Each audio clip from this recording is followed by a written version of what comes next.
E, E, E, E, E, E. It's in the E.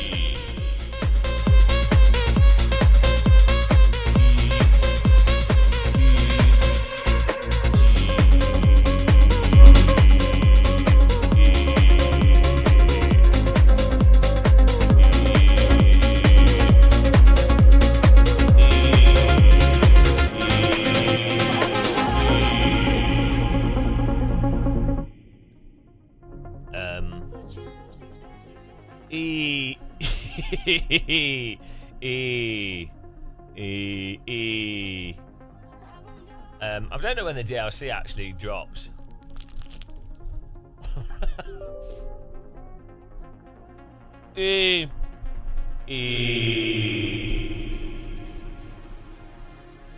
That's what I know.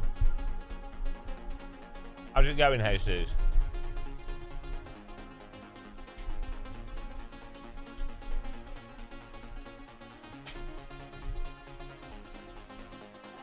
How's it going?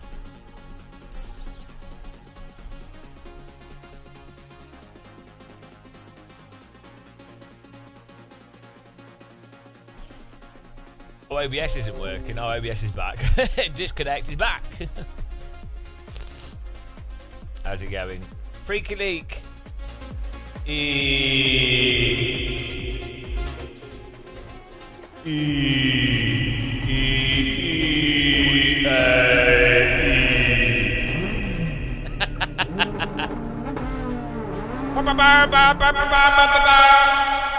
That's not annoying. Reconnect. Why is it disconnected? Does this game even work? Does it even work? Warning! Warning, you're about to play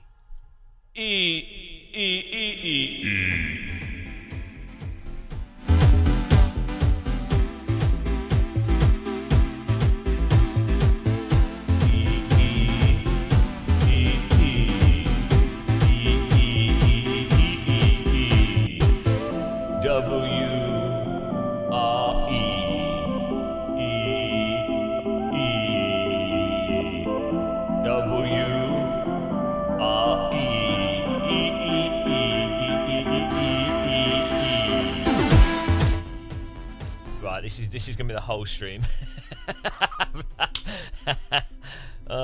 Press enter. We've got to turn the music off. Press enter. I don't want to. You won't tell me what to do, EE. I clicked. Ha ha. I will choose what I do with my button. Your input bindings have been reset due to an update. You can edit these again via the control. Okay.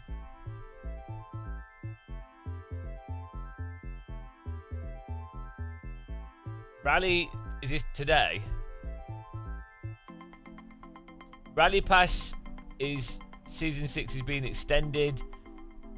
Is it? Have we got the update already? Hang on. I can't read this because my chat's in the way. Let's set up another copy of OBS. Can I play as an attractive Asian woman in Richard Burns Rally? I don't think so. Fool.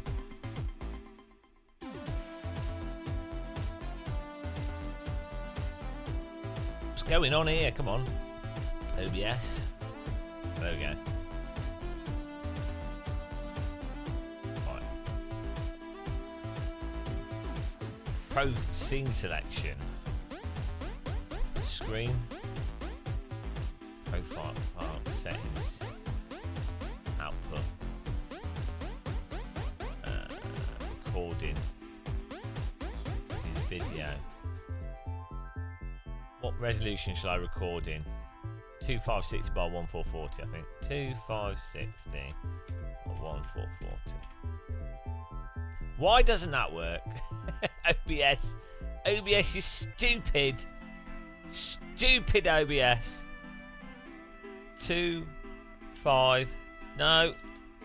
2560. X. It won't let me put it in.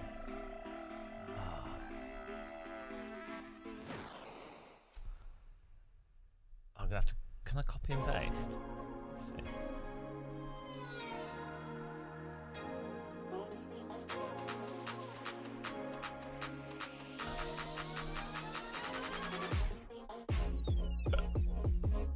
No, it won't even let me paste it. What's it? Ah, bloody hell.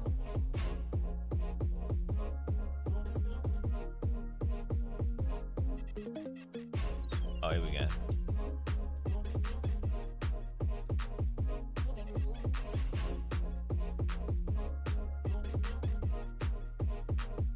Getting there, guys. So I'm gonna. There we go. 2560 by 1440.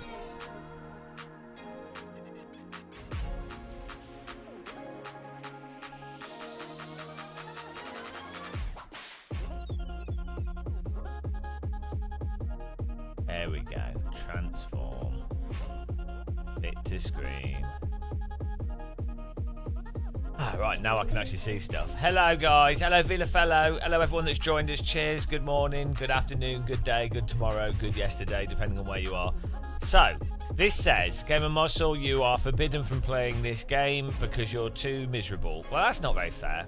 It says, hello, rally drivers. Rally Pass Season 6 is being extended. This will not only offer players more time to complete the current season and earn rewards, but it will also give us time to... Guys, we haven't had enough resources at Codemasters and EA, and quite frankly, we'd rather put resources on other projects that are going to be more profitable. So as a result, we've extended the season pass. Great news! Codemasters have more spin than a rally car doing a burnout. Oh, is that a bit cynical? Sorry, I've probably been too cynical there. Rally Pass will continue to be supported by moments each week. Every week has moments in it, as well as live moments documenting the WRC season. Thanks for your patience. Keep your eyes open, like a character from Clockwork Orange. Not cynical enough. Oh, hang on, what's this square do? Oh, nothing. No. Okay. I'll go to Rally Pass. Do I have to buy something? Rally Pass is where you can earn unlocks to compete in modes of EA Sports WRC. Okay. Why these pictures are like nothing pictures?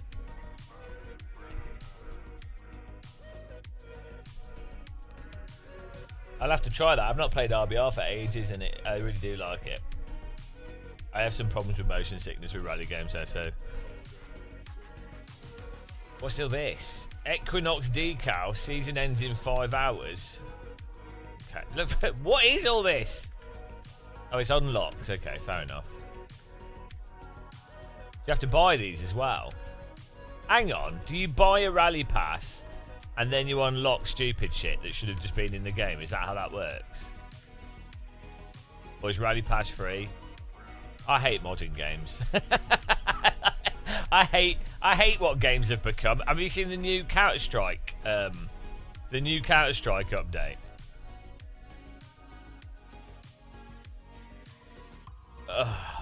It's so sickening. Like, it should be stuff. All these like little unlocks and trinkets and things should just be part of the game as a fun thing. You shouldn't have to pay for them. Oh well. Well, I'm just old. I didn't grow up on Fortnite, so what do I know? Right, so what do I do here? Oh yeah, first we need to change the audio so that... Oh no. We're alright, it's picked up music. So controls we need to just get working. So I don't think the DLC's out yet. Some press have got it. I'm not press. I'm just a pleb. Quick play. No. Oh, do we not have a mouse? Oh, we do have a mouse. They put mouse support in the game. Well played. Well played. It's almost like Unreal Engine was an FPS game, and therefore mouse support is kind of the default. But how do I? But why can't I click quick play? We've got a mouse. But why can't I click on these items at the bottom? What's that about? Who designed this UI? Do I need to use F keys or something? No. Hello, Tally. Why can't I click on these buttons at the bottom? What's the point of displaying them? Oh. What? What's this? Check out the latest Drivers React video to see what the real world WRC drivers have to say as they experience. They probably say, the real WRC drivers probably say, dear God, we're obligated to play the official rally game. We'd rather not. We just want to drive rally cars. But unfortunately, we have to promote this software because it's part of our contractual obligations. I imagine that's what they would say if they could. But the reality is they can't say that, can they? They have to say, wow, this EA rally game is really good. I totally wouldn't rather be driving my real rally car and have other things to be doing. I love EA Rally. I really like it. I really love video games. That's why I'm a real race driver, because I spent my childhood, wasted my childhood playing video games like Game of Muscle. Oh, no, wait a minute. I didn't. I was born into wealth, which allowed me to become a real race driver, and then I spent a lot of time and effort driving rally cars, crashing rally cars, getting sponsors, and now I've somehow miraculously managed to become a professional full-time rally driver. And so yeah, I don't know why I'm playing this game. That's probably what they're saying. Right. Anyway, QR code in your face. I don't want that. Go. Continue. Okay. Why, if you're playing a video game, do you care what real drivers think of the video game? Like, really? Like, what I think what would be cool is if you just have a montage of footage in the game of real drivers doing the real thing. But why you don't care what the real drivers think of the game? I know it's marketing, and then people go, well, it must be realistic if a real driver likes it. But like, do you remember Motocross Madness back in the day? And it would have like just motocross footage. And not when I was like, I must have been at least 60 back then, and I played Motocross Madness as a child that had not been exposed to the despair and misery of the real world. My thought process playing Motocross Madness was, oh, look at those incredible jumps that they're doing on motorbikes. Oh, that looks really stupid and dangerous, but also really fun. Oh, that music's cool. Oh, look at that jump. Oh, wow. Oh, I'm playing a video game. I can kind of do what they're doing in the video game, and I can get some points. And that's cool. I'm going to play through the game. That was my thought process. It wasn't. Oh, I wonder if this game is realistic and if that will make the game better or not. Oh, I wonder what the real motorbike drivers think of the game. It was like, I don't care. They're doing cool jumps. I can do cool jumps in the game. What? It's that simple. Oh dear. Hello, BRT. No, hang on, we're trying to get to the DLC here. Oh, hang on. Do you get the R12 input code? What? Men out me to get tea. Nen at the top of that's cut off, so I can't guess. I'm not Daniel Jackson here. I'm not. You had to get an input code to get it to work. Oh. Oh, yeah, for the wheel. Oh, maybe it works now, though. I think they might have fixed it in the game. Let's see if we can get this time trial. I know, we just want to do a quick... this... You should be able to click on the button next to the one you've selected so you could just go back without pressing back. This is such a bad user interface design. Like, why would you click that and then you can't click the other tabs, but they're still visible, so you think you can click them? Who comes up with that? Right, okay. Sorry. Right, solo.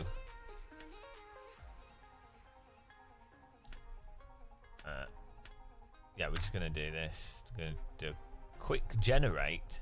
Oh, okay. It doesn't really matter. I just want to do a single race, though. What? Do you want to do a single creator rally? It doesn't matter. Let's just do. Oh my god. Just go. Whatever. Have you ever went a day of streaming without ranting about same things over and over again? To promote your music. Well, it's not my fault that the games are the same. If they didn't do the same stupid mistakes over and over again, we wouldn't have to rant about the same things. I want new rants.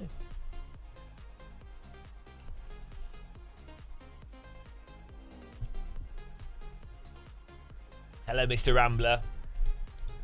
We were playing AC yesterday. It was well good. Oh, yesterday's live stream. Yeah, I know you do, but it's therapy. You think of yourselves as like a counsellor. Think of yourselves as like a counsellor that has to sit there every day with the deranged person that's having a mental breakdown. And you're like, yes, tell us how you really feel about the user interface in this game. Yes, tell us how you feel about how games have gone downhill over the last decade. Yes, tell us about our racist tire model. Yeah, if you're sober watching this live stream, you're doing it wrong. You should be unconscious within 5 minutes. Then the stream's bearable. Right, does the wheel work? This could be a problem. Right, we just started, matter. Start, go. I don't care. Oh, shit, I clicked the wrong button. Oh no, there we go. Okay. Starts 40, 5 right. Good luck. Well, my wheel's loose, so that's probably not a good thing. 5, 4, 3, 2, 1, go. Okay. Right, I'm going to get disqualified. My controls aren't even there. Hang on. Why can't... options and extras. Okay, here we go. Control. Oh, bloody hell, this user interface. Codemasters. Controls. Oh! Calibrate now. I don't even know what device this is. Like, were they drunk when they came up with this? Like, I don't even know. It's a select device type. I don't know what it's picked up on my SimRig out of the thousands of things I've got plugged in. So we'll just guess. Keyboard, joystick, controller, wheel. Let's just guess. Nah, maybe it is still right. Oh, input device has changed. I mean, dead zone. Why would there be a dead zone? Oh, that's not actually a dead zone. That's an example. What? Why put that there? Honestly, why put this here when you're setting stuff up? Because you'd be like, oh, hang on a minute, what are these things? It's like, did Codemasters just have like, I don't know what's going on. Was it just like someone out of university that got like a third in games design and they were like, Harry, I do the user interface, okay. Sorry for the person that did the user interface. I know you probably didn't have much time. You're probably forced to do it how you did it. If you're watching this, I know how bad the games industry is. It's not your fault. Right. Bloody hell. I don't even know what's going on here. Okay. Warning. What? But I don't know what it is. I don't know what it is. Like, what is this? What is this? Why can't the wheel setup be like every other bloody video game going back 20 years? What on earth is happening? I just don't know what's going on. Let's quit this. Oh my god! Like, well, it's stuck on this. Right, there was like 4 new things that it detected.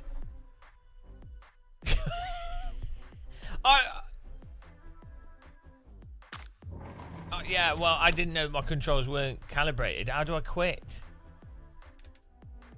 I have to return to the service area to then quit. This is the stream. This is so you know what the game's actually like. This is the bit that that media don't show. But this is... Oh, thank you. This is what people actually experience.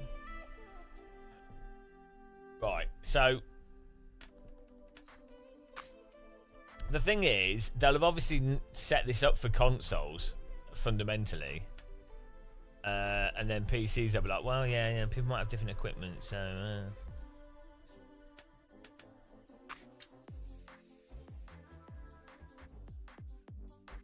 Thanks for subscribing, by the way. I really appreciate the sub. Who was that? I don't know what I'm doing here. Right, who was that? Oh, it's a follow. Spyro Titan, thank you very much. It's good quality, isn't it? This is what I would wear. If I was an attractive Asian woman, I'd wear this. Right. Where is the controls? Options and extra. Right. Controls. Right.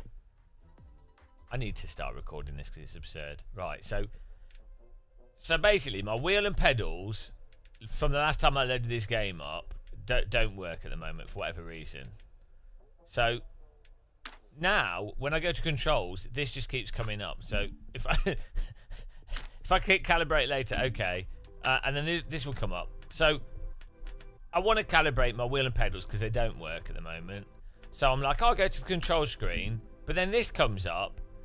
And then it just says, the device type is unknown. To ensure your connected device functions correctly, define it. So you're like, okay, fine, calibrate now. I don't know which device it's referring to. It could be my wheels, it could be my pedal, it could be my handbrake, it could be my joystick, it could be my HOTAS. It's like Codemasters were like, oh yeah, no, we just we'll forget how people with PCs tend to have devices plugged in. We'll only design this game with console gamers in mind because who cares? So I don't know. I just don't know what this is referring to. So whatever I bind this at, it says device type. Well, I don't know. It doesn't even say the name of the device anywhere on the screen. Like, devices do have like address names. So if you play Microsoft Flight Sim or other games, it will say, oh, VJoy, Xbox controller, you know, whatever it will say. So you know what to calibrate or what you've selected. Even Live for Speed, which is like 20 years old now, would just show all the devices, and then you could just select it, and you could move your device, and you can see which axis it was. This is something that's been solved 20 years ago. And yet you have a game developer now in 2024, when this first came out, having this kind of stuff happen. 20 years. Like 20 years of examples. 20 years of example. Like, imagine going to the cinema and you sit in your seat and the film's not in colour because the people making the film forgot that colour film existed. Or like you go to the cinema and there's no chairs there because you know, well, we just didn't think about that. Or I don't know.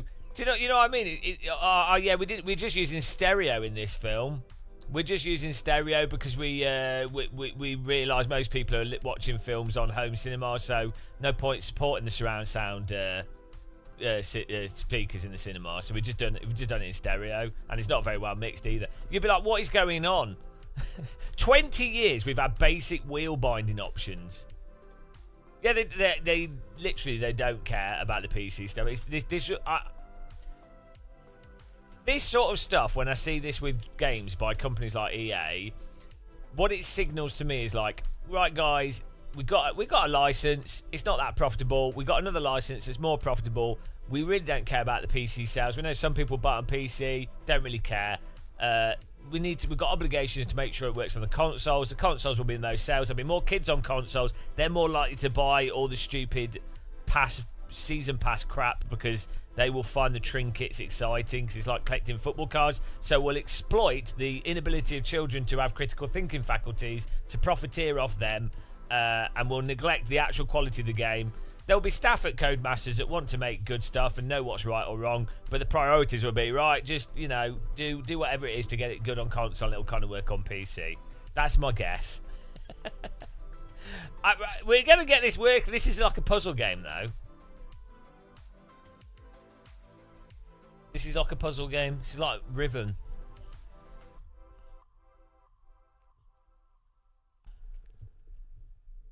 Right. Device type. I don't know what the type of device it is. I could just select unknown for all of them, which probably has knock-on effects. Okay, so we'll just confirm this. Hang on, no, this was probably the wheel. Oh no, hang on. So unless what combined?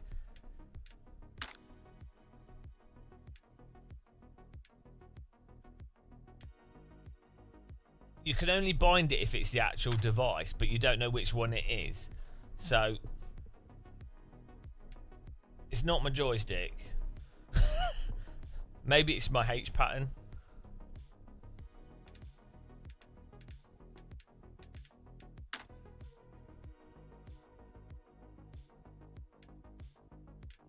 It's actually ridiculous, isn't it?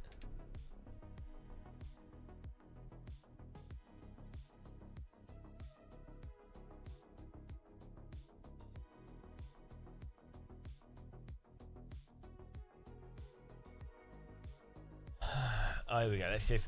why is this scrolling up by itself? Why is it clicked on that? Like, do they test this? Do they even test their own... Why is that? Oh, look. If you... Right, if your mouse... Thanks for subscribing. If your mouse moves past the halfway point on this, it starts scrolling. So if you try and select something... Why would you want a mouse to behave like that on a user interface? When you've got a scroll here and you've got a scroll wheel. That's the whole point of a scroll wheel.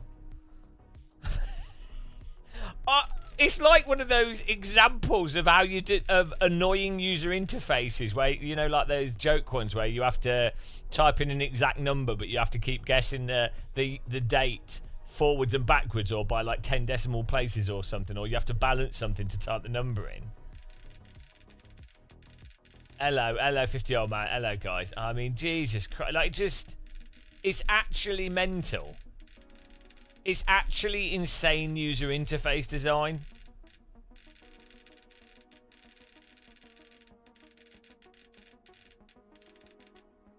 Like, the thing is, EA are a large publisher.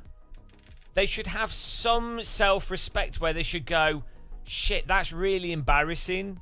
We are a large publisher that's publishing games. Like, at a basic level, our games should just not be completely moronic in design. You can have good and bad games. You know, there's art is complex, and so there's subjectivity and stuff. But out of just basic business competency, you know, it's like if you watch a film, again, we'll use films as an example, you expect them to not just leave, like, random props in the scene, or for, like, you know, like a person that's, a thing that's meant to be, like, imagine if Gollum, randomly in one scene, was not Gollum and was the guy going, my precious, and they're like, oh, yeah, sorry, we launched a film, but we hadn't patched Gollum in on that scene. Sorry if it ruined the whole film for you. You'd be like, well, hang on a minute. What are you doing? We're never going to work with Weta Workshop again. Right. I don't know yet. We've not even got to the DLC. We're trying to set the bloody control. Oh, it's not that. This is why, I mean, I don't know what this device is. Not my joystick. Not my wheel. Not my mouse. Let's just click back. No.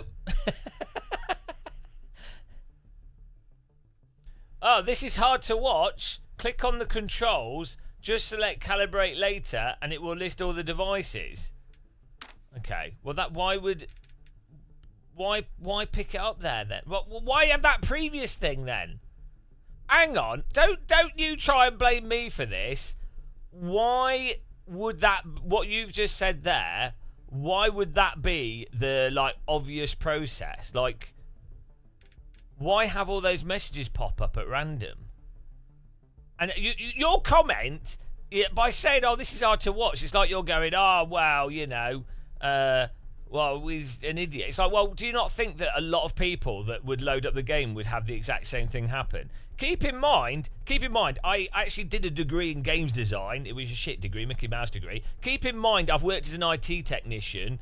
I've built IT rooms and labs. Keep in mind, I've been a YouTuber within sim racing for 10, 15 years. Keep in mind, I've literally sold video games and worked as a game developer and ran a games company. So if I'm having weird shit like that happening, I'm incompetent as shit at life. Don't get me wrong, I'm terrible at everything I do. I'm not saying I'm like great and I'm not impervious to dumbness. I am super dumb.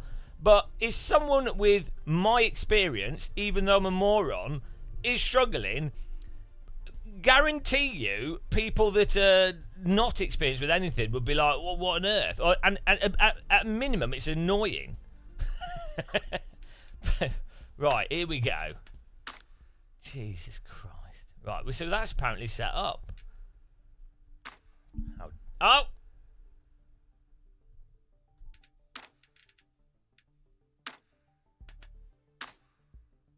So is it to do with this? It wants this calibration thing. That's what that is. But why even tell people when it doesn't need it? It's not out now. No, we're just setting this up though. This is like a hey, what's going on? Oh, I had this wrong. My wheel wasn't in the center. This game is like a oh, now I can't actually. It's like a good example of how to do things really badly.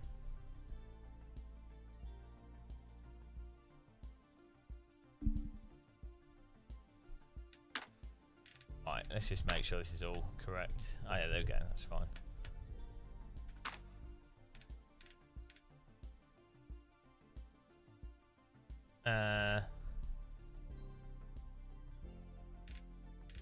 Alright, Club Sports. Okay, what's this for? Why we got a VJ? Oh, that's fine. Can you not hide this device? I don't need to hide it, do I? Just leave it. It's my joystick.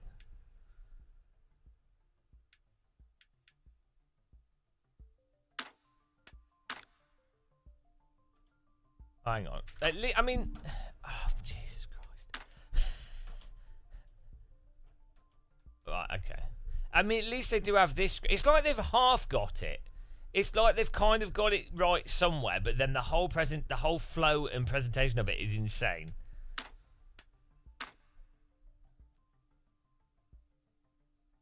Look, BRT. Didn't have any of these issues on console. Yeah, no, exactly, because what happens on console is the wheel, when you plug in your wheel on console, it's basically all just to like defaults and it's all standardized.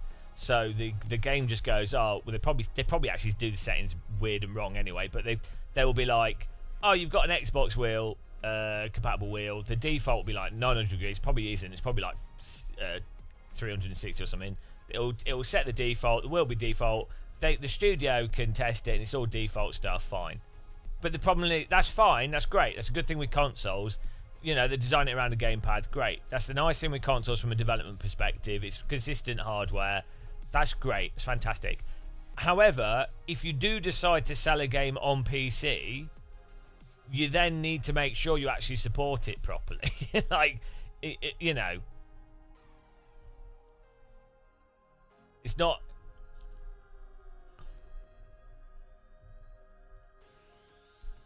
Anyway.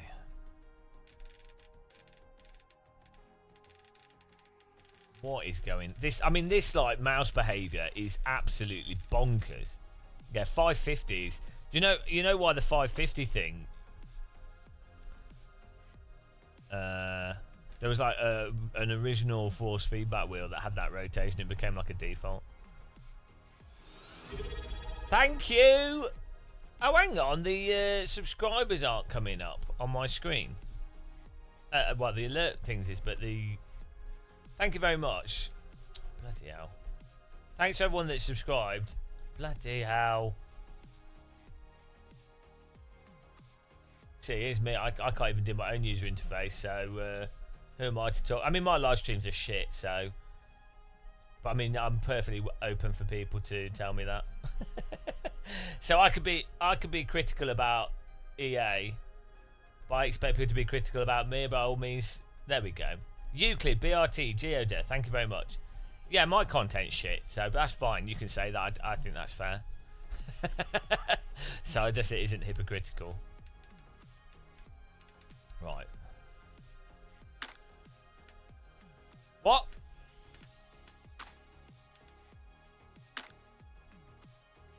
Is that not... We're on hype level 1 here. Thank you very much, guys.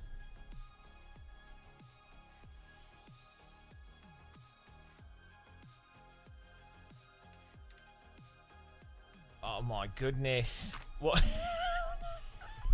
Every time you click away, it comes up with this calibrate later thing. It's probably for this VJoy device, which is my one of my joysticks.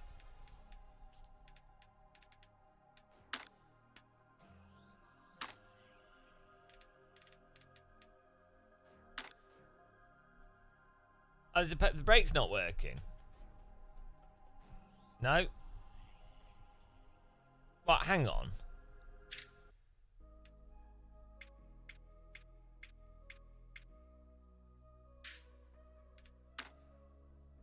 My pedals aren't working.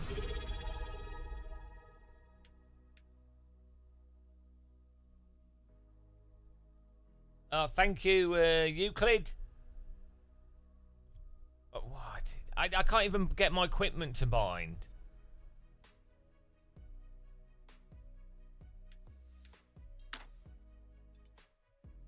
No, I'm just trying my pedal. Nothing's working. So, this is just stupid. It's so dumb. Twitchy resubscribe. Mark Bears, Euclid. Thank you, guys. It's so dumb. This is like, this shouldn't even be mildly an issue in a game in 2024. Like, it just shouldn't be a thing. This just shouldn't be vaguely a problem. Because then I'll have to plug them back in and the addressing will be different with other games. So yeah, you can unplug everything, great. So then I might have to potentially rebind it in every other game that I play that has no issues.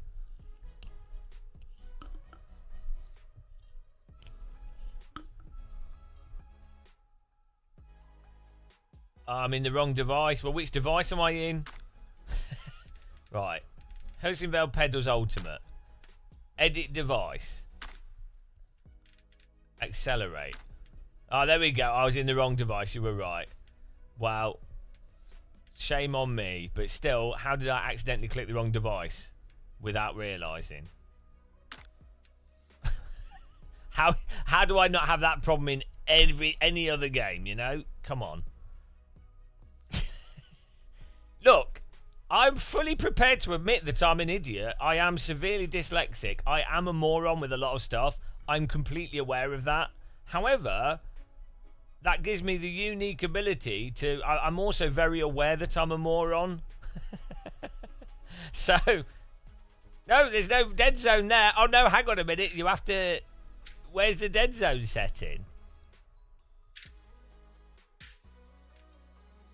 Why even put that there? Is it in like an advanced configuration thing? Oh, dear God. What, hang on. Next tab? No. Okay, that's that.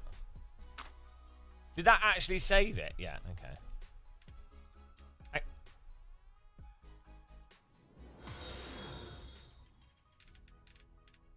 Hello, Sharky. There is no dead zone. It's just that see, you fell for that. That was just information on the screen to suggest you that there's a dead zone. It wasn't actually a dead zone. So even the people watching this are bloody confused.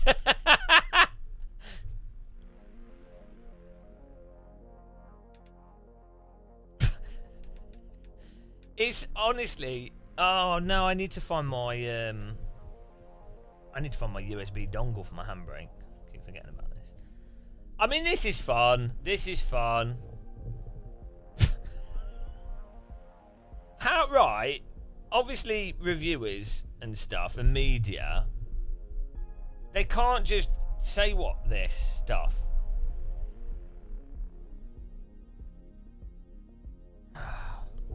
This is the reality.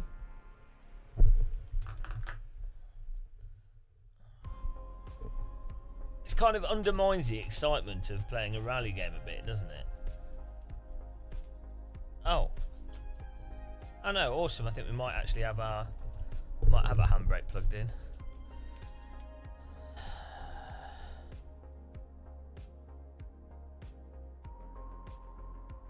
Team building exercise. Yeah, you know, I mean, at least we're not being bombed by some oppressive regime, so that's positive, isn't it? Right, let's Fanatec Club Sport handbrake. Right, edit device. Handbrake. Is this actually?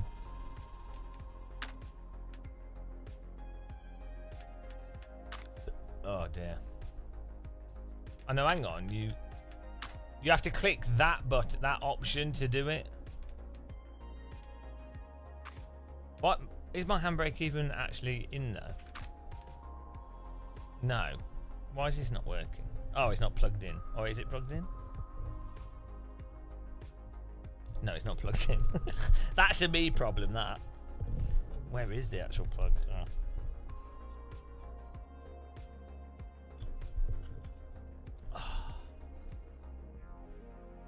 Yeah, the driving gets it. It is funny though, like the state of the games industry, guys. The state of AAA published titles. Plugs in the bottom. I don't know why I unplugged it. Ow! I think it plugs in the bottom. Weird that this device uses an audio cable. There we go. No.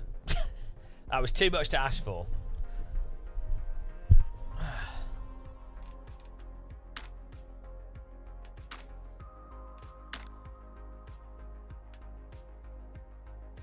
Oh.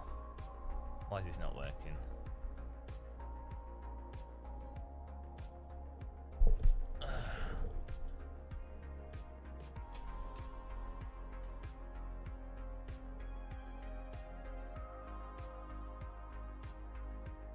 It's plugged in. Maybe I need to.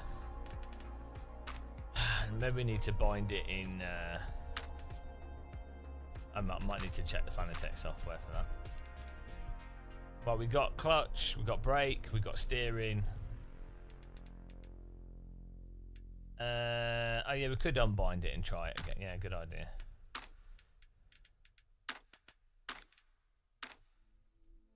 Nah, yeah, it's just not coming up. That's probably my system though, for that. Warthog's not using pedals, right? Okay, so the shifter, we can set this up. It's not too bad on a wheel actually. Last time I played it.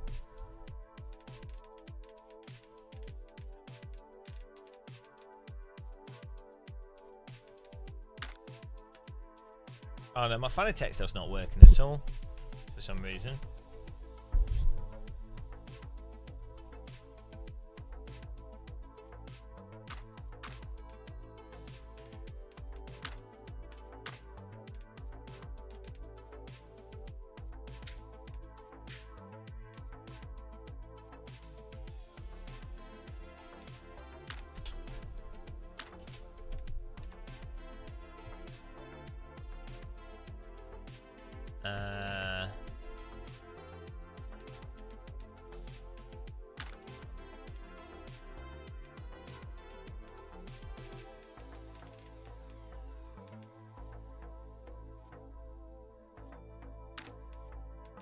Oh, this.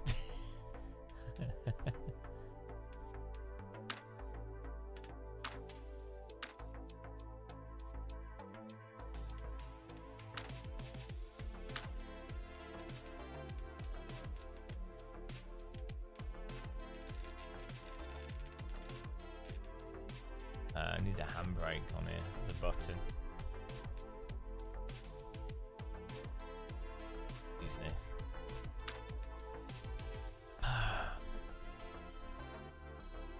Use USB hubs and they still look it all up. Where's wheel? I'd refund the game when it first came out as I couldn't get it to work my wheel and pedals. Yesterday thought we would try might skip this. Look. Don't be too harsh. EA's a small company and they have a lot of shareholders that they have to pay profit to. So, you know, it's understandable that they don't invest in their products directly. Do you know what I mean? There's a lot of impoverished shareholders that need those dividends for them to be able to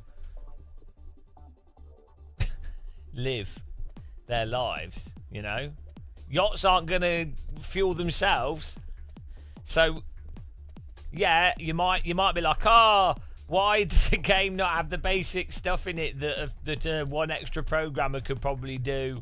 Why does it feel like everything's being skimmed away from this to the point that it's a husk of a shallow profiteering exercise, extracting all the wealth out of the intellectual property and the fact that a lot of children aren't particularly critical and will buy stupid stuff and put money into a game and not really play it that much because they're just after the trinkets.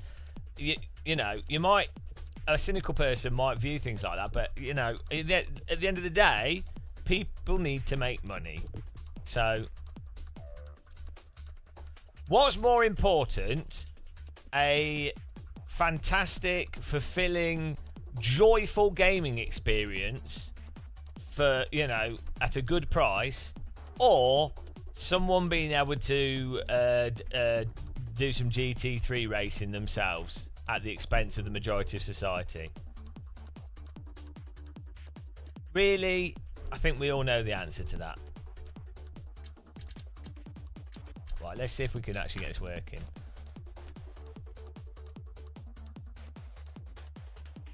They only pay 0.5 dividend. How much is an EA share? I might buy some shares in EA. Is EA grow? What have they got at the moment that's good? Like, if I was going to buy, personally, this is not business advice. I don't think you should invest in short-term stuff. I'm not giving financial advice. Personally, I would only ever invest in stuff with 10 to 15 year expectation of growth on it at a small rate. But if I was going to play the market gambling game, I'd probably still go with something like Nvidia or something. 142.9 per share.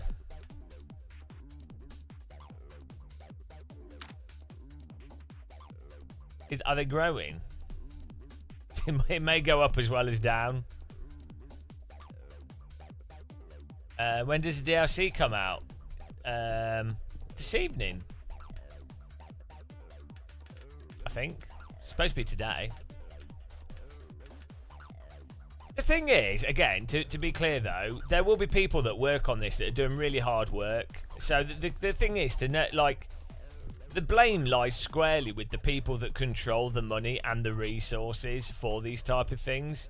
The actual people working on them are all, from my experience, 90% of the time, the people working on games, especially under AAA publishers and stuff, they're working ridiculously hard. They don't get the resources. They don't get the time.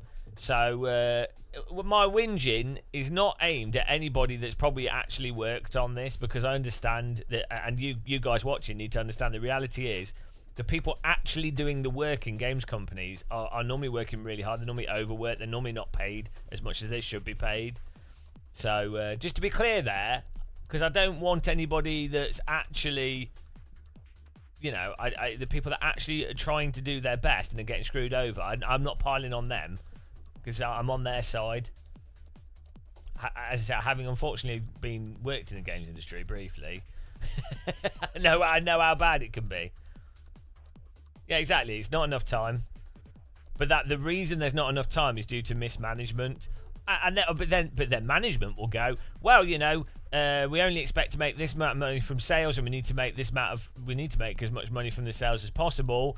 And then you end up with that incongruence between trying to extract the value from something directly and the risk reward of it, and then the ambiguity that comes with, like, if you make a decent thing, it's hard to define what decent is before it's actually being successful in the market. And people that have business degrees or are on the money side, they don't necessarily have an intuition as to what the actual quantitative qualities of a product are that are good and that will likely make money. So they hyperfixate on the previous things that have made money, or basic things like intellectual property and, you know, boring shit that tends to be relatively consistent through history.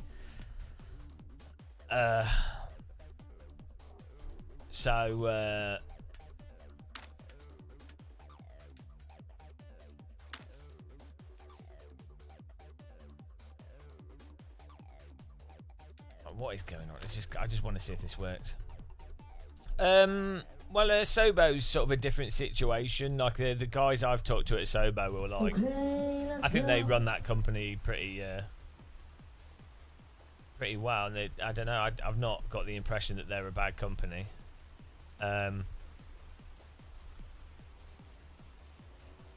thing with Microsoft Flight Sim is just an insane.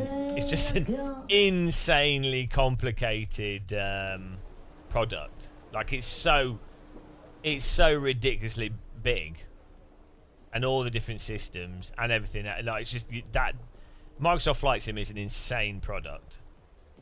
If you think about how unique it is and what it's doing in all the different areas.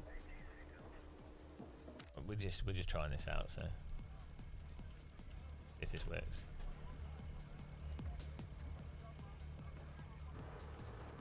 Start to 160, crest. Good luck. 5, 4, 3, 2, 1.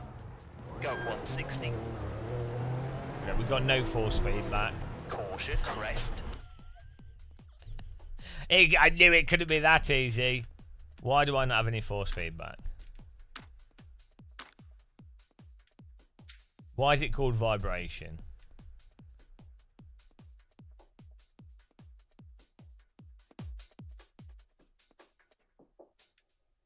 Well, the irony is with that development stuff, the reason, right, Dirt Rally was very, from what I understand, did very well. The Dirt Rally 1, right? And the reason it did well is because the people that were working on it were given some free space to actually work on the game and do what they knew would be good without too much interference from management.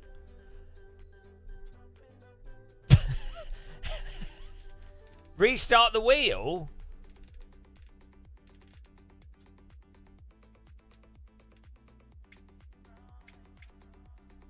So I just put on.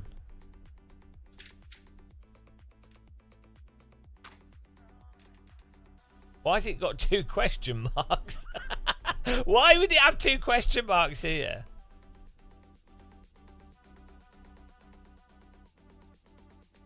That's set as a wheel. It's saying it's a Mozart R12. It is a wheel.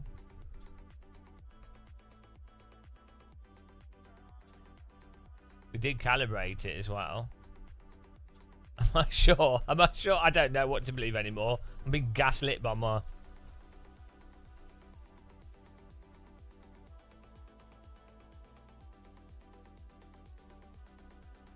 Hang on. Why do we have steer? Why do we have... Oh, that's selected device. Okay.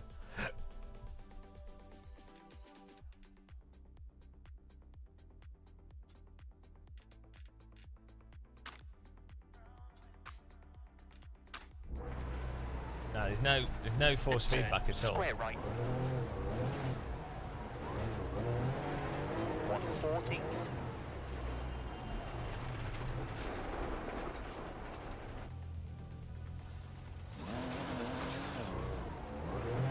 Slowing, crest, 50, turn square left. No force feedback. 150.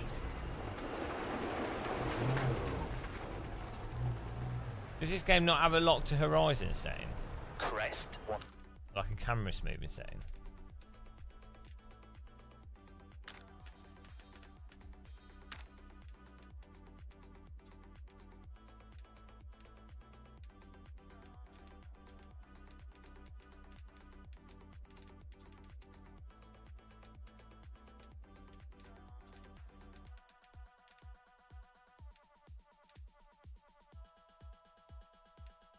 Oh, it doesn't have any camera.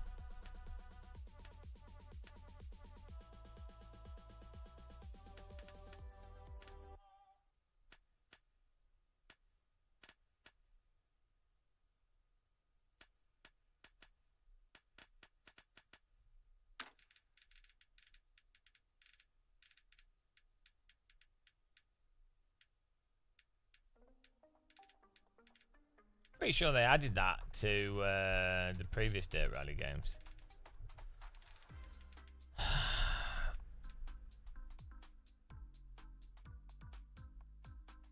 Camera shake to 100. No, that's the worst we can do because that will just add.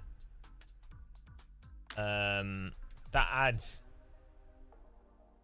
just adds camera movement. That's the opposite. That just adds random movement. Why does changing camera shake cause that? 40.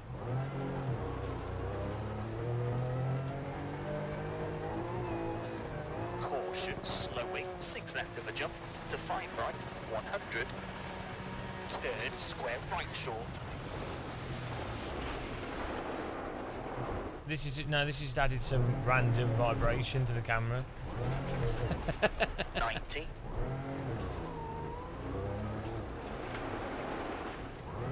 Left of a crest, slowing, 50. Turn square.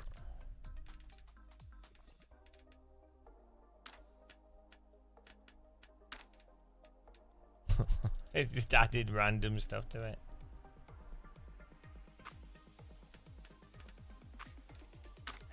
Late. 50. No, it's still doing a weird vibration. It's a slight right. Half long. Accessibility settings, okay.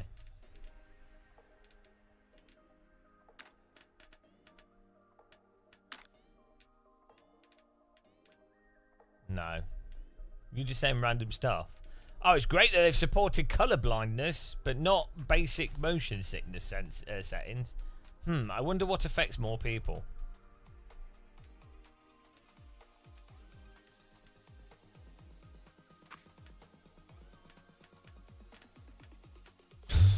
Yeah, I mean, I don't know what to do for force feedback here.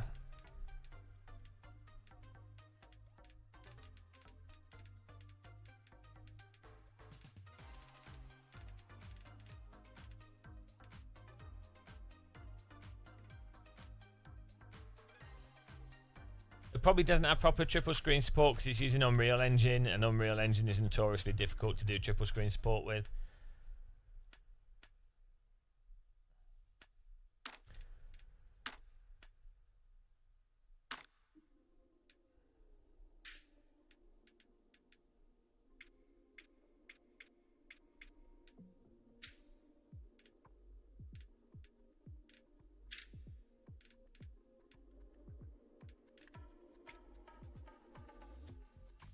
What do you mean by did I restart wheel? What do you mean by that? Are you just saying random stuff?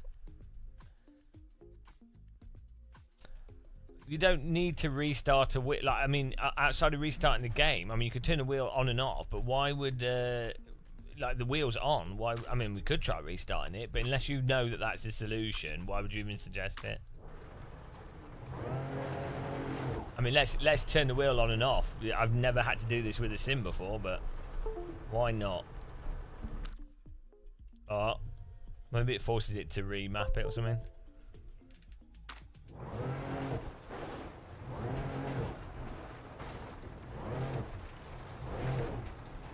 No, it did absolutely nothing. Slowing and left of a crest, and turn acute hairpin right. No, No, did nothing. 50, unseen, 3 left, tightens. Yeah, that's not worked. From the back? you what? Yeah, no, I know how to turn the wheel on and off. Oh, and restart race, okay. What is this, guys? What is this? It's like...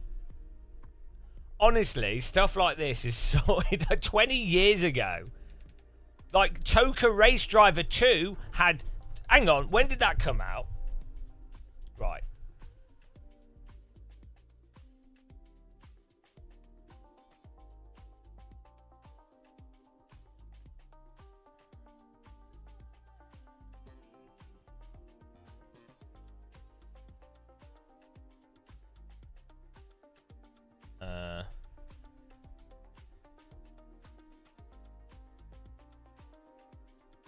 Right. Toka 2 release date. Honestly, guys. Right, so the thing is, I appreciate I'm old.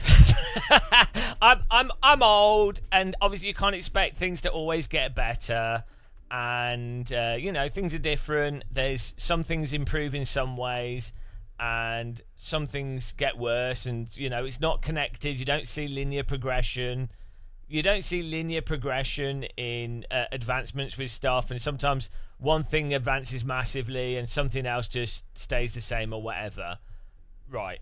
So I understand that. I appreciate that. So someone could say, "Oh, Game of Muscle, you're such a miserable, bold head," and I'd be like, "Yeah, no, I am. I hate myself probably more than you hate me. Fine."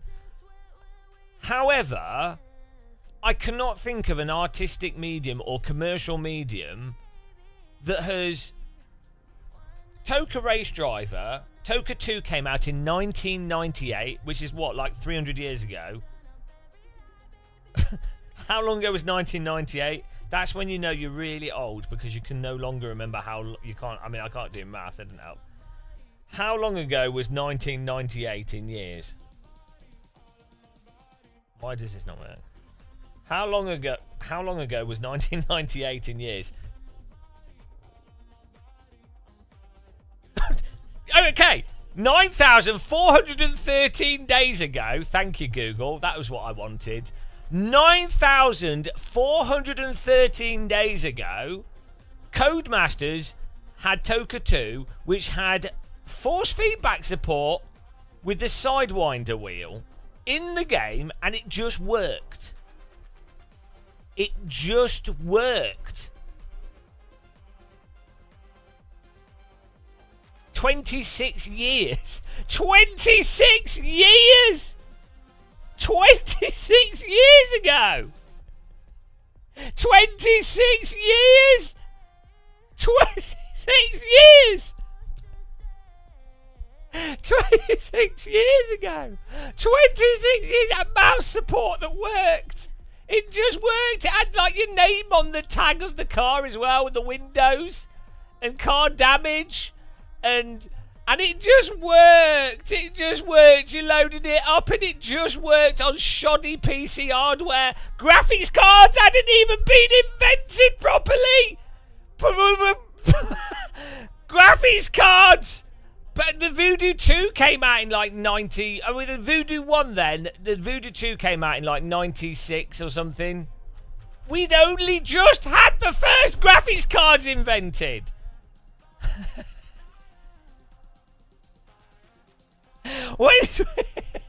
26 years! Right, what is, like, the...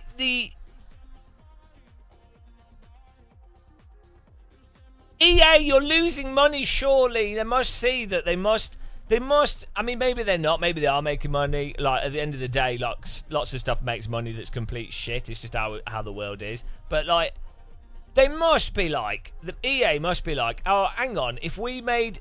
Why don't we just copy Dirt 1?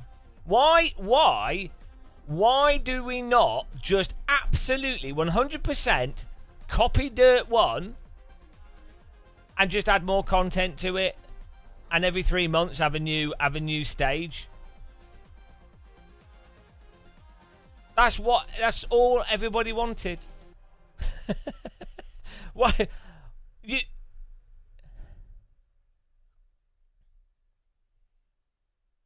Dirt 2 was fine, but Dirt 1 was actually better than Dirt 2 in many ways.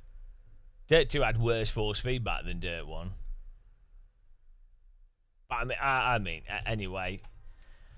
I just, they must be losing, like, they must be able to make more money by actually making an okay game and funding this, presumably allowing the staff to work, like, at Opera. I don't know what's going on. Who knows what's going on? Right, quit with that. Let's see if we can get the force feedback working, and we'll try and start again.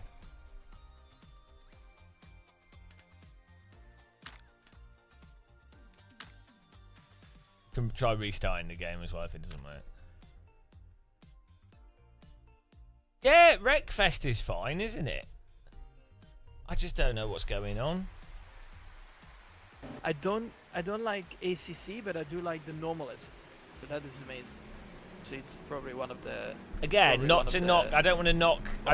I'm not knocking the people that actually work on this because I know that they work hard. Even F1.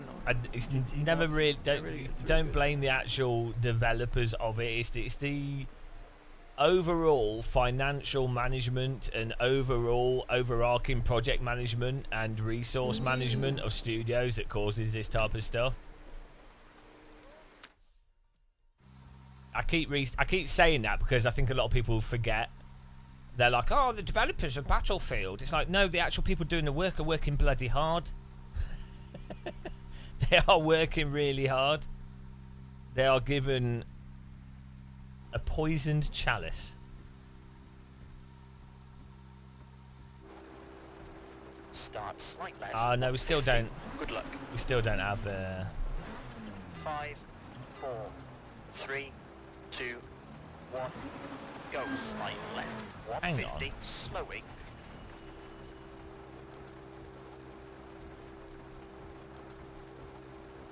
Oh no, that's just the motor. I was thinking there's absolutely no force feedback. Just go to the credits and blame everyone with manager in the title. Anyone else managed to get force feedback working in this? I don't know why. I'm sure when this first came out, I got it working. I don't know, maybe I was playing it on the Fanatec wheel, not the Moser. Yeah.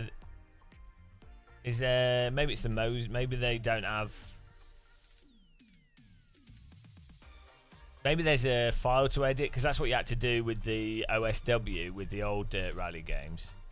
Hang on. There might be a text file to edit. Let's see. Yeah, well, it'll work with Fanatec because it's a console licensed wheel, so they will have you know.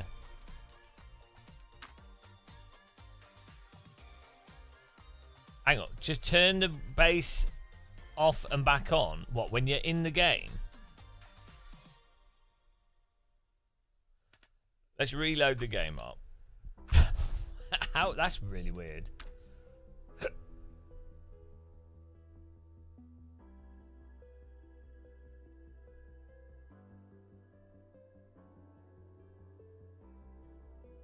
Oh, they probably know. They probably just, the staff probably don't have enough time to actually address the, you know, to do stuff outside of the absolute basics.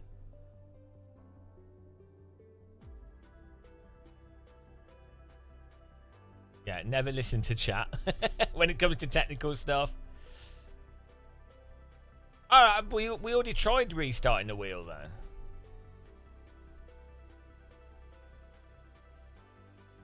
Yeah, I thought, well, this is because I haven't played this since it came out, and I thought, oh, you know what? It's been a year. Why is the game now in a window? Why is it now in a window? I didn't change that. It's been a year, so I thought, oh, yeah, great chance for Codemasters to, you know, maybe it's been. Why is my game now running in a window?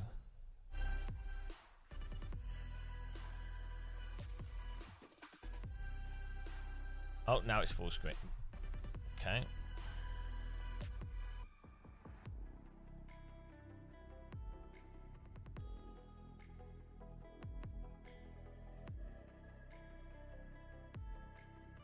Well, Well, my wheels on my normal wheel settings. My wheels on like 100%.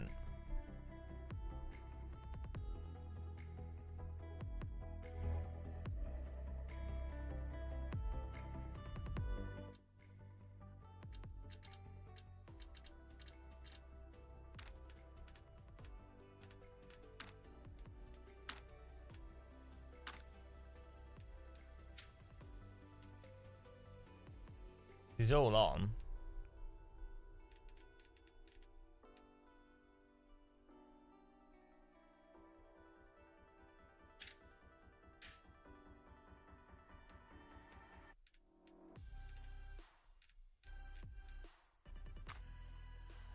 Right, we'll try. Did you try turning it on and off in the main menu? You said it on the stage. Someone said to do that. I don't know. That seems like a really stupid thing, but.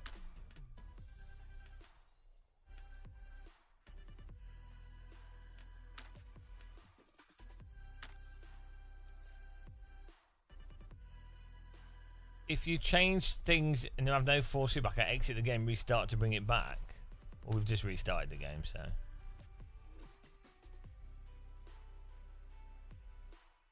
I don't have any settings in Pit House. I don't use Pit House for settings. My wheels are just on like absolute defaults.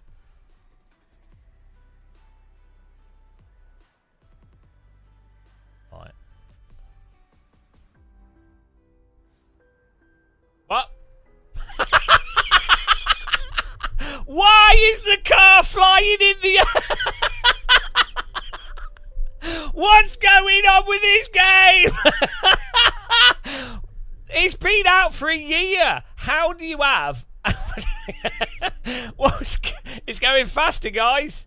What is going on? EA, what is going on? Interstellar moment. Okay, let's go. Oh, it's rotating sideways now. Oh no, the gyroscope's broken. This is shakedown vehicle setup. Oh, I think I want to replace my no.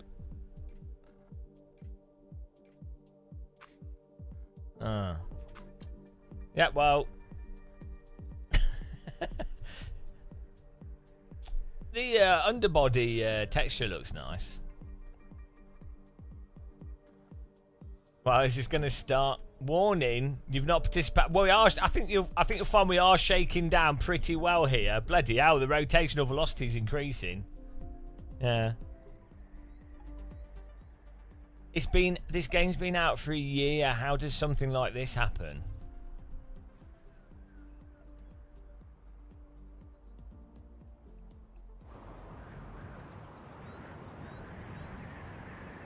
How does something like this happen in a game that's been out for a year? Bear in mind, we're not even on the stage. This is the garage area where you do your vehicle setup.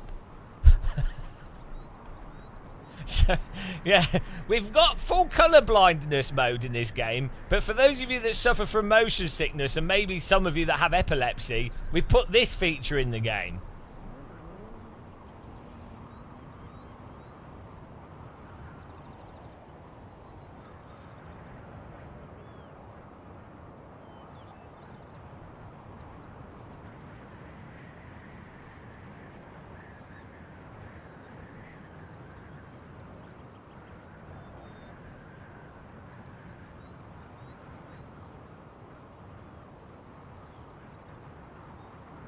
Getting faster. I kind of want to see how fast it will actually go. Oh no, it's rotating another way now.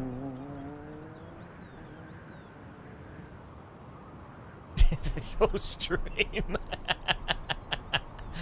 No, I want to see. I kind of want to see how fast it will rotate and what happens.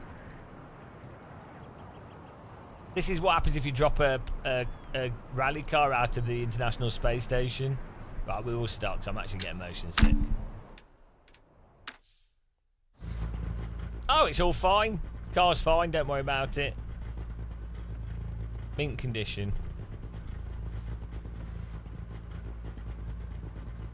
Will we have force feedback? Probably not. Start slight left, 80. Good luck.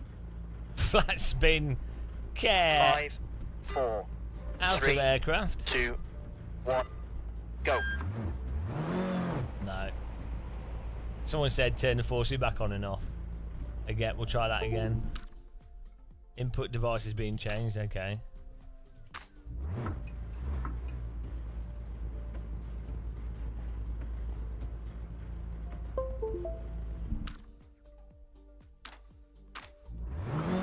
Slight left, extra long. It works. What? What? What? What?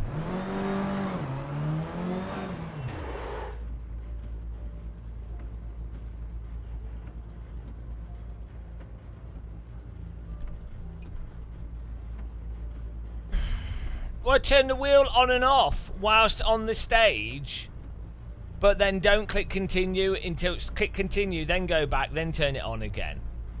And then that gets you, then the force feedback works with the Moser wheel. This game's been out for a year. Moser are like not, like Jimmy Broadbent is partnered with Moser, and Jimmy's like one of the biggest sim racing channels. You know, hundreds of, oh, disqualified, great. Hundreds of thousands of viewers. So, you know, he's probably going to play a driving game, and he's probably going to use a Moser wheel. So you probably want to support that wheel if like a few thousand people at least are probably going to be having that wheel. Moser's probably in the top, within the top 10, probably top 5 of wheel devices. Acertech, Fanatec, Thrustmaster, Logitech, Moser, Simucube. You know, there's like 10 or so companies that you'd like be like, well, we kind of have to support them. EA's not paying me anything. Right, do you honestly think that EA would pay me if I'm gonna... do you honestly think someone as directly honest as me gets paid by EA? Right, accusations of me getting money from people is really, really, really weird. It's bizarre. Like, the amount of money that I lose by being honest is ridiculous. And so people going, oh, you've been paid to play. So it's like, well, oh, yeah, certainly we are. Right, here we go. What do we do now? Now that's working. Game development expert. I'm an expert in everything. Mostly, I specialise in failure. Right. Let's do a stage here. Retire from event. Yeah, perseverance. No, we need to edit the force feedback. Well, I've got to click continue. We need to edit the force feedback because it's just all the default. The default force feedback in this game is mental. It's just super stiff.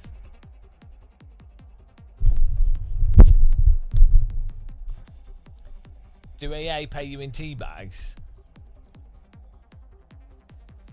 Well, so a big misconception is people think as well that games companies pay like publishers pay influencers a lot, or they do sometimes.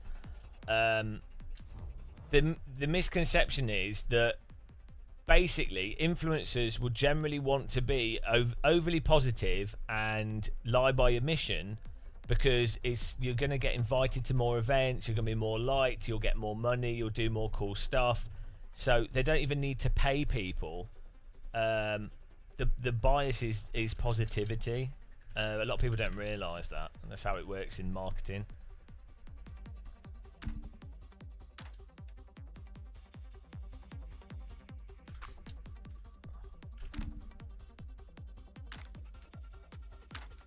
I don't want to save. I just want to quit. Oh dear. I would love for this to be really good, because I really like rally games. You know. I think rally is like the best form of driving.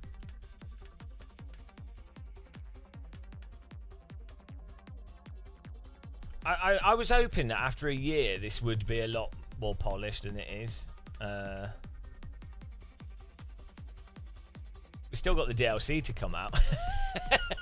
Maybe the DLC will drop with a huge update. Who knows? Yeah, I think you can still have fun with it. I'm sure if you plug it into a console, we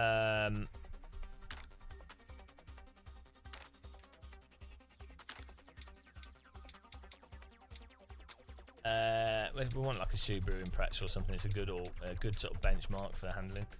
Yeah, if you plug this on a games console and you just play through it, I have played this on other rigs and stuff more recently, and it's all right. Like, I don't think, as long as you don't have the random issues with it, like let's say you just plugged it into a console and you're just going to play through it and you've got it for an okay price, and it's not a de facto bad game, but it's if you're coming at this from the perspective of someone that's played other games and knows about games over the last 30 years, then they have the perspective of like going, oh, it's weird that this is worse than stuff that's existed 15 years ago. So doesn't mean in and of itself it's absolutely terrible. I think what a mistake some people do is that they go, well, someone says XYZ's bad, therefore it's entirely bad. Nothing's binary, everything's like a gradient. What am I picking here? Are we limited to let's go for these. Yeah, it's alright, I'll just pick these, it's fine.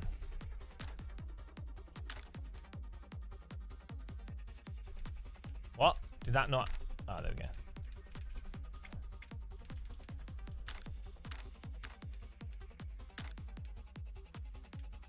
I just wanted to join in. I did a quick rally, really. It's fine. Yeah, you could play it with a gamepad. The thing that put me off this originally, and why I haven't paid much attention to it, was because when I first I bought this when it came out, and the first thing was the performance was horrendous, and it had really weird stutter stuff in it, depending on the settings and stuff. And I have a 3080 Ti. It's a pretty good system. Should work on low settings and stuff. Still have all the stutter issues, which I think they fixed. I think it's to do with shader compiling maybe, and some other stuff. Fine, whatever. Then what happened was the save games would be corrupted at random, and the AI would get times that didn't make any sense. So you actually just couldn't play the game properly at all. Like, it was completely fundamentally broken from a technical perspective and from a basic gameplay perspective of you're doing stages, you're trying to beat AI times. Well, if those AI times are completely arbitrary and sometimes high and sometimes low and God knows what, well, it just doesn't work as a game. So forget like the handling and the physics and the graphics and everything. It's like it just didn't work as a game. And it's like, well, that's the basic threshold for a game, isn't it? Doesn't matter what the game is.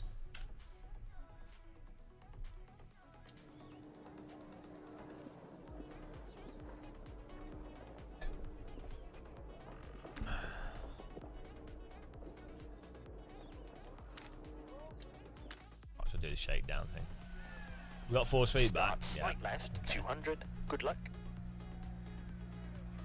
5, 4, 3, 2, 1, go.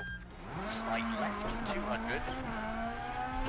6 right, don't cut. 60. 3 left, opens. 40. 4 right. Well, this has got well weird force feedback. We need to. I think it's clipping. 120, slowing. Slight right, don't cut. 40. There's like a left, weird. tightens very long, don't cut. There's like a. 70, 6 left, don't cut. 60. There's like a dead zone to the force feedback in the centre. Slowing, 90. Late, open heavy Until right. you're really turning. 70, 6 left, slow Bloody cut. hell. 60. What's that about? There's like a 15-degree force feedback dead zone. Oh, dear. Yeah, there is no. There's not an input dead zone. It's a force feedback dead zone. Where's my wheel gone? Why has it moved? Hang on, my wheel's no longer there. I know it's at the bottom. Right.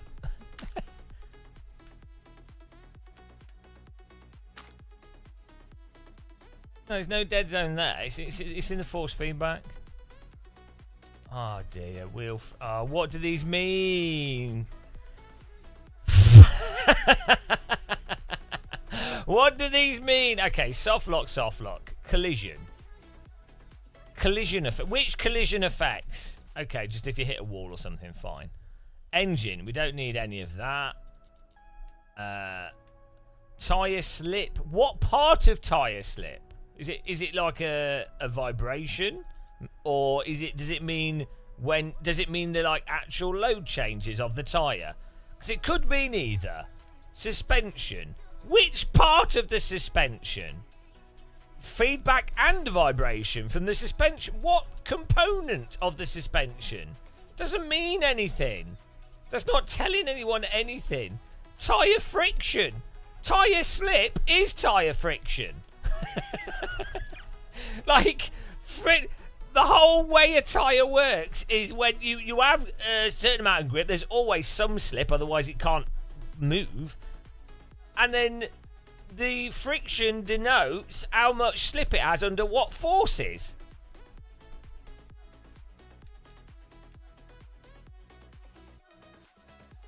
Set the strength of the force feedback for the tyre friction.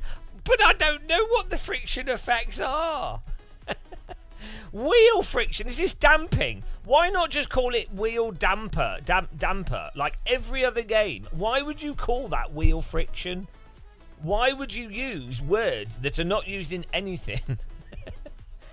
Ah, bloody hell, guys. Wheel friction. Is it inertia? Is it damping? What is it? I don't know. We have to play guess the setting. Oh, it's different from what? But it could be. It could be like. It could be different thing. Like yeah, it could be like some form of inertia. It could be a damper.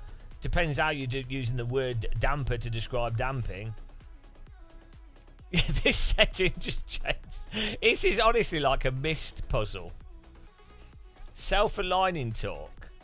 But that should be basically all the force feedback, in a sense, of a car should be, in a sense, encapsulated by the self-aligning torque. Because if you think about it, when you're driving, any force on the tyre occurs due to when you turn or when the car's moving around the track. It's applying a force to both the tyres, which is then affecting the nature of the tyre. It wants to self-align due to the geometry and everything else. So, in effect, only self-aligning torque, in theory, should also convey wheel friction, understeer, self-aligning. It should do everything.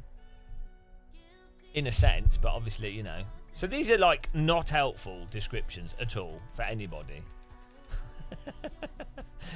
Hang on, steering centre force scale. This scales the return of the centre force when the vehicle is reset to... Okay, that's just a... Fine. I mean, you could just call that... I don't know. You could, what could you call that would make more sense? Parked wheel centering. Or stationary car wheel centering. Steering centre force is just...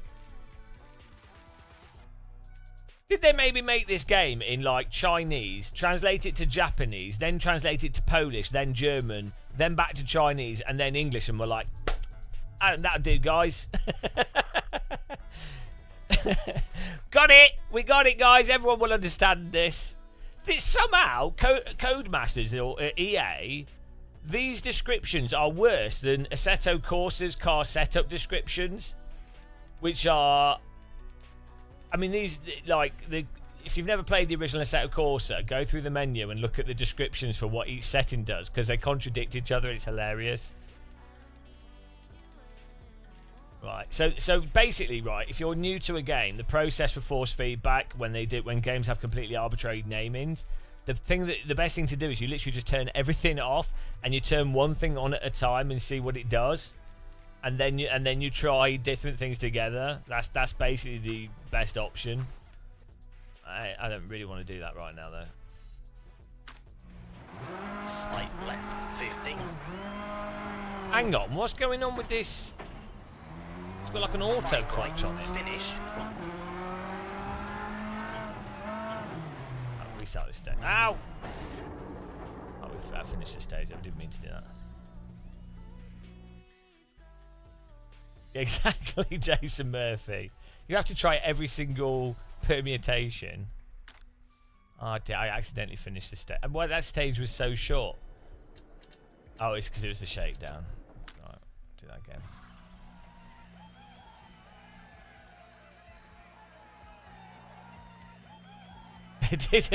They didn't even copy and paste. It took them a month of development to do the new description, so don't be so ungrateful.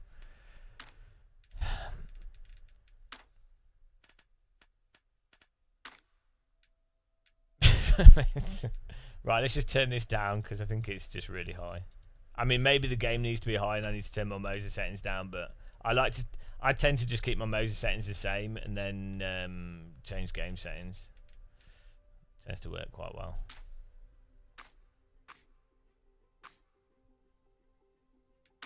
Good luck. Yeah, so why doesn't it have a slider at the top that just says 2, force go. force feedback strength? Slide left 200. 6 Yeah, right. that's because I think that was his 60. strength. 3 left opens 40. 4 right 100. I think there's like a physics dead zone in this, in the centre. 6 left short 120. Slowing.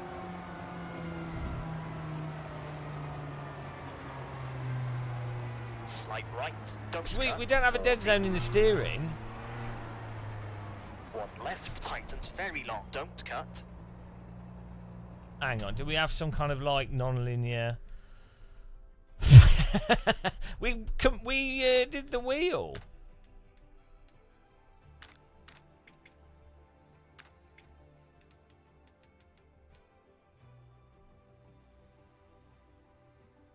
What's this? Time control braking.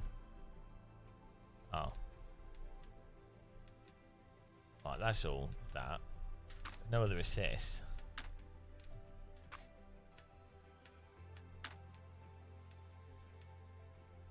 No. Hello, Thomas. Welcome to an exciting menu stream.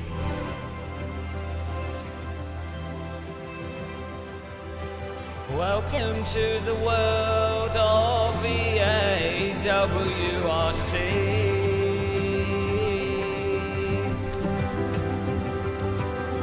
Changing settings for you and me.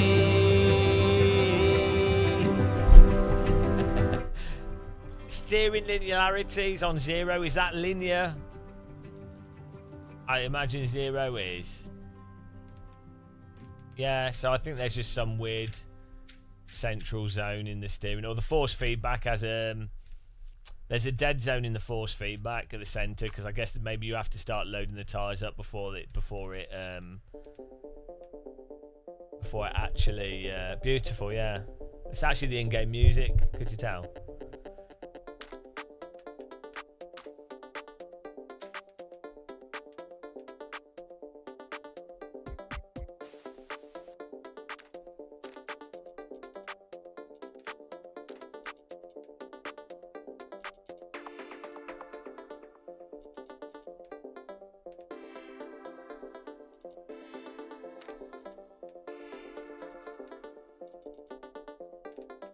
You know, vaguely talk coherently.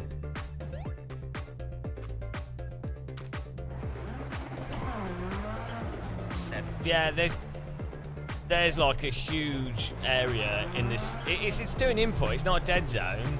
There's just quite a big area before the wheels actually start applying. Before you get force feedback from the wheels. Slide right, slowing 90. Late open hairpin right.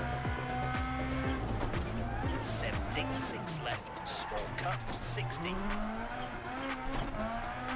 Slide left 50. 5 right, finish.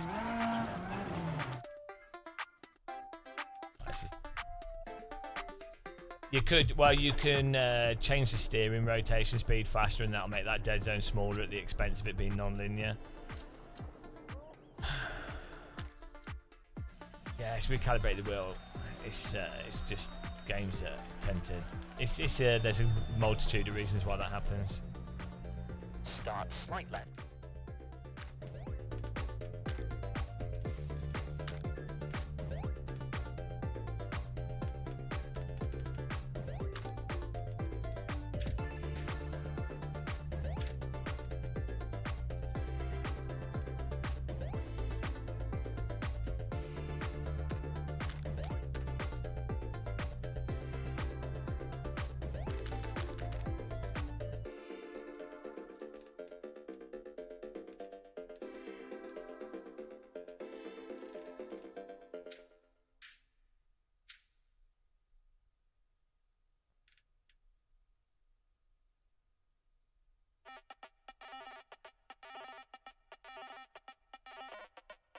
hang on, this description. This description for steering linearity. Low linearity makes steering directly proportional to your input, which can feel more consistent but sensitive. Hang on. Low linearity. Hang on. It's either linear or non-linear. I guess you can make it more non-linear, and it could be more non-linear in the direction of less sensitivity or more sensitivity. But then it's not even just sensitivity; it's just the sensitivity curve would be for how if it's either linear or it has a sensitivity curve one way or the other way, or different shaped curves. But directly proportional to your input, which can feel more consistent but sensitive. Okay, I guess what they're trying to say is, like, because if you had it negatively non-linear, it wouldn't be consistent, but it would be less sensitive at the start of the input if it's non-linear in the direction of less sensitivity and then more sensitivity.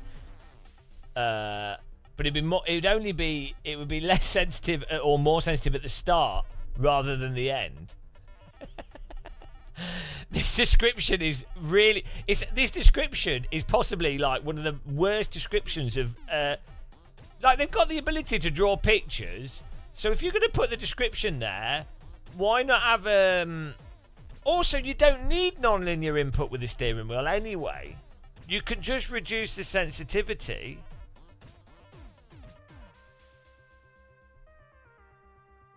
Any wheel now, I can't think of a wheel on the market that's like under 240 degrees of rotation. I don't think there is one. Like, the only scenario where you would be using a wheel where you'd use non-linear in certain specific ways if you're using gyroscopic input on something like a Steam Deck or a controller. And if you're using a joystick, that makes sense to use non-linear input.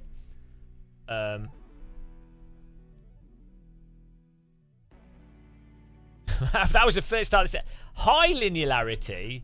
You can't have high linearity. They've mixed up the terms. I'm pretty sure you can't have high linearity. Like, something is either linear or non-linear conceptually, and then it's non-linear in a specific way. It can't be low or high linearity. It is or it isn't. I'm pretty sure. Am I stupid on this? Like, it's either linear or non-linear. Like, and then when it's non-linear in a certain way. This game, it's not a puzzle, it's a genius. Codemasters and EA have created one of the greatest puzzle games of our time here. Exactly, low linearity equals non-linear. I mean, philosophically, absolute linearity is probably impossible, to be fair. Like, I think for actual linearity to occur, something would have to be temporally it'd have to be divisible, incrementally divisible, and temporally perfect. So I don't think you can have absolute linearity in reality. I mean, there's nothing that's perfect. Like, can you imagine, like, even if you had the let's say you set up a load cell and the pressure, you push the pressure, and one gram of pressure equals 1 output, 2 grams 2 output. Well, it's never going to be absolutely perfect, so it can't be. Yeah, hypothetically it can be linear. Mathematically it can be. Yeah, like you just draw, you'd have two points.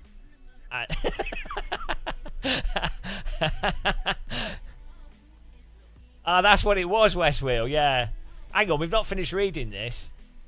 High linearity can make the steering feel less sensitive for small inputs, but can feel inconsistent. Right? You know what's funny? What's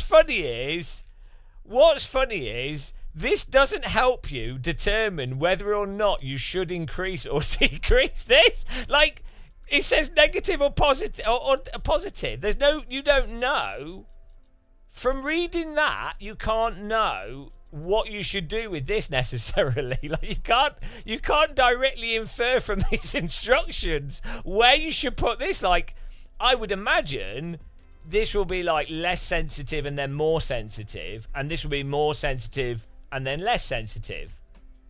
So the description should be increase the steering linearity to increase initial sensitivity, or decrease it to make. Oh, even then, it's just such a bad way of doing it. Just have a graph. I just. Hello, Lily Panda. Linearity, the count. Oh, I can't even keep up. Blown Pista Motorsport. Golden Hour is still in settings. What did you miss? It's capitalism. It's a random curve. I love it. This is actually really. This is more entertaining than I thought it would be. This is great. This is what gaming is these days. Forget loading a game and playing it. That's boring. Let's be honest. Oh, I bought a game. Oh, there's some levels. I've unlocked some content. Can I pass the level? That's like 80s mentality of gaming. Boring. Now it's like a decryptive puzzle game. You have to work out the settings to just get the game to function, to then be able to play the game, to then race against broken AI and then pay, to then gamble. It's a casino mechanic. So you then gamble money like you're in Las Vegas or something. And who doesn't like Las Vegas? What happens in Vegas stays in Vegas. And then you might win something you don't need, but you've it's like a metaphor for the downfall of capitalism. It's really amazing what they've achieved with this. It's fantastic. So I just think that's important to keep in mind.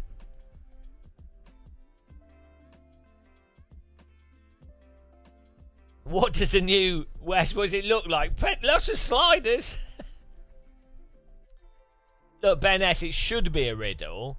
Because, ironically, this is actually closer to real motorsports. Like, anybody that's even done just a basic track day, as I've said before, it's like, oh, you need a trailer, you have to put your car in the trailer, you need the insurance, you have to sign up to the track, you have to sign into the lobby, you then have to have all the stuff, you have to do the wheel bolts, you have to heat the oil, you can't get on the track because someone's had an accident, you then have to adjust a setting, part of the car's broken, you have to reattach it, you can't get the parts, you have to go to some random shop or find someone else that can fix it, and then you don't actually drive your car at all, or this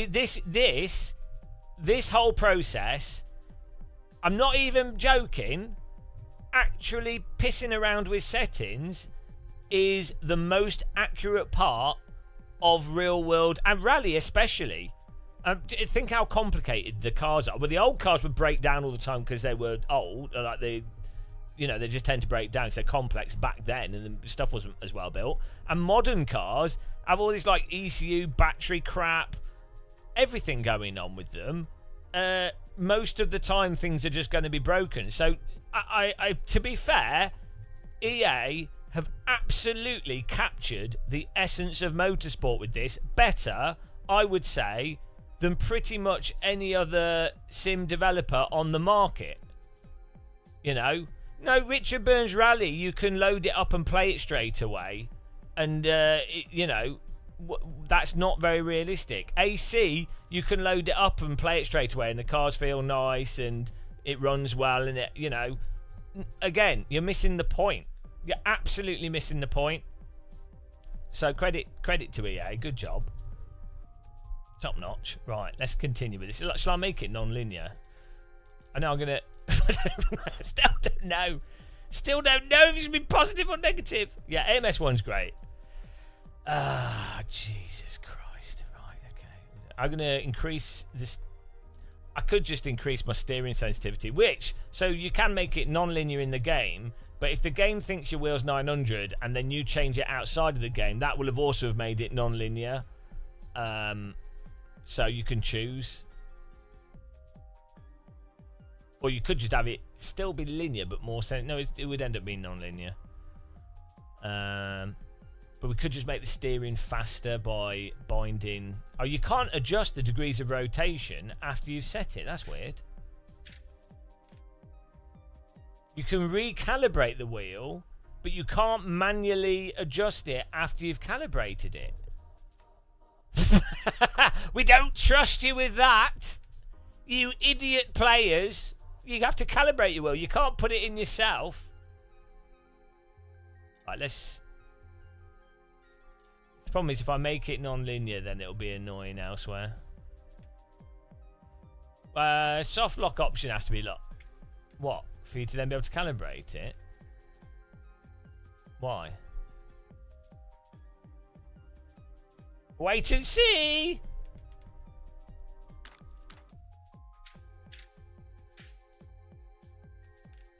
Ah, dear. Right, anyway, this is...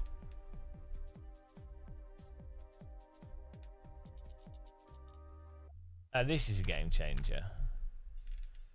Yeah, I want to make my steering faster because it's to reduce the dead zone. Either I can change it in Moser, but I don't want to alt tab out of the game. If I make this non-linear, then when we need to...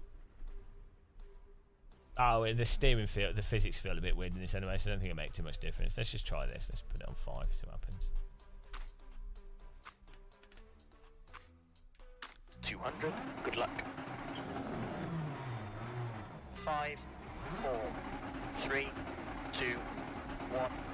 Go slide left 200. Oh. 6 right. Don't cut. 60. That's the opposite way. So even after after all that, we still did it the wrong way around to what I wanted to achieve. Even after all that, I still did it the wrong way for what I actually wanted. Oh my goodness. Oh well. I was never good at this. Opens 40, 4 right, 100. Oh yeah, there you go. That's a bit better. 6 left short, 120, slowing. Slight right, don't cut, 40, 1 left. I find with don't cut.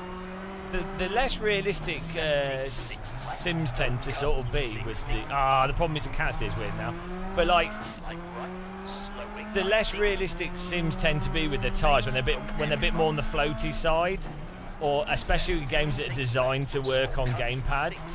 You're much better off using faster steering because the game is sort of designed around the intention of someone slamming the joystick left and right.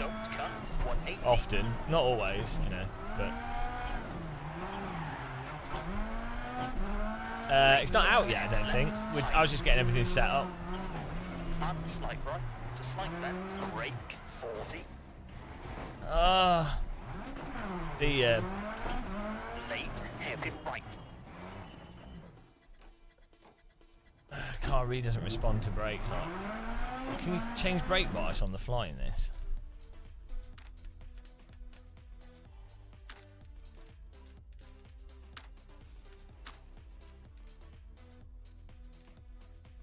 Maybe you have to do it whilst, yeah. I know you can do it in the setup, can't you? Do rally cars have? You'd have thought that new modern rally cars would have brake bias for the driver, unless it's part of the rules.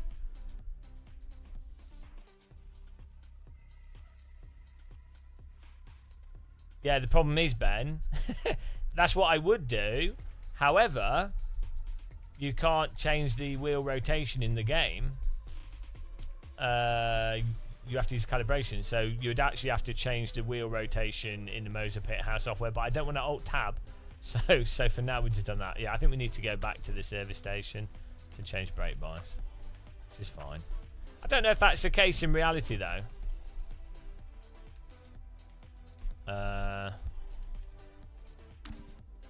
Could someone Google or check with ChatGTP or something if rally cars have a adjustable brake bias whilst in stage?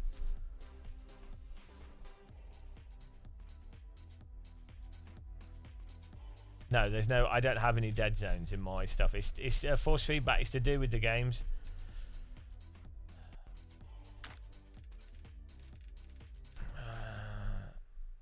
So what you'll find is games that have more kind of mushy tyres on them or less peaky tyres, or the force feedback doesn't apply force immediately to the steering rack or immediately to the tyres, you end up with this in the centre. You don't have much force feedback coming through the wheel, because until the wheels are actually turned or you're actually putting load on them, there's not much force going through a steering rack. It depends on where the developer generates the force from, if they take it directly from the contact patch, if they take it from the steering rack, and then it also depends if the developer has an additional seat of the pants layer to the force feedback. So if you play Beam MG, for example, that has a G load force feedback option. So even if the tyre geometry and wheel geometry is mostly straight and not picking up stuff through the steering rack, the load of the car will apply an immediate force to the wheel. So when you're in a real car, as soon as you turn or do anything, brake or fart, you can feel the G-forces change, and it's very direct, and it's how you can preemptively drive a vehicle. Unfortunately, a lot of game developers don't seem to understand this, and it's also technically a little bit more nuanced to implement, and a lot of consumers don't know about this, so there's no motivation to do it. Another example, IRFFB, it has a rotational thing for when they slip, the car's rotating from its center axis, and that applies a counter force. And so that means even before the tires are actually getting much slip or steering rack forces, there's an immediate amount of force on the wheel, so you can feel rotation straight away, like you would in a real car. You can feel it straight away. Again, too nuanced for consumers, too nuanced for developers. No one gives a shit.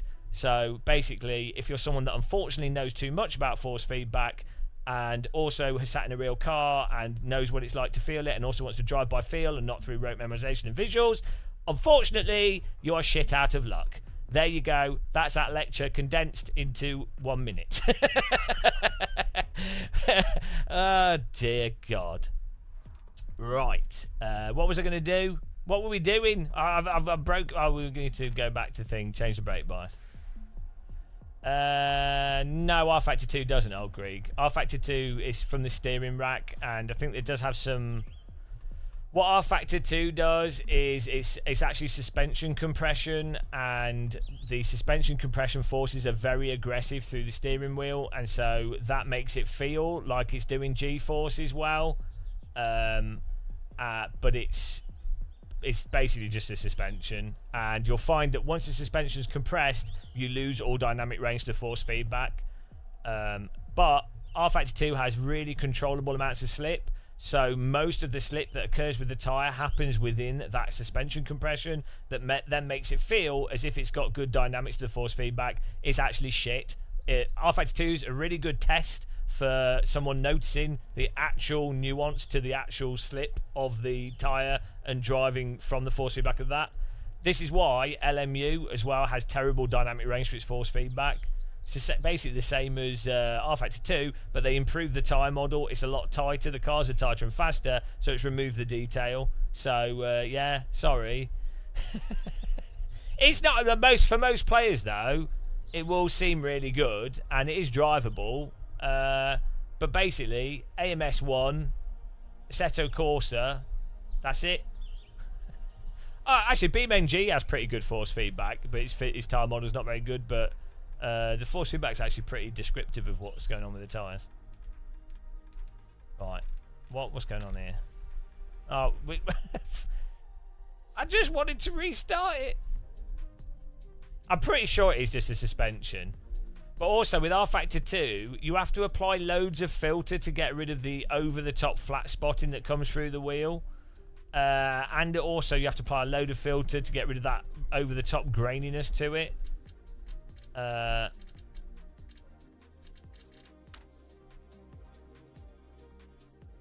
Okay, that makes sense as the rules. I didn't know.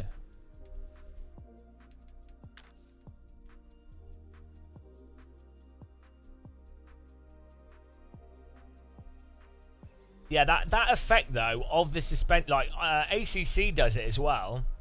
When you initially brake and you get the tug on the steer on the force feedback wheel, that tug gives the impression perceptively it feels analogous to braking in a real car for some reason. Even though it's like only left and right, it gives the sensation that you are actually braking.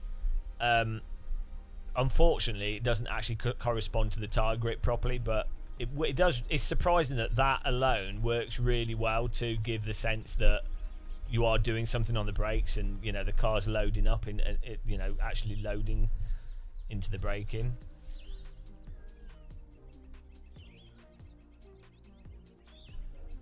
It's the Thai model in BeamNG. So what the problem with it is that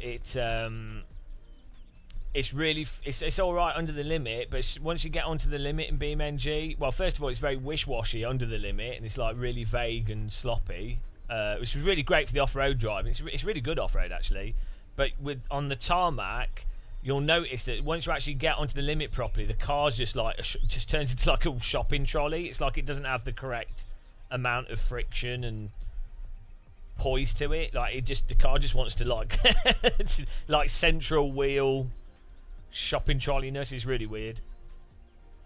I really don't know why that happens. Who knows? Maybe it's like differential. Maybe it is like tire model stuff. But thing is, off-road, it doesn't matter so much because it's not as snap, because the cars generally slide in more in general, and everything happens slower off-road.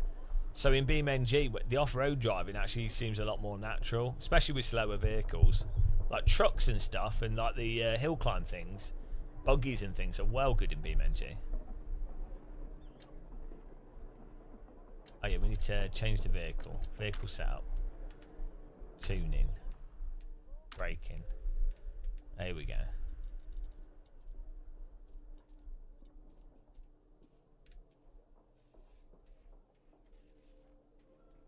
What?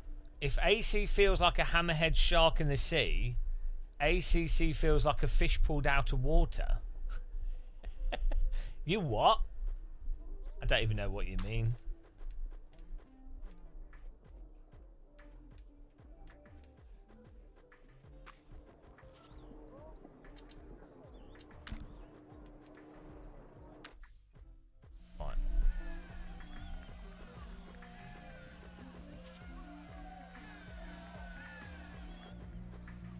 Start slight left, 200, good luck.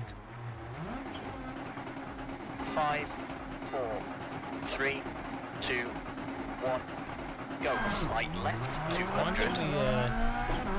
6 right, don't cut, 60, 3 left, opens, 40, 4 right, 100. Oh, that's a bit better. 6 left short, 120, slowing. Yeah. Slight right, don't cut, 40, 1. This game does have like a weird kind of floatiness 70, to it. 6 left, don't cut, 60. Slight right, slow. ACC's force feedback is absolutely useless. But it's good if you don't notice it, it's great. Just be glad you don't notice. Slight left, 50. 5 right. To 6 left and 3 right, tightens 2, don't cut, 180.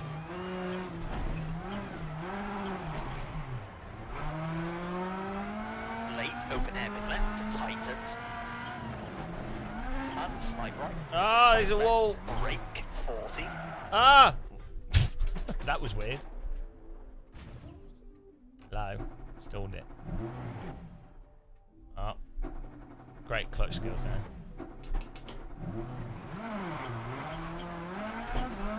Late hairpin right. 60, caution, slightly left. We need to restart this. We need to do with the force feedback a bit here. Oh! Oh, pause. It's all happening.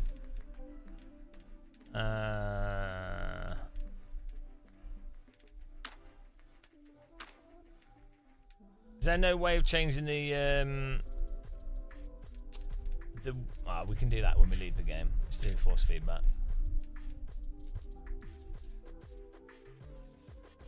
No, it doesn't all depend on what you want out of the force feedback. So the problem fuck me. The problem is people don't it's just so dumb. I just don't care anymore. Just don't care anymore.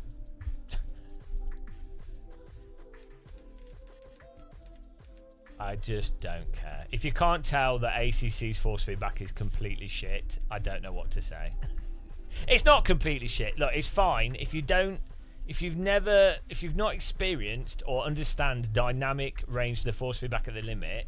You'll be like, oh, it's fine. I can feel the track texture. It's got aggressive self-aligning forces. Cars are easy to drive. You'll be like, it's fine. If you're someone that's set up AC1 or AMS1 properly, you'll be like, oh dear God.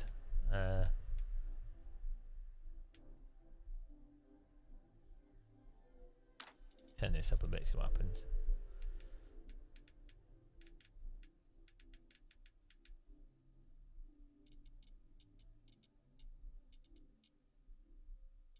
So this will ruin ACC for you. Go to Barcelona, go to the right-handers, the uphill right-handers, turn your wheel, and have it so the car's loaded up going into the uphill right-handers. So you've gone into the corner, and the suspension's compressed because you're already going into the corner. Then you can like slam the accelerator on and off, and you'll see the front of the car washing out, right? There'll be no change in the force feedback. It will just be the same force feedback feeling. Despite the car wobbling all over the place because the suspension's already loaded up.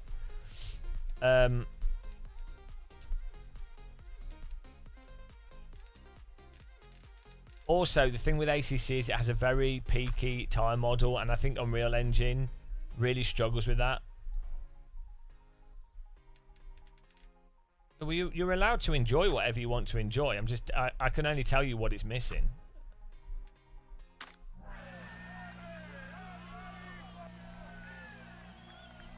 I don't know. What happens is developers want to make their tyre models more realistic in a sense. So they make the tyres more peaky. Certain slick tyres in real cars have quite an abrupt transition from grip to slip, and then from grip to the limit to then more slip, and it's like quite an abrupt slip curve that occurs. And real cars are quite pokey in how they move around. They're quite agitated. Not all cars, but like even like GT3 cars, they're quite like responsive and move around quite a bit, joggle around quite a lot. And so developers want to make the tyres more peaky because that's kind of what the data suggests the cars should be like, or that's what the tyre data they have is. Unfortunately, the peakier the tyres are in a racing simulator, the less range you have for the force feedback to then pick up on that range. So you've created a very tiny window for where a force feedback wheel will be able to get a range of forces to describe the limit. And then if the limit behavior as well in sims is very flat, you end up with basically, oh, it's all fine, there's a bit of range, oh, now I'm on the limit, and now the force feedback's flatlined. And also you'll find the physics of the cars essentially just flat lines. So you then lose like a load of the dynamics and subtlety of driving. So you'll notice that dirt cars, rally games, vintage vehicles, road tyres, the cars will have a lot more sort of range to the slip because they actually do have more controllable slip. But then that also allows for more range to the force feedback. Now, I've been in a real race car, like a fast car. They still do have a lot of range to what's coming through the wheel. Some cars don't have any range, some do. But you feel a lot through your body. There's a lot of range to the G-forces. So the problem is, as I say, the computer game, you've got all this stuff happening. It's having to render the game, and you've got like 100 milliseconds of delay from the game to the wheel. Not everybody has a 12 Newton meter DD wheel or a DD wheel with good slew rates, and people put damping on the wheel because they don't want too much oscillation and stuff. So the end result with Sims is, in some ways, partly from the developers trying to do a thing that is technically more realistic in a sense, the end result ends up being less realistic because they don't put other stuff to make up for the fact that the hardware just can't keep up with that component of software, or the details just don't come through it. So yeah, Yeah, AMS2, although it has really terrible physics at the moment, it does actually have quite good options with its force feedback, which is really quite nice. So you can actually adjust it quite a bit. But the reason why AMS2 force feedback, again, I think the reason why it has quite a lot of range for what the tyres are doing is because the cars drive around like bloody hovercrafts. So it's like you're driving a rally car or something. So it gives more time and more space for the range in the force feedback. So at the moment, AMS1 and AC are the closest thing to giving you punchy-ish tyres. They're still a bit like AC's still a bit muted, really, but it's the closest thing to having punchy-ish tyres with a bit of dynamic range there, so that you can feel where you are going before you get to the limit, that little bit onto the limit, and then there's a range whilst you are on the limit to then hold it at the limit and know that you're at the limit, and then keep it there. And then obviously it drops off if you go over the limit. So it's got that range. That's what you need. Like if you're driving a real car, there's if you're ever in a full size car, when you're at the limit, the car basically gets into this happy zone of lightness because the tyres effectively have like the car's just in a poised state. I think it can just rotate easier. It can move around easier without losing its momentum. So that's how you know there's like there's a specific feeling and sense to a vehicle when it's actually at the limit, and that's what you're supposed. That is the goal. That's the essence of driving. Really, it's not all of it. Like there's a lot of memorization, there's a lot of process, there's a lot of like being smooth and everything. But basically, driving is driving the apex, hitting the racing line for hitting the apex, driving the optimal racing line for that specific car with the grip on that track. And doing it at the limit, and you know you're at the limit because that's how the car feels a certain way.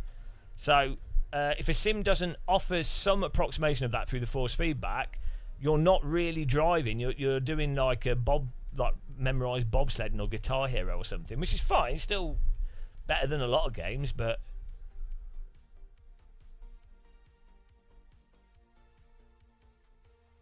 yeah, that's that story. Did you enjoy it? Nobody did.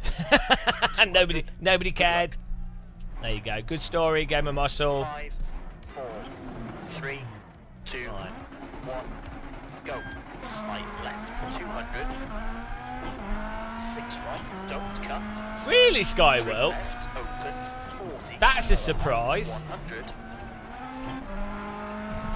6 left short, 120, slowing. What a surprise! Right, don't cut, 40, 1 left, tightens, very long, don't cut.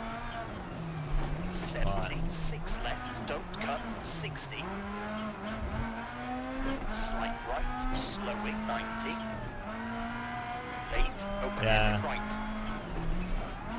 70, 6 left, small cut, 60. What? Why did it pause? Slight left, 50. 5 right, into 6 left. Yeah, well, we've got this feeling okay. Oh, we're getting Two, there. don't cut, 180.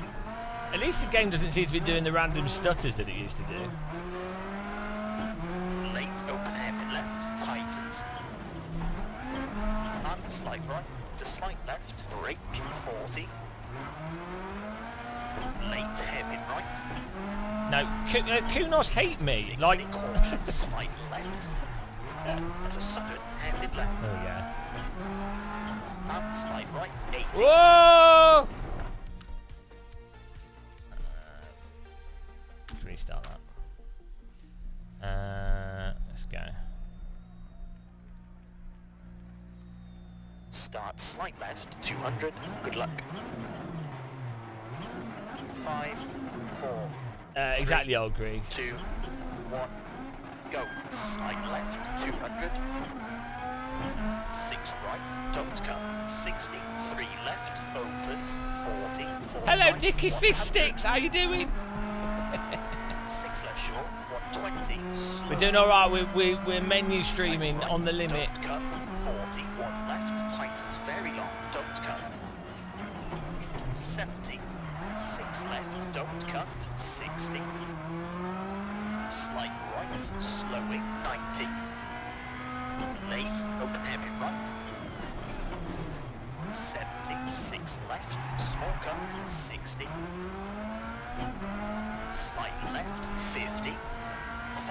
right, into 6 left, and 3 right, tightens 2, don't cut, 180. Woo! Late open hairpin left, tightens.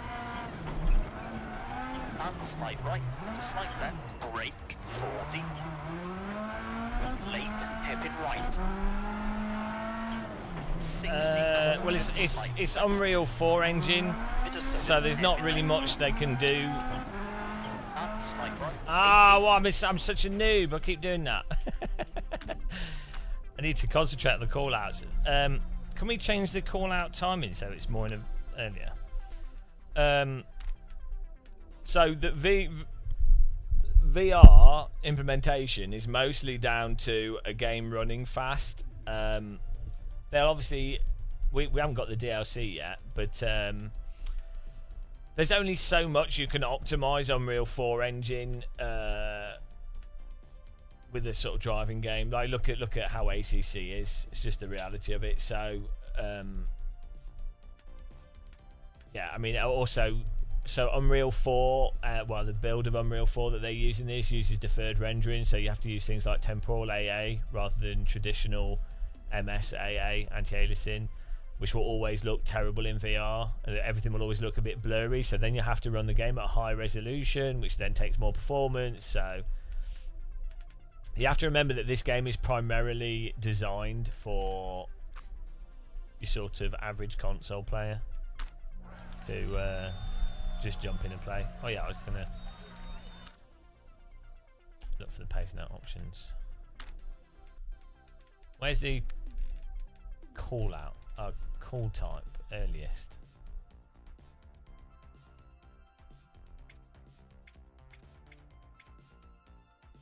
Should already be early. That seemed like they were pretty late. Let's try late.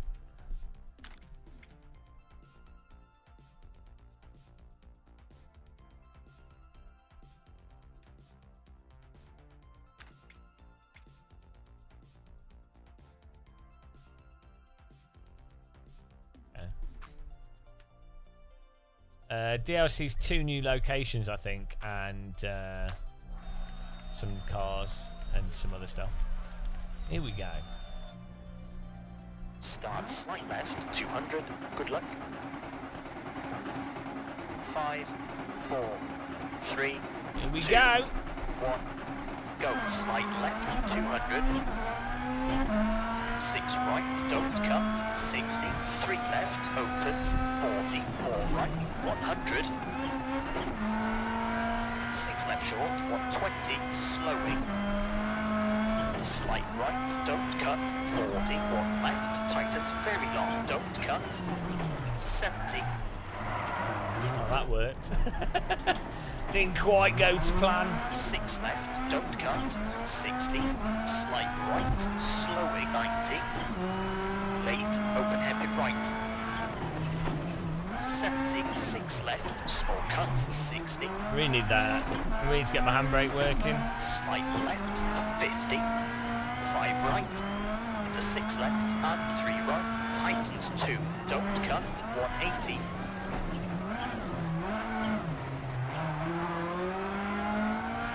Late open hairpin left, tightens. And slight right to slight left, brake 40. Late hairpin right.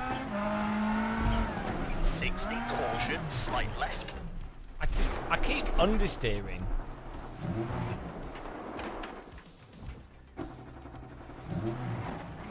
I can't, like, it won't over. I don't get it to oversteer on the throttle. And the oversteer on the brake. Oh my god. I want more oversteer. Let's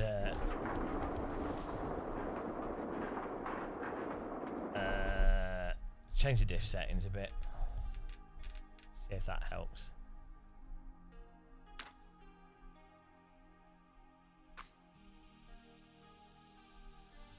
Oh. Can we just restart this?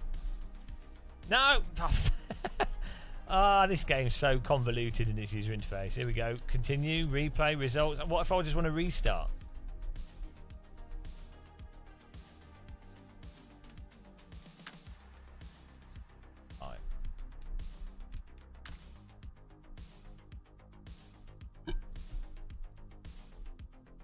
This is the future of rally. This is it. This is all we have these days. You have to deal with it. Don't know what time the DLC's meant to drop. Right there. The future is now. Right.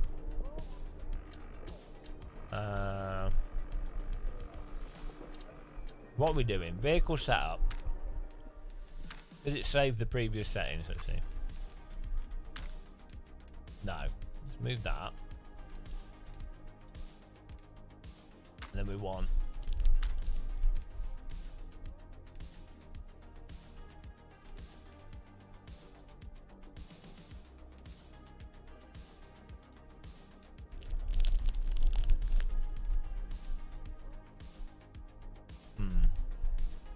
It was already pretty high on the driving lock.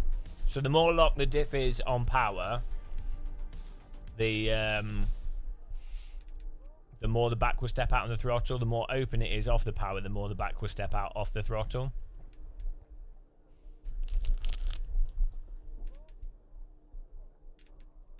I don't know how you set the you know when you set the power from the front to the back? Where'd you do that? They have like a diff. Would they not have it in modern rally cars? Where you set like the middle, so you can have it so that on throttle the rear applies more throttle than the front. That's the default of Pac-Man. That's the default. That's the default that the sim puts out. It's probably so it's so you don't oversteer with the gamepad. Okay.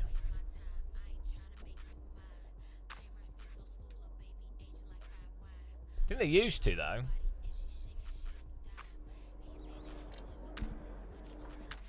Right.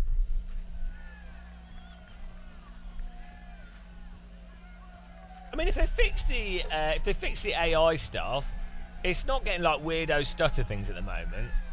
The game looks a bit blurry and it's still only getting 100 FPS, but the frame timing seems okay.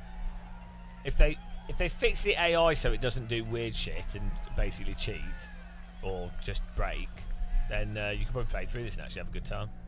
Start slight left, 200. Good luck. 5, 4, 3, 2, 1. Go. Slight left, 200. 6 right, don't cut. 60. 3 left, opens. 40. 4 right, 100. 6 left short, 120. Slowing. Slight right, don't cut. 40, 1 left, tightens very long, don't cut. 70. 6 Still left, has don't the- cut. 60. It still has the snap oversteer Slowing, 90. behaviour. Late When the back right, breaks traction, it goes into like this. 70. 6 left, It still has that small weird. cut. 60, slight left, 50. 5 right. Into 6 left and 3 right, tightens 2, don't cut, 180. Like it's super mushy and pliable, Late open hairpin left, tightens. but not particularly pokey. But then when the back comes out more and you actually go into more of an actual drift, it's like it's switched to a different physics mode. 60, cautious, slight left. Into Sutton, It's actually left. it's really hard to get it into a. And slight I think we right, 80. I keep doing the same thing. Probably need the handbrake to be honest to force it to get the rear out. Yeah, grip, grip, grip, and then it just goes in a really.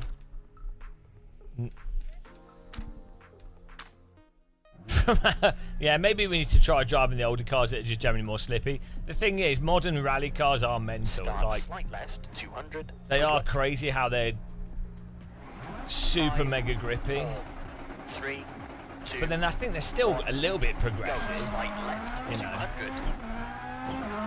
6 right, don't cut. 60. But the 3 modern left, rally car, I don't know opens, this year's, but 40, 4 right, 100. for the last like 3 or 4 years, if you watch modern rally cars, they look like Formula cars. The way that they Slight right, grip the don't road. I cut. think they've changed the regulations now again. Very long, don't cut. cut. I'm a bit out of the loop with that 70. now. 6 left, don't cut. 60, slight right, slowing. 90. Late, open hairpin right. 70. 6 left, small cut. 60, slight left. 50. 5 right, into 6 left, and 3 right. Tightens 2, don't cut. 180.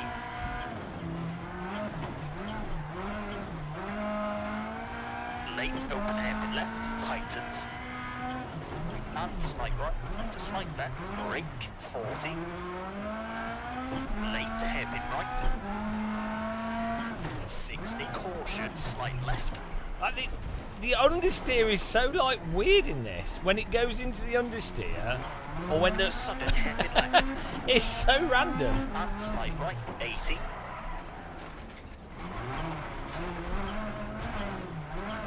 Oh my god.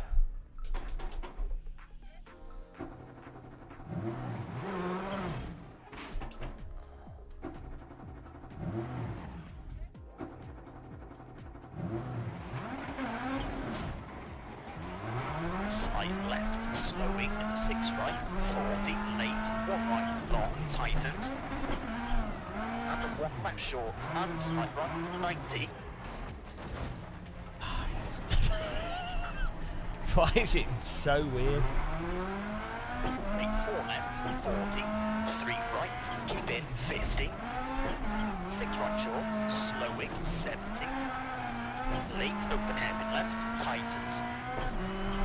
And 5 right. Into 6 left. And slight right, of a bump, into 4 left, cut, 70. Open hairpin right, tightens. And slight left, 200.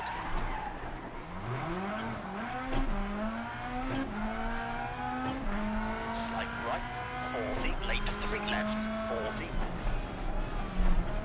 6 right, Is the stream 50. still going? On my other monitor, the 150. stream's like dead. Late 3 right. This is keep in, this is and 3 WRC, left, but we're and 3 right, opens. we were just setting it up. The DLC's not out yet. To 3 left short, 40. 5 right, 50. Open hairpin right. Yeah, it's really hard to 70, get it slight left, don't cut. into like a consistent 3 oversteer. right short, into 2 left short, and 4 right, and 4 left, 40. Slight left of the crest, long tightens, 70. Slight left. It should be a lot and better on 6 the right, dirt slow, tracks though. Like 50, tarmac is late, obviously open hairpin left, more tightens. pokey. 30, slight right. It's really hard to stop it from getting into either snap oversteer or sloppy understeer. Like the balance point between is really. Late, open hairpin right. There'll probably just be like a specific technique to get it into a set state, and then it'll be happy. 30, 3 left short, 160. Slight left, tightens hairpin. 50. Ah, that's right, not. 60. That was me. Thought that was. I imagined the road went straight there, but it didn't.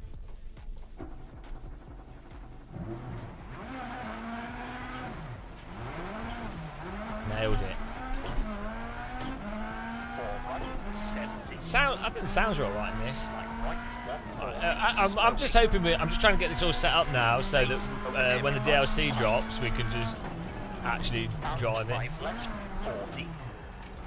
I want more oversteer.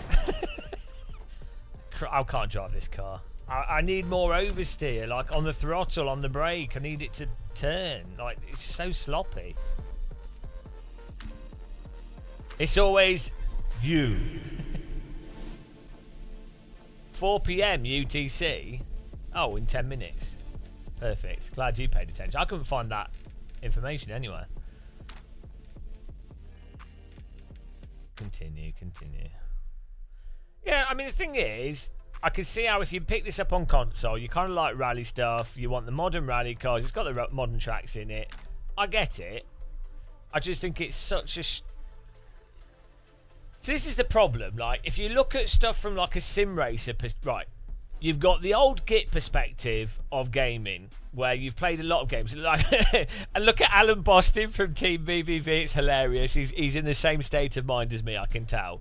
You're old and you play games. You have to realise that games are obviously mostly for kids. They're not for adults that have wasted their lives. So old. But the thing is, if you're old, you've experienced stuff over the years, and then you're like, well, why is it so shit compared to previous stuff? Like Richard Burns Rally, fundamentally from a gameplay perspective, which came out in 2004, is it was 2004 Richard Burns Rally came out, is a better game. Like, it drives, it might not be more realistic or whatever, it probably is actually, but like it drives in a more interesting way. It didn't have all the mods and everything at launch, but so you're aware of those things. So then that's going to make you look at the stuff that's currently available, and you go, well, hang on, why is it worse? Like, why is it worse than that? So, okay, old Git perspective. Then you have sim racer perspective, and it's like, well, you're like, oh, I can see how a game could be fun to drive. I don't expect it to be realistic, but you're like, oh no, you've got wheels. These things have existed before. You've got Gran Turismo AC. Even like Dirt Rally 2 and Dirt Rally 1, and being able to feel the force feedback and being able to set your settings up and having it nice and it works seamlessly, and stuff that was established again 20 years ago with like Live for Speed or Richard Burns Rally. So you've got the sim racer perspective where you kind of want something a bit more involving. You like the depth there. You're willing to put hundreds of hours into refining the driving. You're really focused on the physics and stuff. Even if it's not realistic, you just want that depth and the equipment stuff to work and everything. That's a sim racer perspective. So that's another perspective. Then you've got your like bog standard sort of consumer perspective. Maybe someone that's like 12 to 25 years old. They're not particularly into driving games massively. They might just be a general rally fan. They probably don't even have a PC. They've got a games console.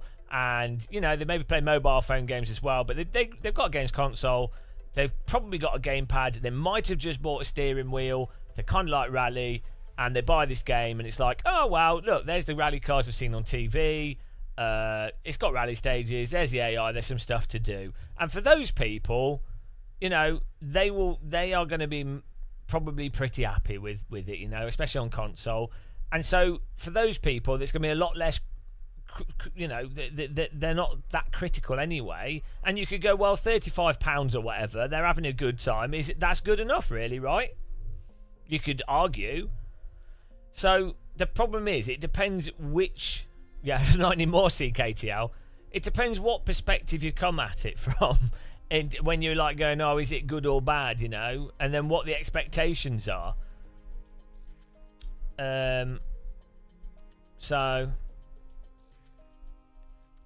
Vanilla RBR I did play it when it actually came out in 2004, and a few years after. I even had I had the PC version and the Xbox version. Funnily enough, if you play RBR on the hardest setting, it's impossible to complete, because on the Japan stage, I think it is, the radiator always breaks. You can't avoid it. You could drive really slowly, always breaks, and if you fail one stage, you fail the whole thing, and you then can't actually complete the game. You cannot win. so like, the game actually has a complete game-breaking bug in it on the hardcore setting if you've got the damage on. So it's actually impossible to win, which is a fundamental rally, I guess. Alpaca Man.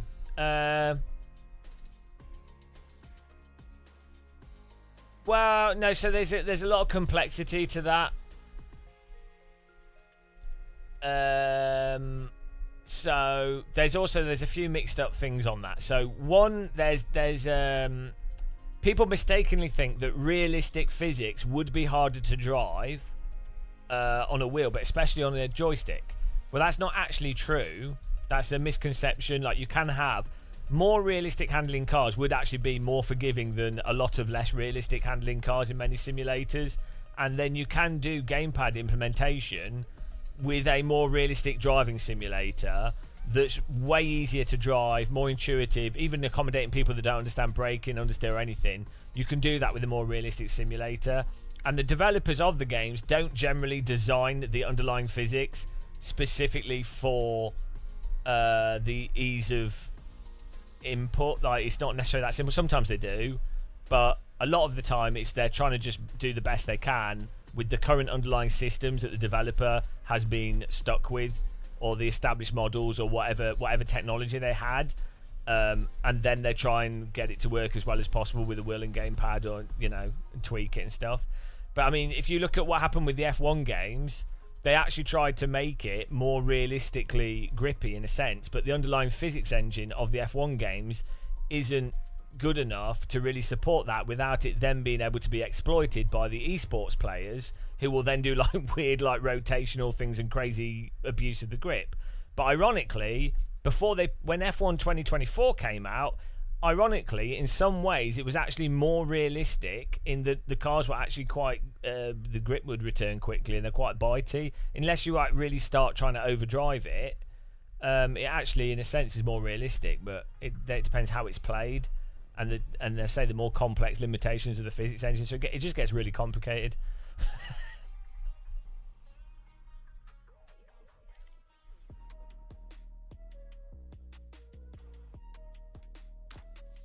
From my experience with messing around with controllers, hello Matt.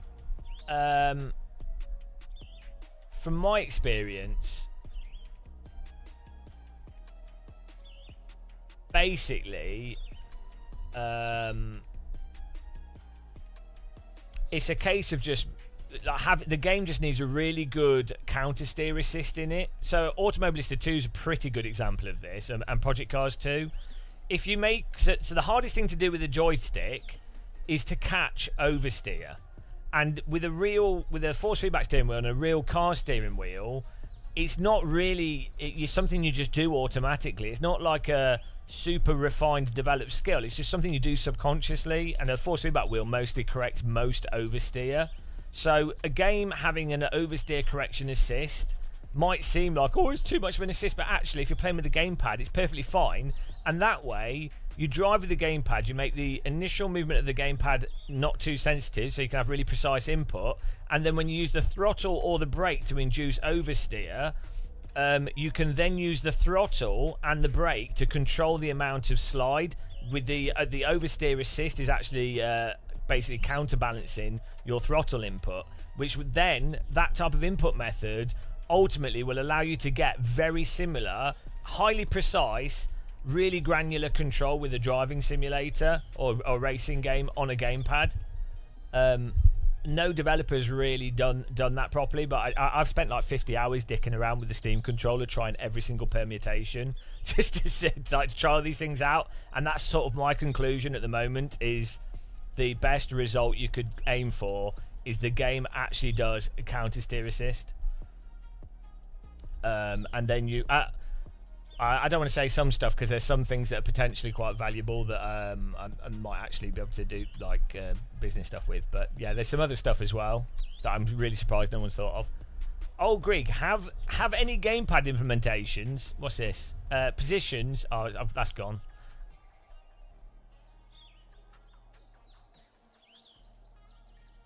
Well, so the thing I think though, I actually really like arcade handling. I actually quite like Codemasters' physics approach with that older games. Like, so unfortunately, we kind of gone in a weird direction.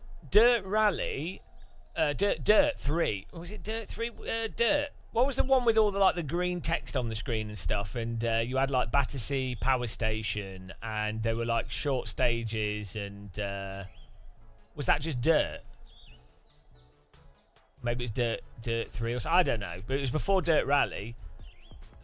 And Codemasters like Grid and that kind of stuff, their handling design I think was really, really good. Like, you played it with a gamepad, it was quite snappy, and it had a really nice controllable drift. The cars bogged down when they drift, but you could maintain drifts, you could do Gymkhana and stuff.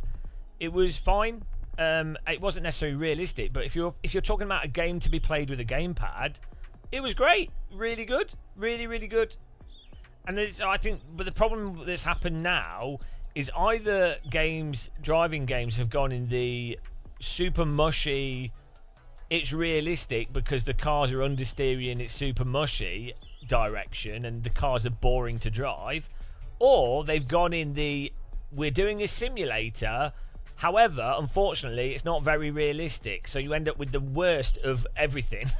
It's not realistic, but the cars are like arbitrarily twitchy and weird, and it still doesn't really work well with the gamepad. So my thing would be, basically, you either do it realistically and then you support that properly, or you have to actually have a simulator there. It has to be like R-Factor 1 or better, or Richard Burns Rally or better, or, you know, whatever, or AC better.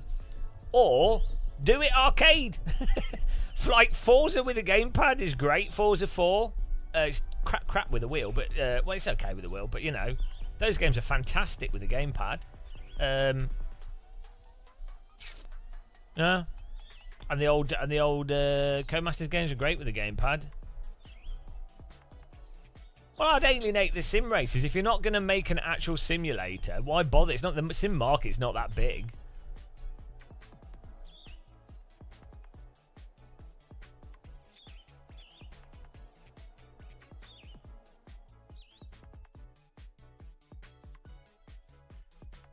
Every time I see Tanak, I always think Tanuk's tea cakes.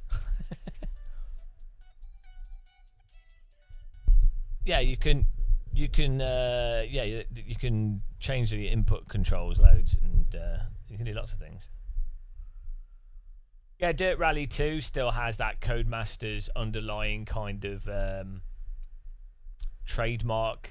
So basically, if you were to slap your controller, the joypad, to the left or the right, the car basically gets stuck in a fixed sort of trajectory of maximum turn, and then you can then add a bit of throttle or throw it in more, and it will give it a drift. And the drift is like quite a baked, very stable, controllable drift. And I think that's fine.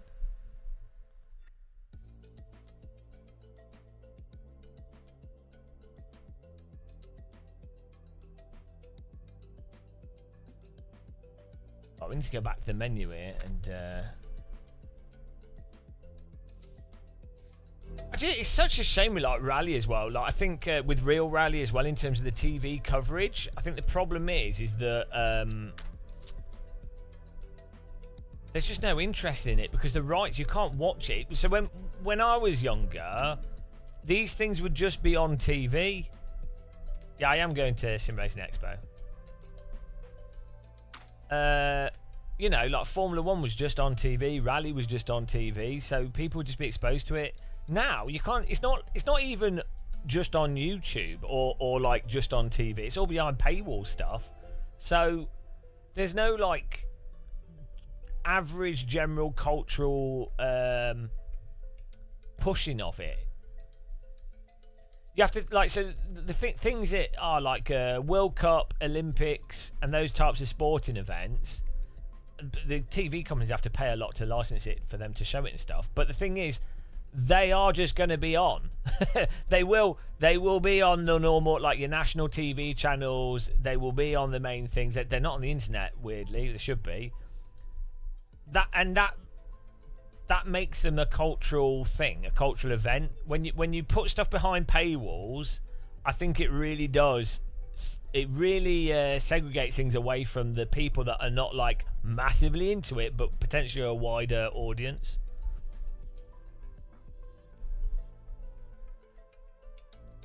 You guess the demand for racing content on TV went down for some reason. Probably environmental stuff. Well, I think there's also, I mean, it's how it's presented as well. I mean, look at Formula 1. The demand for that is actually skyrocketed. But actually, it's a good example of what I'm saying. Formula 1 demand grew because of bloody Drive to Survive. And what's Drive to Survive is on Netflix. Everyone basically has Netflix. It's the equivalent of like a bog standard TV thing. And then it's just showing the drama on something that pretty much everybody already has access to. If Drive to Survive was only published on F1 TV, nobody would have seen it. Like, do you know what I mean? So that's a really good example. And then I think with Rally, the thing that happened was as well is that there was just less cars in it, and there was that period of time where I think people would look at motorsport to go, oh, which brands are the winning brands? I don't think people do that to the same extent now. Maybe they do, I don't know. I'm not really a car person, so... No, I don't want to do that regular rally. I just want to do one race.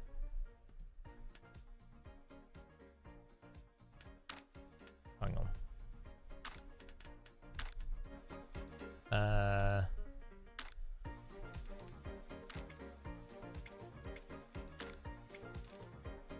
How do you pick the car?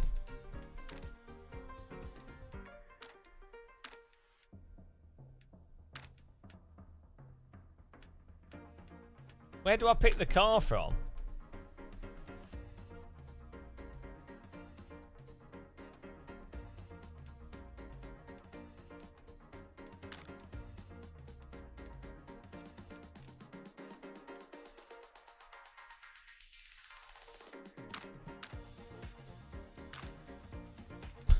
Where do I pick the car? I don't want to do these cars.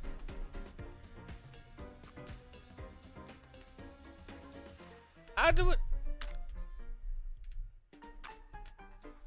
Am I dumb?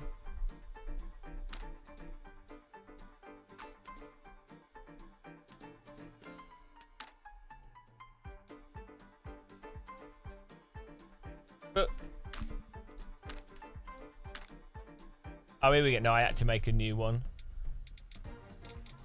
That's why. Where's the Subaru Group A? There we go. Yeah, no, I had to delete the.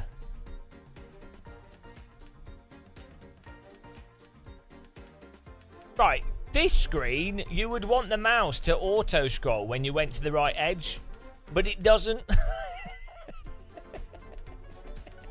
The one time that you would want it to scroll, it doesn't.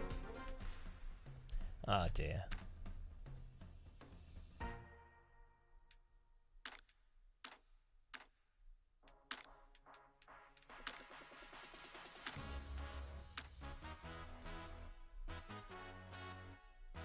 Here we go. Perfect car, this. What's an Xbox pad?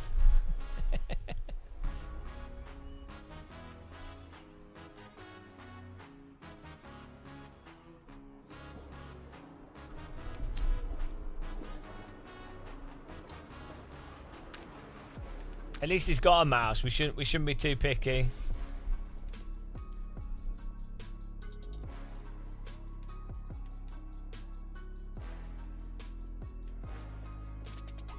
I wonder if the preload's on 0, if that still means that these don't really work.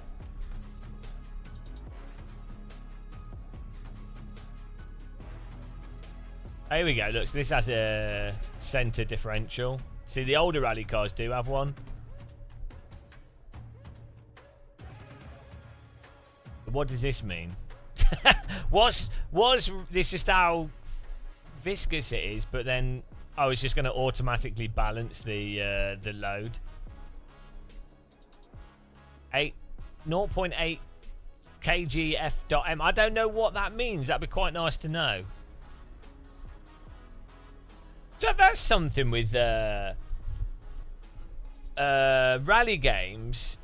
Have the potential to be really interesting in educating you about car settings and like, right, I know they probably didn't have enough time to develop this, but how nice would it be if on this screen here, right, car setup screen, what you had was a view of a car that's driving along, and you see the car driving along, and you change the settings and you can visually see what that's changing on the 3D model of the car. Like, the car's a solid car.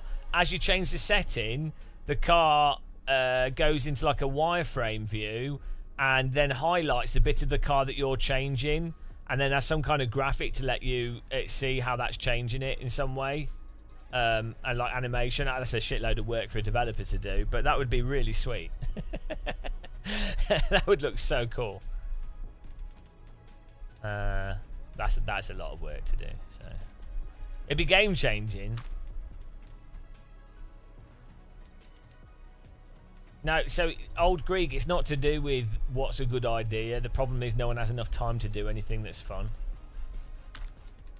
The reality of game development.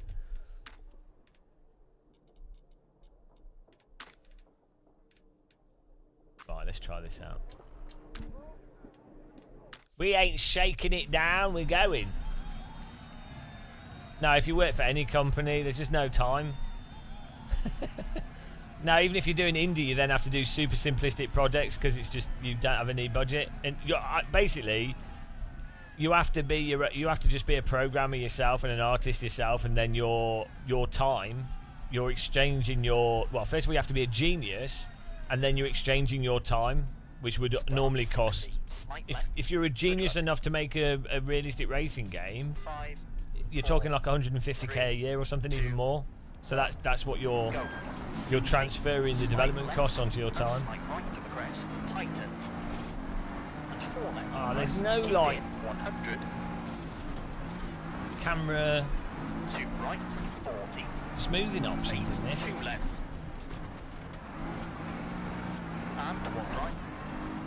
I'm sure Dirt Rally and late 3 left, don't cut.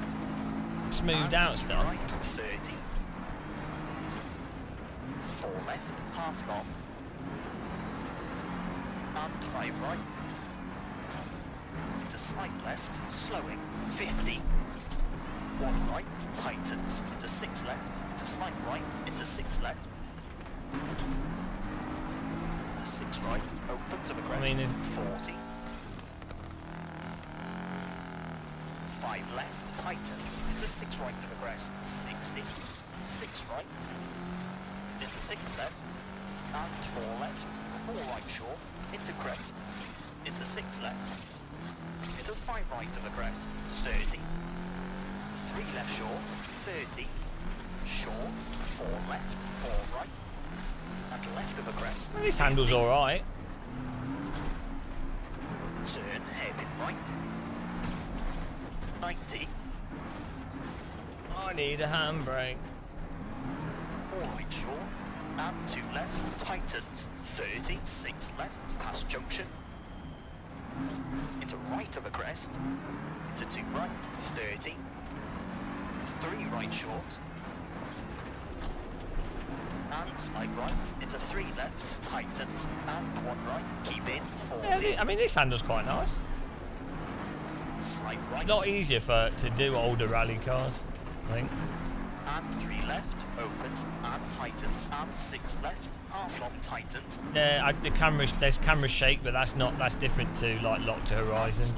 That's to remove an added camera shake. Didn't seem to do anything there for some reason. Into 6 left, into 4 right, into hairpin left. No, I set it to 100 and it didn't do anything. No. Maybe you have to reset the stage for it to actually work.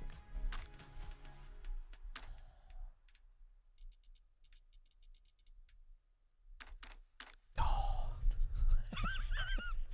Jesus Christ! Long tightens. Done nothing. Ow.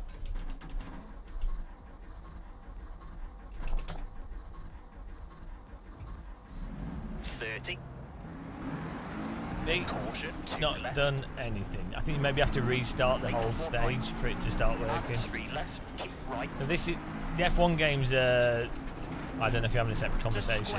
This is Unreal 4 engine. 6 left.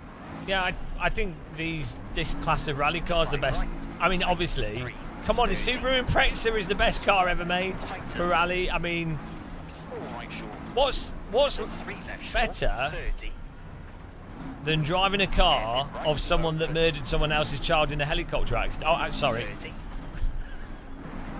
5 right short, into 6 left, 40.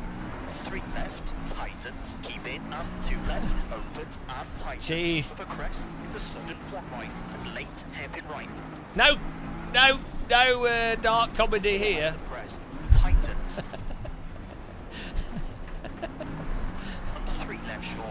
slight right. And left of a crest, slowing 30. Turn square right, don't cut, to 1 left, to 5 right of a crest. And to left, logs outside, 60. 3 right. Oh, this is pleasant. 40. I like this.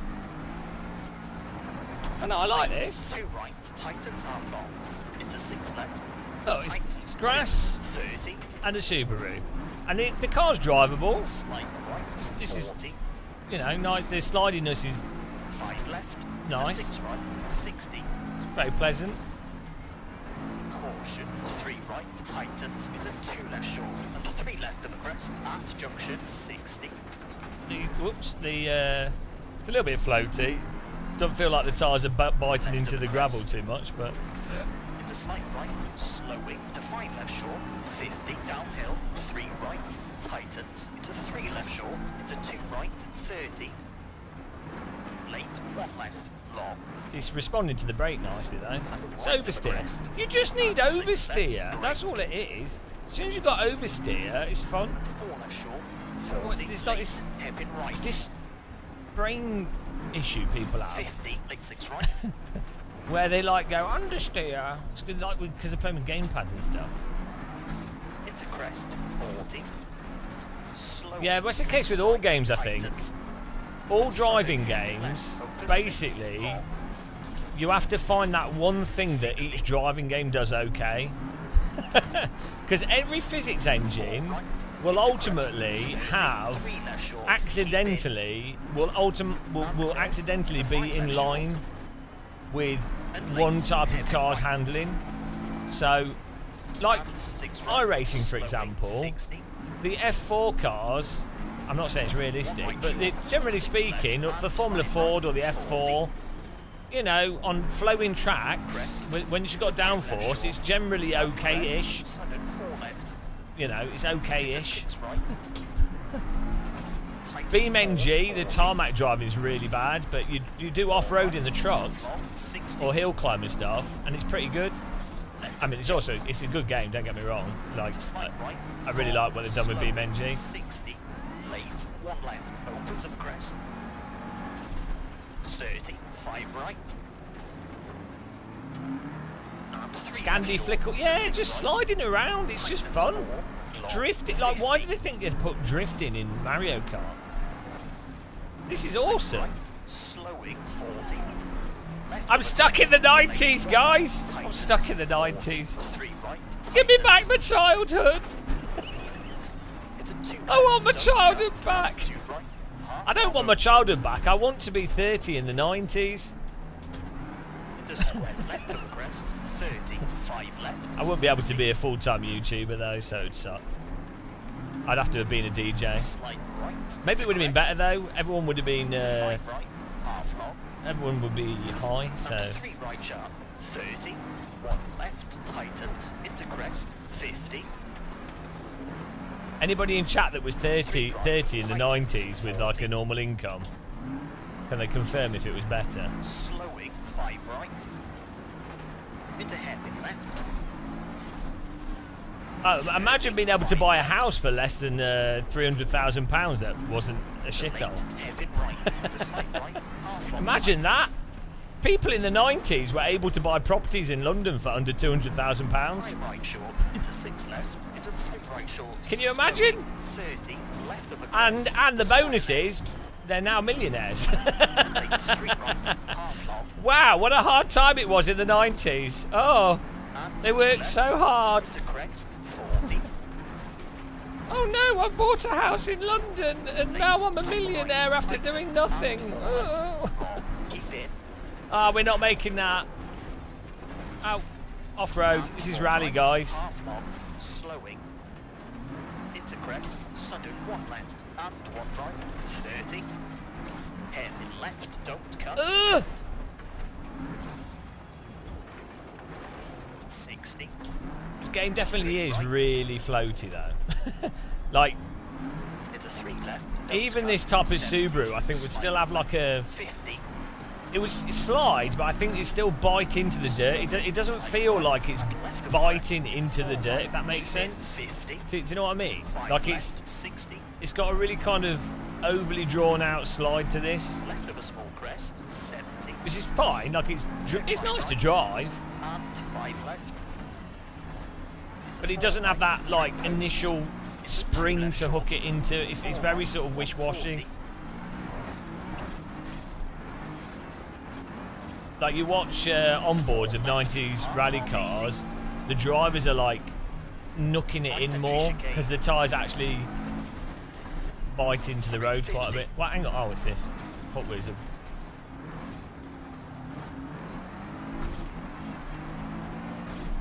I think RBR is quite floaty as well. Yeah, I mean I haven't played it for ages, but yeah, I always felt RBR was reasonably floaty in its feel. I think it's just a thing that no rally sims really got right. Titans. I think it's just really hard. 20. It's really hard to get a simulated car to be bitey and sharp, but also not just chew you out. I think it's a difficult physics problem. And 3 left. Long past junction 30. 4 right. I'm gonna kill a spectator. No, we're alright. Yeah, no, but I mean, just even though cars are different, 50. a physics engine is basically all the same. Left. Half long. So like you can drive any car in AC and they'll all feel like Assetto Corsa cars, unless the mod's completely broken or something. But like, same with AMS1, R Factor 2, Dirt Rally. Like you could be blindfolded, you could play any car in any simulator and you'd be like, oh, I know what sim I'm playing. I know we need camera. That's such a good feature in Richard Burns Rally. 1 left. Into 2 right short. Don't cut. And 1 left of a crest. And 1 right. Long. Opens.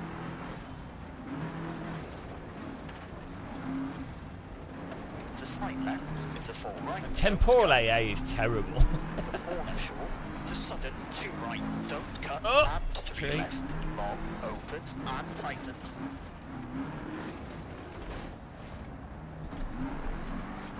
To 6 right of a crest. Yeah, this has like a wish-washiness to the tarmac as well. Right short, slowly, But, 50, 5 left, short of the crest, into square right. And hairpin left, into 4 right short, 60.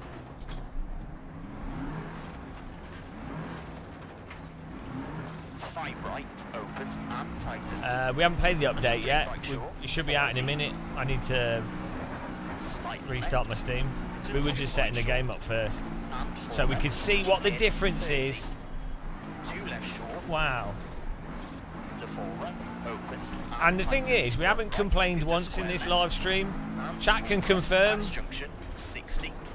Oh, it's in an hour. Sorry. Yeah, UTC's we're not on winter time yet in the UK. 30. Can chat confirm that we've only been positive and have been really well behaved?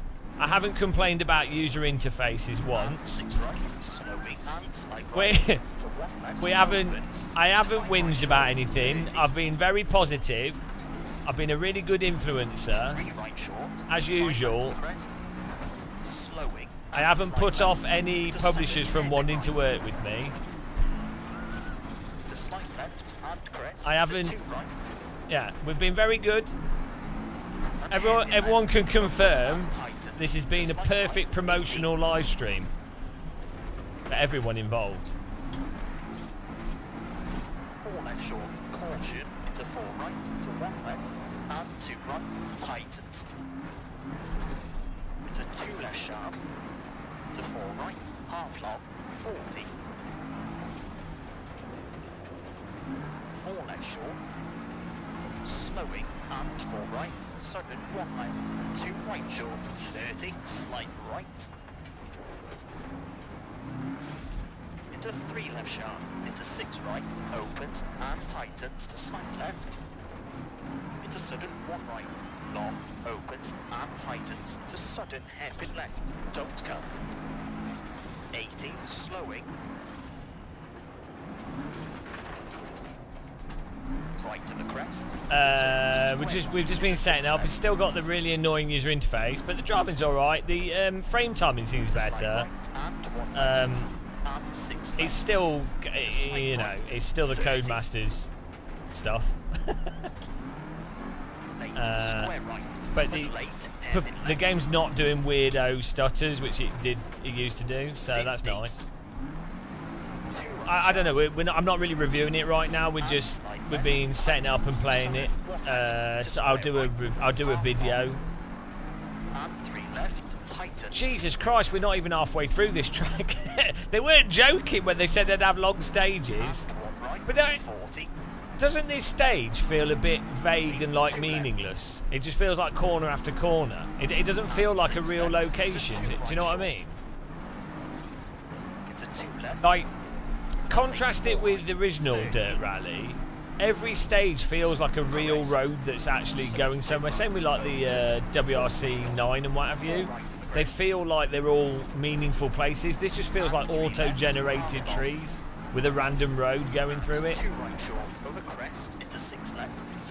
Like, do you know what I mean? Every corner looks exactly the same. Left over crest. And 4 left to 4 right. Into right of a crest, into 3 left, into 5 right, 40. That's the thing with Richard Burns Rally as well. Like the stages all look like individual places. Like this to me feels like a video game environment. Oh.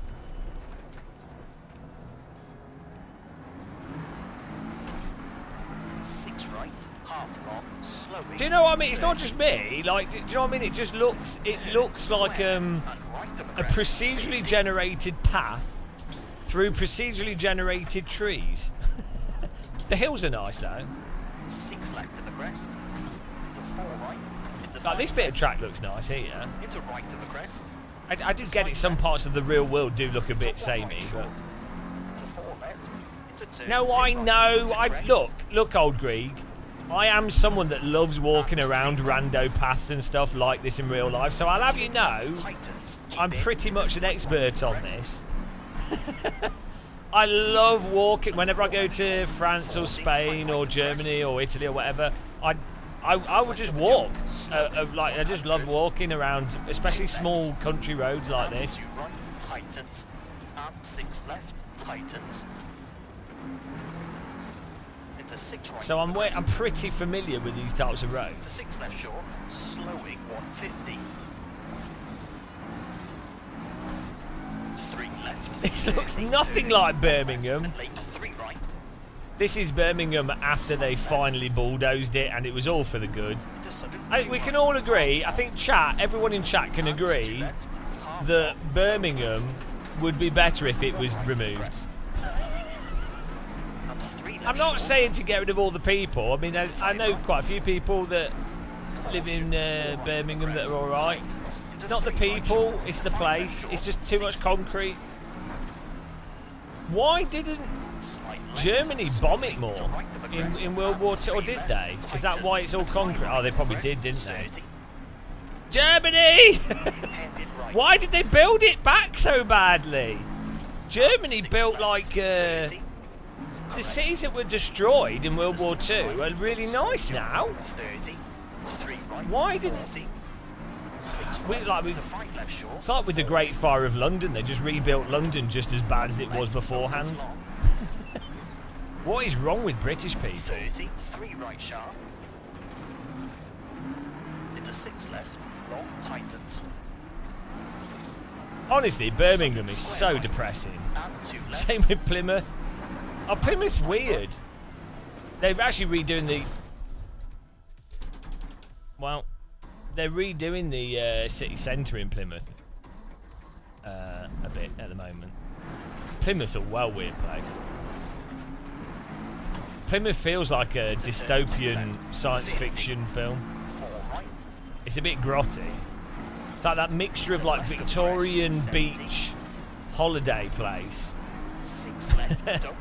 with 1950 stuff that's slowly being replaced, but it kind of just feels a bit weird. Yeah, they shouldn't have rebuilt it exactly. 3 right short to left of a crest. I got pole. And crest. My bonnet's flapping. Sudden 2 right short to slight left. and 6 right, tightens. Ah, that's close to going off the track. 2 left of a crest, Okay. into 3 right, half long, 4 left of a crest, into turn 3 right, very long, opens and tightens.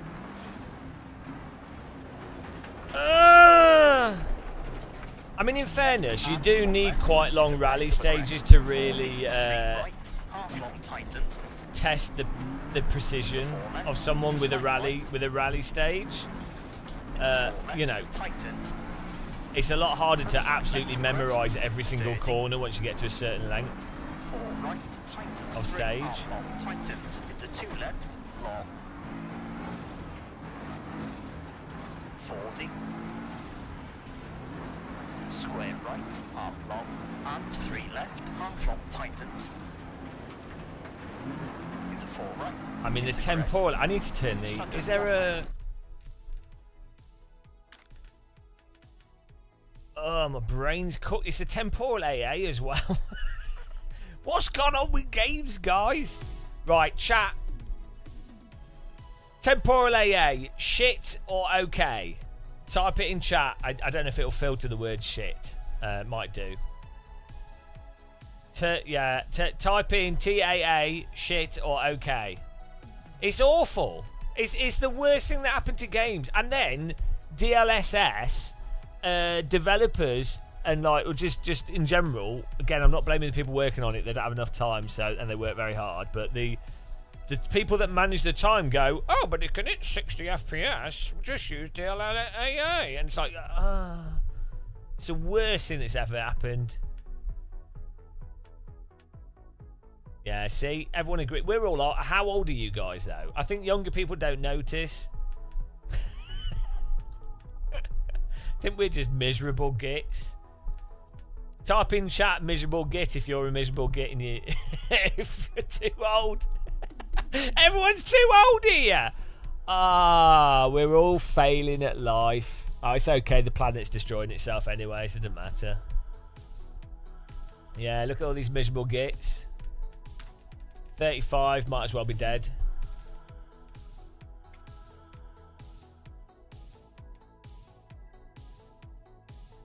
Miserable git only 19. That's enough. I got miserable by about 15, I think. And it never got better. Oh man, I have a bit of a headache from this. It's making me dizzy. We need to get rid of this. Skid marks? You don't want those. Oh, we actually have the settings on pretty high. Oh yeah, because what happened was that when we were playing before, it turned out that these settings didn't make any difference. So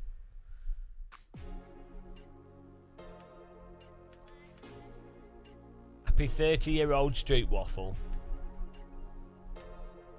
How do we? Where's AA? Oh, we're using DLSS, and it looks terrible.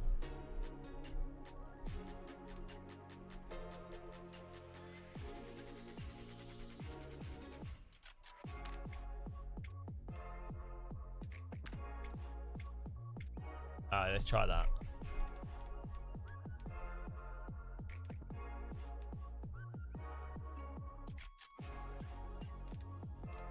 No, we had it on. Oh, let's put it on quality. So it was on. Half long, 40. 1 right, tightens, 30. Ow. Yeah, but now we're only getting 90 And FPS. 5 left, tightens of a crest, 40. Crest, into 4 right. 4 left short, into 6 right. And 3 left. The frame timing's quite good in this though. Even when it's running slow, like the consistency of the frames is good.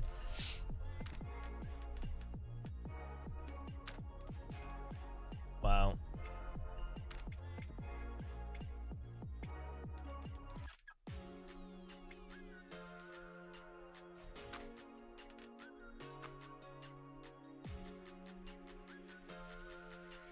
Anastrophic filters don't seem to do much. Well, you don't need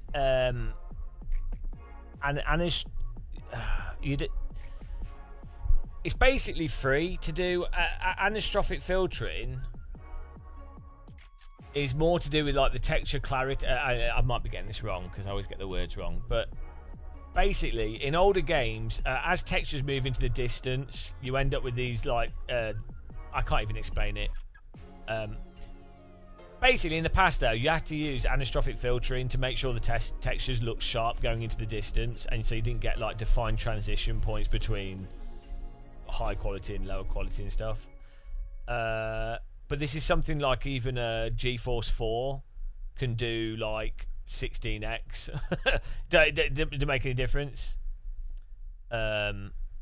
Yeah, I don't even know why it's a setting in video games anymore, because there's no performance hit for it really, as far as I can tell. Like since 10 years ago at least.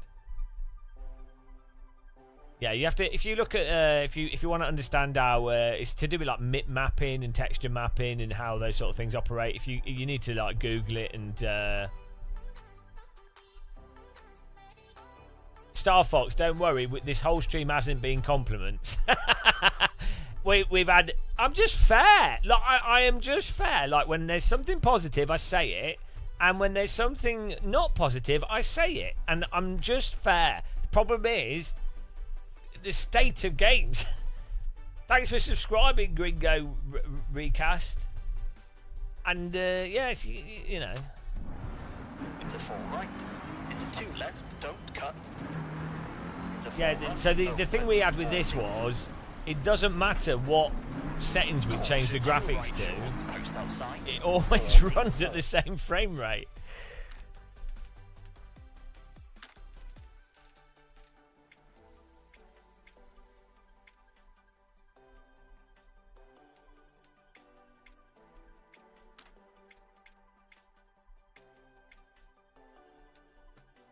Not using that anyway. Into 4 left of the crest, don't cut. Into 5 right. Yeah, so this is. Into 5 left of the crest. Into 6 right. Yeah, temporal AA looks terrible on trees. Temporal AA struggles with small details.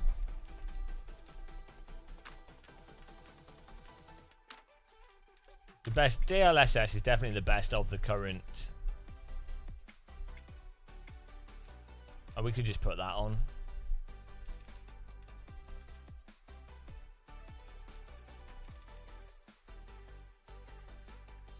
My frame rate's like 100.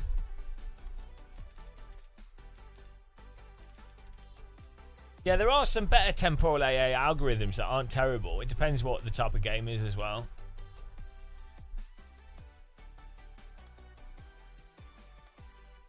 Well, no, I don't want higher AA. I want a higher frame rate. So let's change these graphic settings. Shadows are normally the biggest, most demanding thing. Track detail could be a big thing. So let's ground cover. We could reduce. Yeah, last time we fiddled with this, we couldn't actually get it to be like shaders normally have a big impact. Textures don't normally have too much of a big impact if you've got a graphics card that's decent. Track details. We'll put that on medium. Yeah, DLAA, DLAA, when it's done, implemented okay, out of all the post-processing forms of anti-aliasing, if you use it on like medium quality or quality, you get the best type of anti-aliasing from deferred rendering games. Like DLAA is the best option, pretty much always. After that, temporal AA on high settings, but you get smearing and stuff. I think car reflections are already on low. I think that was the first thing I changed.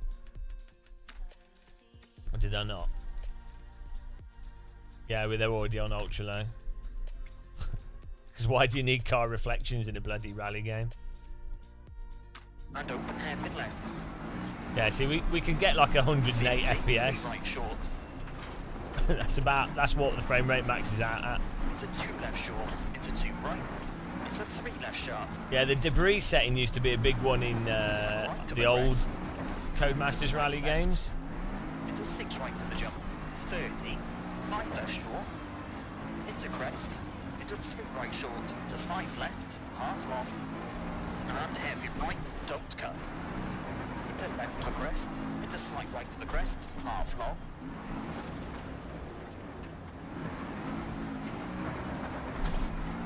And 3 right, keep in and lead, 2 left, and 3 right short, to 4 left of a crest. Into 5 right, to 3 left, opens, into 1 right, and left of a crest, into 6 right, Stream's having a fit. Is it? No, it's not. It'll just be. You're watching on YouTube. This is YouTube stupid.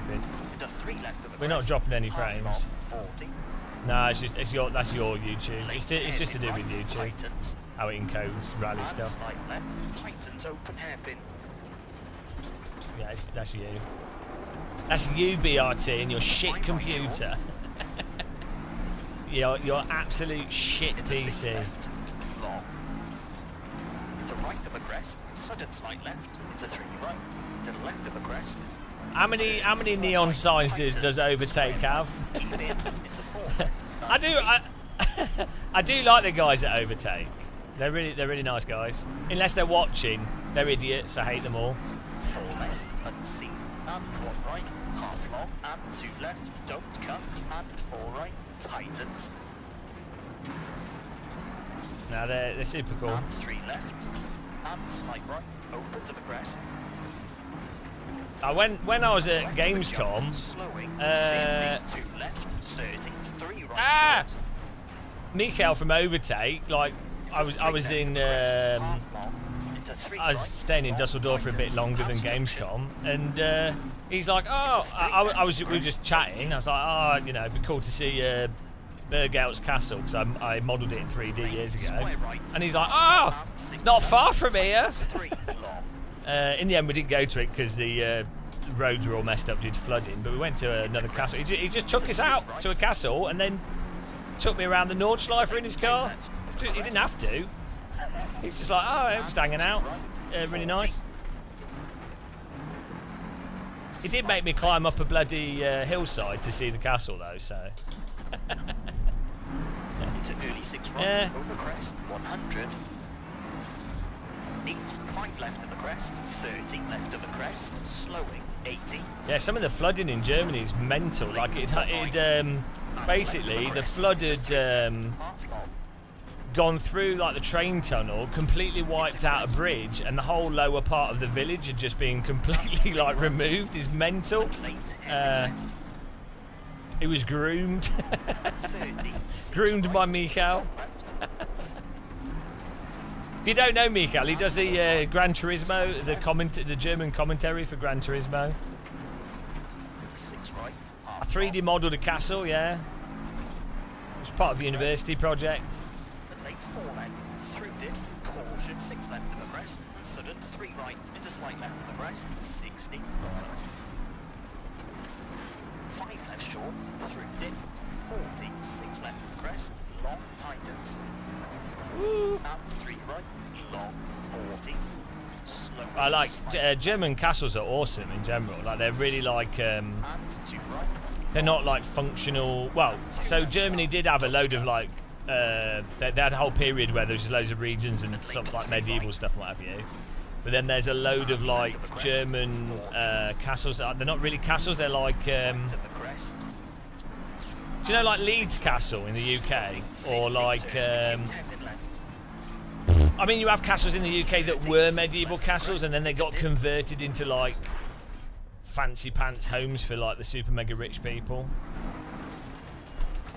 I don't know if it's something to keep. It's like more like a stately home, kind of like a, not even like a chateau though. Not like it's. Into 5 right. They are like reinforced. I think they started off as legit castle. You know, this was a safe place where the local government could maintain control Crest. or be secure, but then the rich people of that area would end up turning it when there was no threat from invasion. They would turn it into like a fancy pants, And late 5 yeah, left. with the crazy Crest, roofs 30. and. Crest. And then the Eiffel region of Germany, you have like the insane hills. So you, So you have these like buildings just built on top of like vertical cliff faces. So you end up with a very specific type of building that, like natural castles basically, due to the geography, which you don't really get in other places in the same way. It's pretty crazy. You don't really get the same thing in the UK because we don't really have the same kind of geography. I mean, we do have castles built on hills, but you know, it's not the same. 70 crest.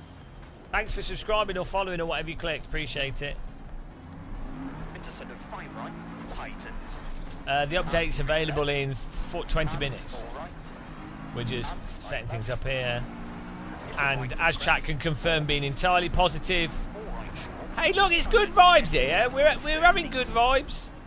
2 It's right, good half times. long, Titans to 4 left, opens into 6 left, long. Good times.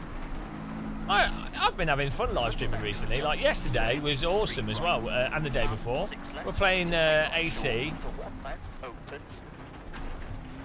Basically, what it is, I've had like 4 weeks of the worst insomnia. 4 left short, 40. I'm just feeling shit for like 3 or 4 weeks, and the last like 4 days have been really nice. Slight left, Still pretty bad, but like so much better. So then the live streams are better. That's how it late works. hairpin left. Oh, I'm an 5 right, idiot. Into 6 left, into right But of the AC's crest. been so fun as well. Doing the 1 hour Scotland race. And slight right, and late 1 left, and 3 We're thinking right, of monasteries. into 4 left, opens. Into left of a crest, Whee! sudden 2 right, opens. Into slight left of a crest. This road just goes on forever.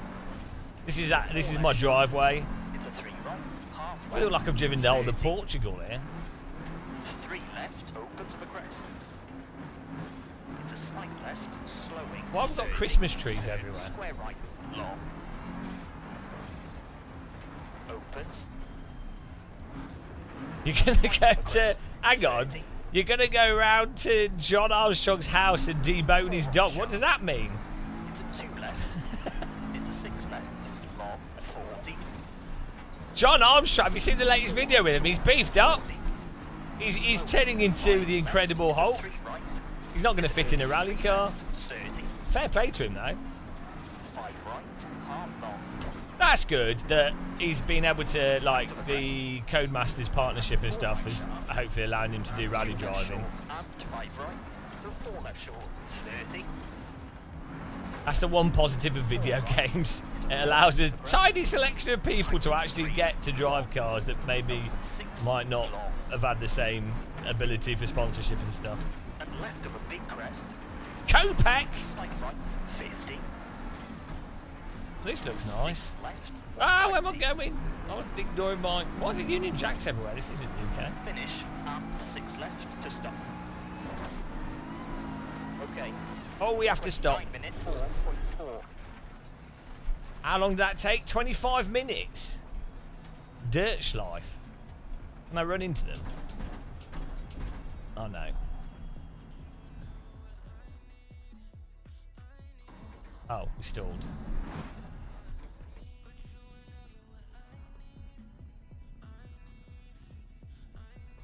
If... Oh yeah, I'm just reading the same chat messages. You can't trust John Armstrong. He said Dirt 2 handling is the most realistic ever, and I'm waiting for an apology. Well, I don't know. He's allowed to say whatever he says, isn't he? Maybe he does think it is. Maybe he likes it. I mean, imagine if he turned around. Imagine he's working. He's working. Oh, I won! Imagine he's working for Codemasters, and they're doing a promotion for like the new game that's coming out, the new DLC and stuff, and they're like, oh, we spent thousands, hundreds of thousands on the marketing. We've got this here, we've got that here. We got this sorted out, and then John Armstrong goes, actually, I think BeamNG's better. Can you imagine?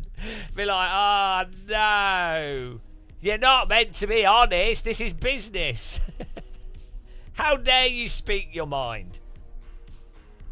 Of course, I'm implying there that capitalism inherently has a form and degree of censorship embedded within it that we just accept in the West and pretend isn't there, which some could argue is a much more Machiavellian and sinister form of censorship than what you might get in more authoritarian regimes.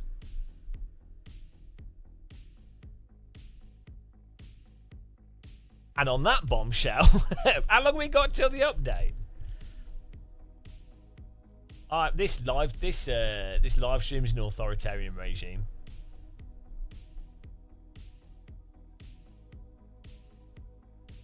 The authoritarian regime of Gamer Muscle.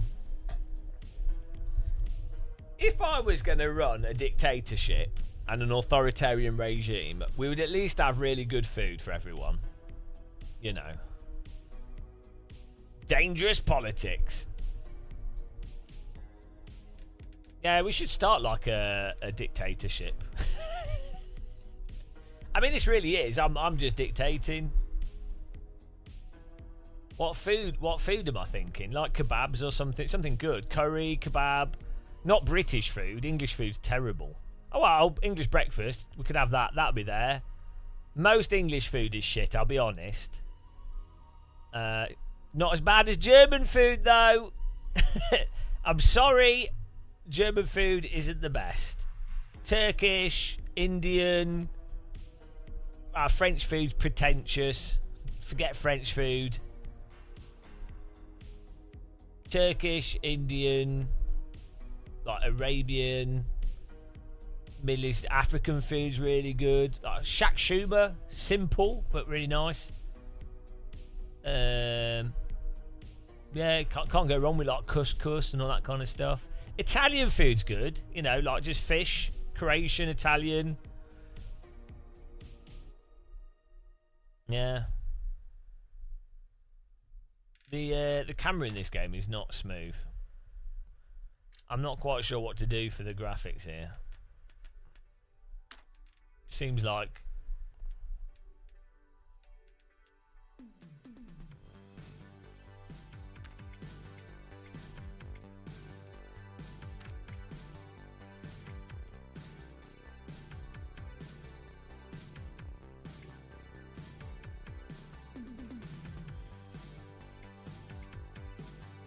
oh, maybe try it full screen. Oh, probably just broke the computer. Oh, there we go. Now that's running worse.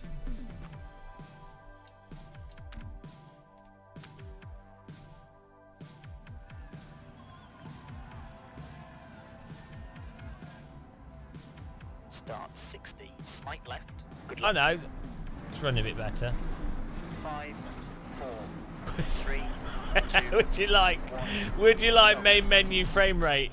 Yes or no? Slight left. What else do you Slight want? right to the crest. Tightens. Yes or no? To the crest. Keep it 100. 2 right. 40. Yes. Yes. 8, 2 left. Yeah, you said it to know the frame. Look, no, this is moving the camera forwards and backwards. It's not filtering the bloody. It still doesn't filter the actual bumps. Oh, where's that setting? Is it in?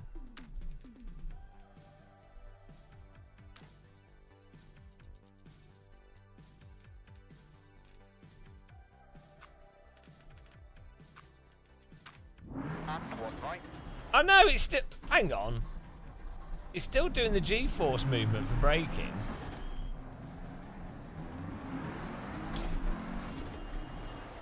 What setting's that then? Maybe you have to restart the game. This doesn't seem to do anything.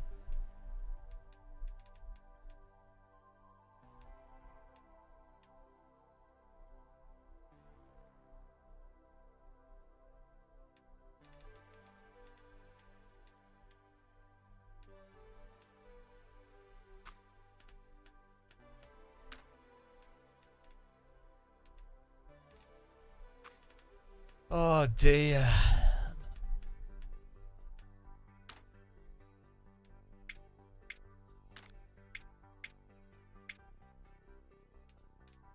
Can we like put it to? I need. We need stream proof stuff. How many people? What? Stop! Oh my god! Leadership, EA Racing leadership team. WRC. Here we go. Senior producer Ross, what you doing? Senior director. Producer 1, 2, 3, 4. How many do you need? Level design. Oh my goodness. Associate level designer. Game design. Well, there wasn't any, so. Gameplay design. Hang on. Bloody hell. What? Networks, gameplay, software engineer, lead technical. Oh dear.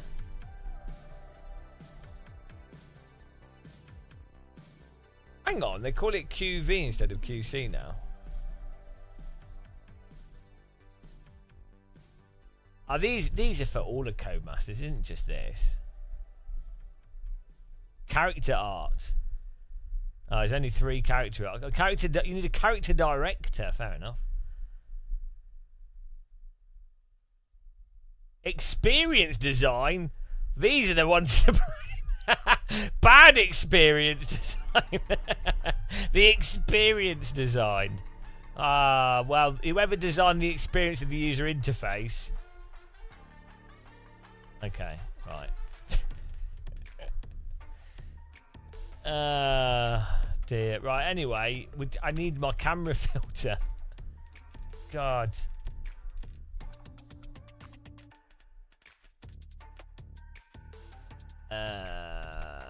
10 minutes till the DLC. Beautiful. I'll try restarting the game, see if that fixes this camera setting thing.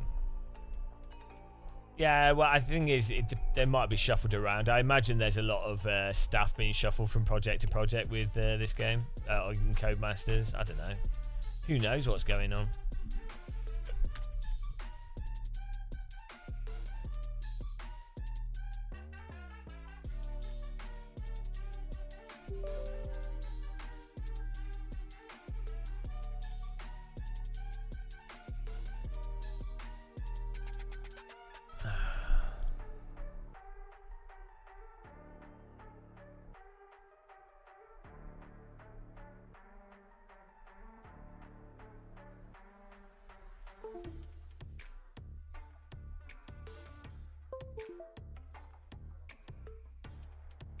Hang on. Why is my wheel not... Oh, there we go. Right. We might as well just wait. 10 minutes.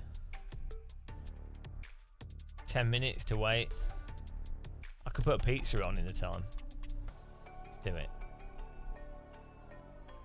Welcome to everyone that's joined the stream. Thanks for clicking the like button. Thanks for watching everything. Appreciate it. If you hate yourselves and you want to support this debauchery, you can become a member like Euclid, BRT Cobra, Geodeath, 8 months, 30 months, 35. What have they done with themselves? That's the real question. We have a donation link under the stream if you want to support someone that just says stuff that nobody wants them to hear. Affiliate links, all that crap as well. If what else?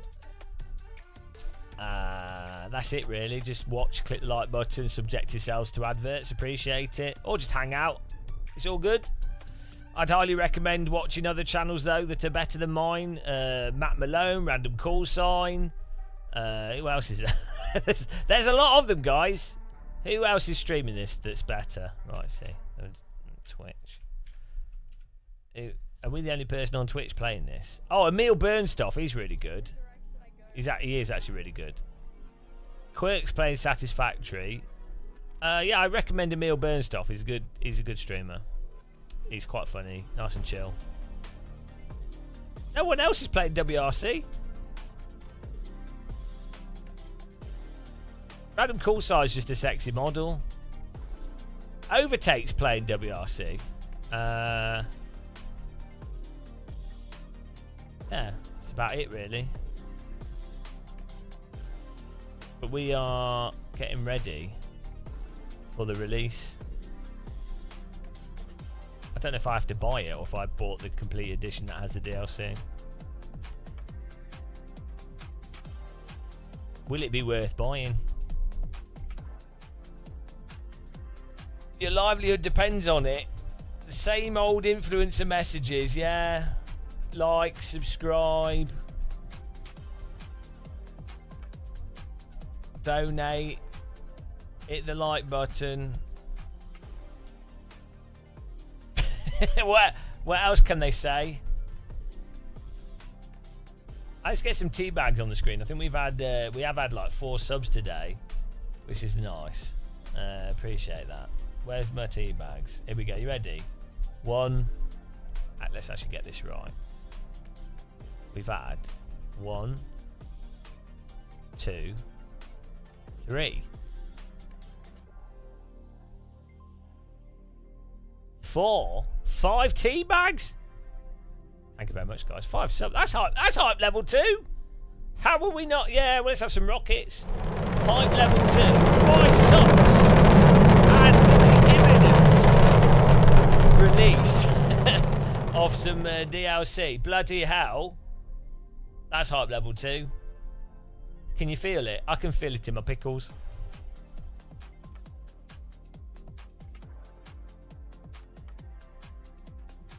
I think we need to make these tea bags bigger.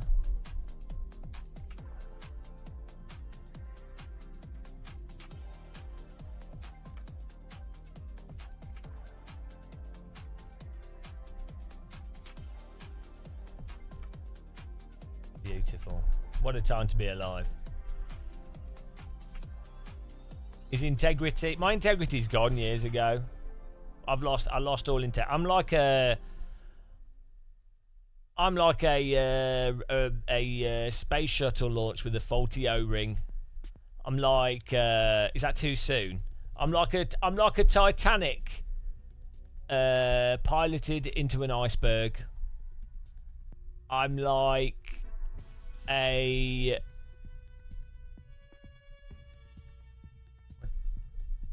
I don't know. I'm like an old hard drive that hasn't been defragmented appropriately. Hang on, I'm going to be back in a second, guys. Sad O-ring event. Yeah, gotta watch out for those O-rings. I'm just going to put pizza on, and I'll be back in a second for the launch. Hype, launch hype. I'll leave you some really hype music here.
I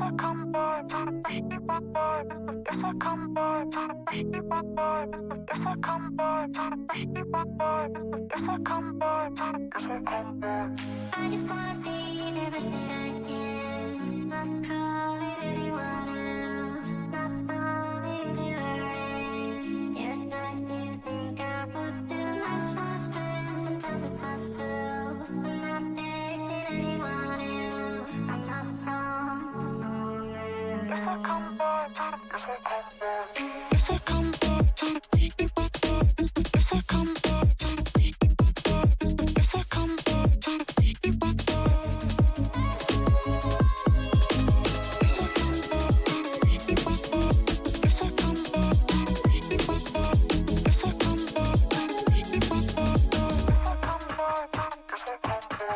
I just wanna be the best that I can. Not calling anyone else. Not falling into the rain. Just like you think I would do. I just wanna spend some time with myself. I'm not dating anyone else.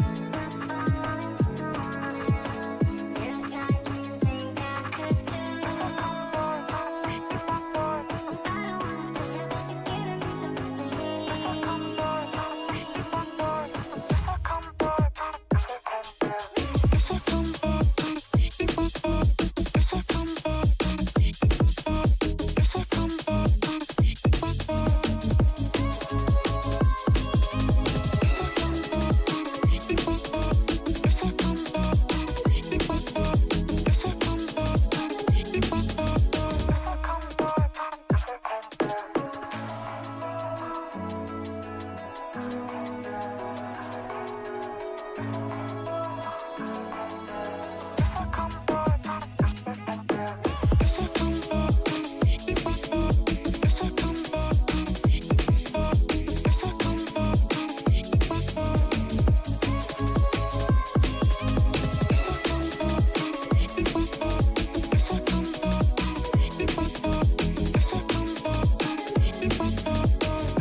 Update the Steam. Update your Steam. World's about to change. EA Sports update queued. 35 gigabiggles.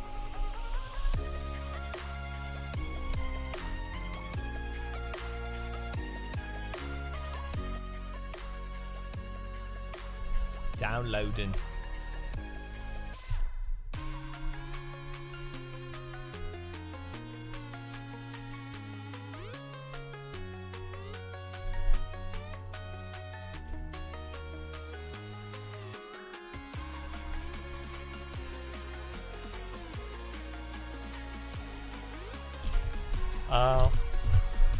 Some like vegetable pizza. Pizza. Hang on, what's?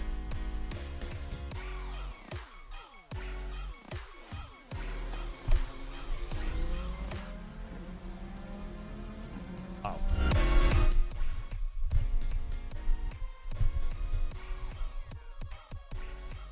Hang on. Why does Steam say add it to store when I've already got it?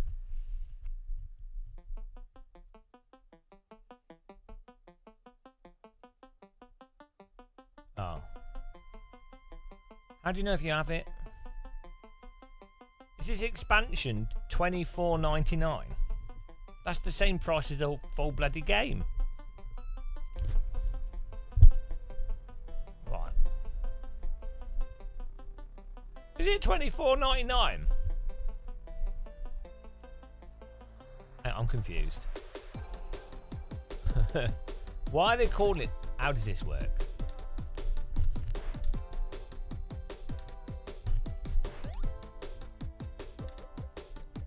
Expansion bundle. So instead of that, they've not called it DLC, they've just called it an expansion bundle. Location and car.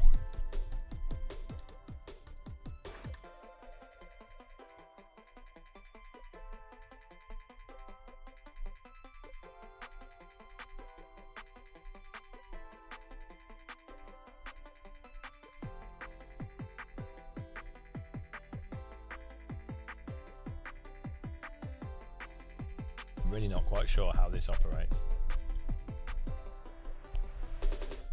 We're downloading either way.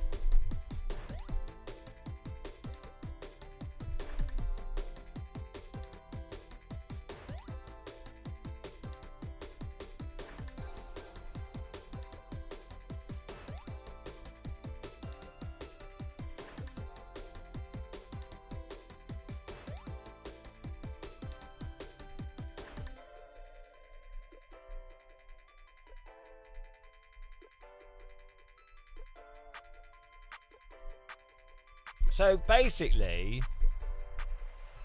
the DLC is £24 for 2 locations.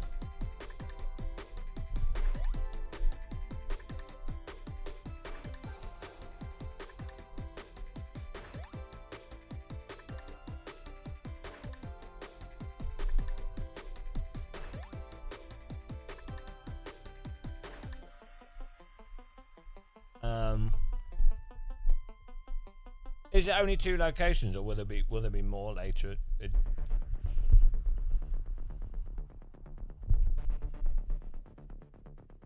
Yeah, well, the KT ones you would have every year. There'd be a totally new game. I do think it's better to not do a whole new game. But how much did the KT games cost every year?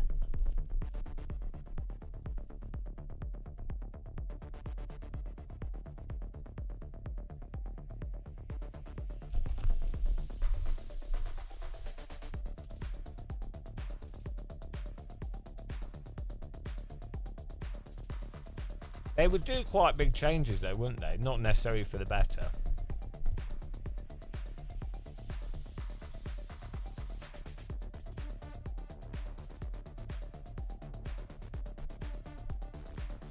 I don't know which version of the game I bought originally.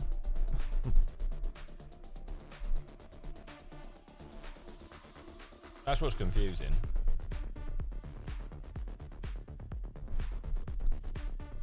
I'm just trying to work it out for when, if people ask me.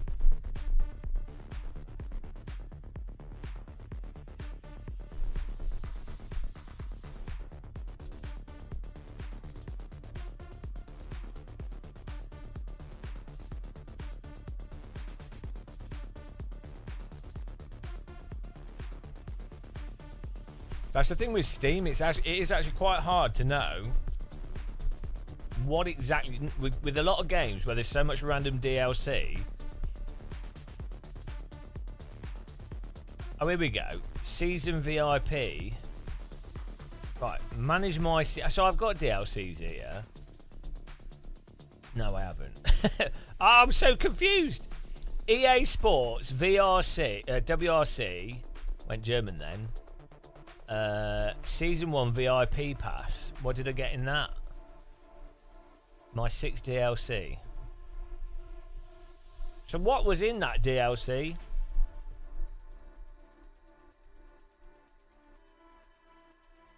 Oh, here we go. Clicked it. VIP rally pass. What did you get in it?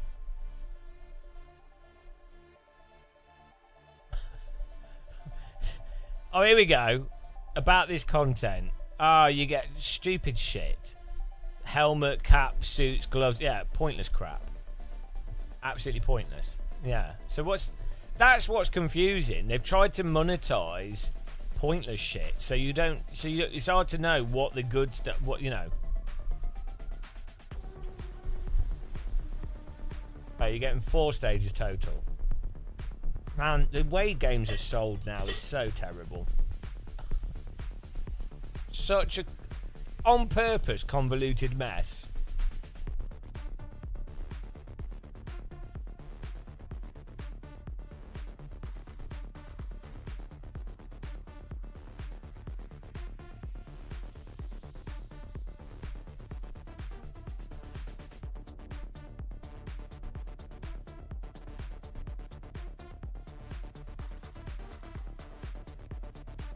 With a game like WRC, wouldn't you really expect it'd be like every 3 months there's a new stage? So you could buy the game for like £35-45 or whatever. Maybe it's £60 with whatever at the start. But let's say the base game's £35. Let's say it's $39.99. So the base game's £40. And in that you get enough stages for a single player game. So like five real world large locations that are then divided up into small locations to make enough content for a single player stuff to actually work. So each location is like 5 tracks plus reverse. So each location is like 10. So that's like, yeah, so that would work for a single player game. Then if you buy then you have a season pass for another £25. In fact, sell the first game for £35. Season pass is £25. And through the year, you get every 3 months or every 2 months there's a new stage, a new long stage, and maybe like a new car and a whole bunch of cosmetic bollocks that can just be churned out by an art team. And so every 2 months, and let's say you just make it each quarter, and you do it a quarter. Every quarter you have like a new location, a new bunch of things chunked together, and so everyone goes, wow, the new update's coming out this quarter. It's the quarter update for the game, so everyone would check it. Like that's what Kunos basically did with AC. It was every like quarter or so they would do like some tracks and some cars, like after the first year of the game coming out. And then there's obviously hype for that new content. With the rally game, all you need is like a location and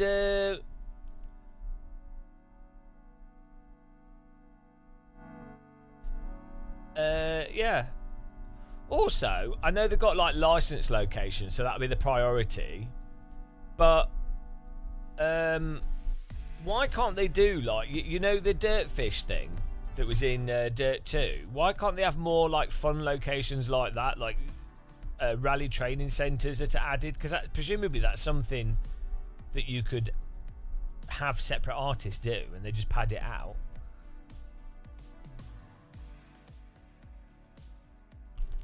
Why not have some fictional things added to it? Why not have some classic content from previous Codemasters rally games as a bonus? This quarter you've got the new stage. You've got the new stage, awesome. Oh, we've also added Dirtfish because it was already, it was already in the old games. Oh, and this update is the 5-year celebration update, and we've included rally stages from Dirt Rally 1. We've included classic content. We've got Battersea Power Station map. It would be fun, wouldn't it? You'd be like, oh, that's awesome. Oh, this update is the retro update. We've included, we've remastered the old tracks that were in Colin McRae Rally 1. Obviously, they're low quality. Obviously, that's just what it is. But that would be fun. That would be bloody fun. Hello, Steve. I'm getting a bit disturbed, Steve. I have. Don't worry, we're going to be millionaires from my idea. Don't worry, that's happening. Billionaires. But I've had 3 separate people now want to make video games with me. And I'm like, no, it's not happening. No video games. Oh, we should have a talk. I will not be drawn into the games industry again.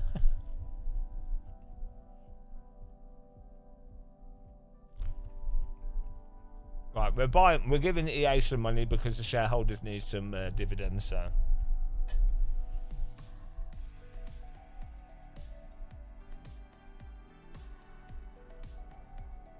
It's just downloading, guys. It's installing now. I'm expecting this to be game changing.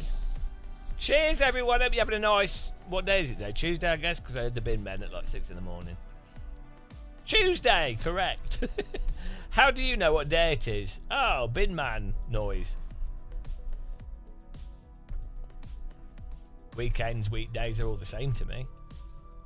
We like live stream every day. It's called being unhealthy.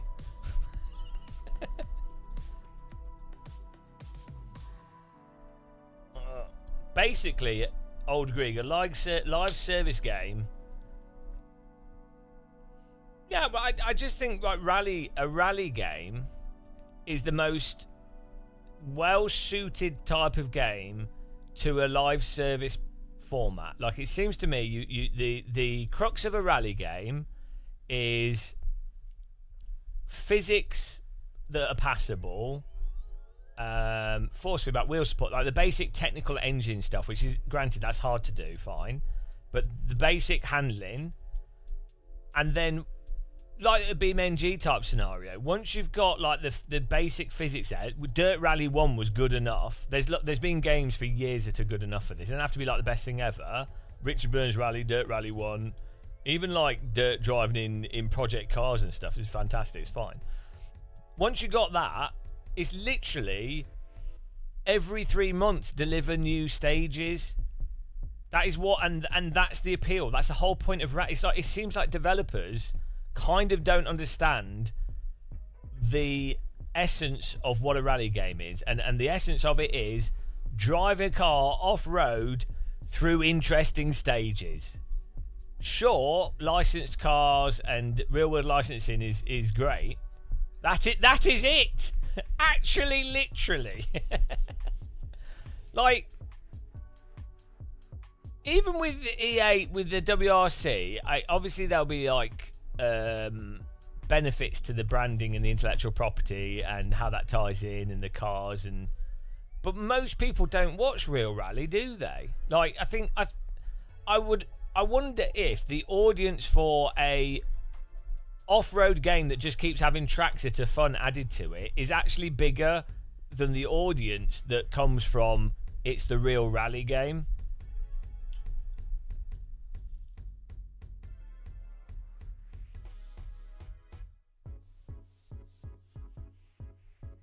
What's the regulation mode?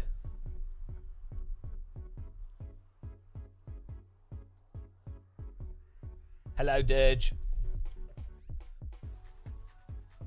You mean the speed, the consistency rally thing?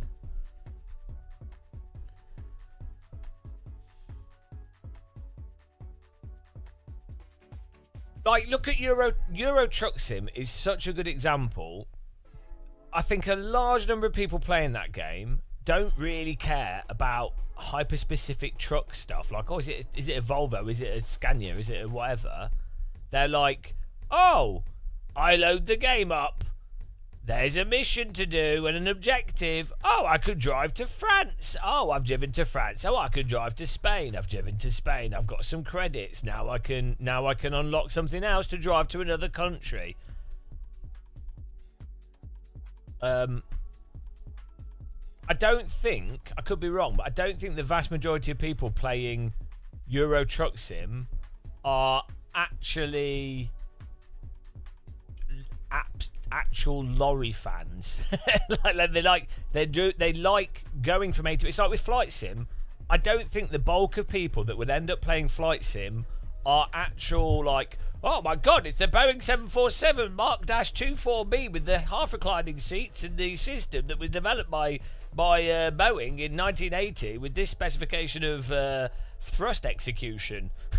There will be an audience for that, and that might be a core audience, but I think the vast majority of people that play Flight Sim will be like, oh, especially with 24, they'll be like, oh look, if I play this game, I can do this mission and I can fly from here to here. I've got some credits. Now I can fly from here to here. I've got credits. I can fly further. Oh look, I've got more credits. I can swap this small plane for a bigger plane. Oh look, that big plane looks nice. Oh, now I can buy this other plane. I can buy this location to start from. It's not about the planes. It's not really. It's just a game mechanic loop, gameplay loop. Oh dear. Why is this taking so long to install? It's just got stuck.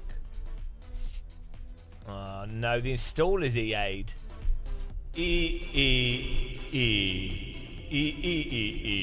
I'm gonna have to restart Steam, I think. Yeah, Flight Sim 24 looks like it's gonna be awesome. By the way, guys, anything Steve Worrell says in chat, ignore everything he says. He's a terrible person.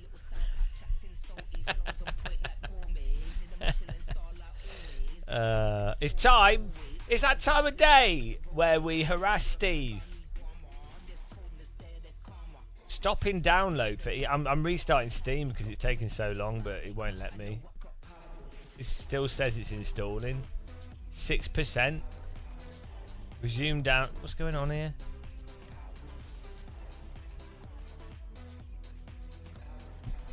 It won't even install, guys.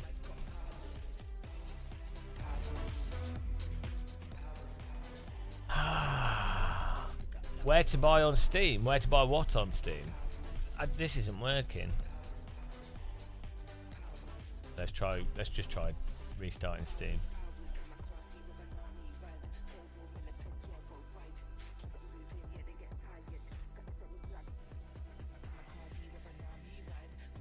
He's a good guy.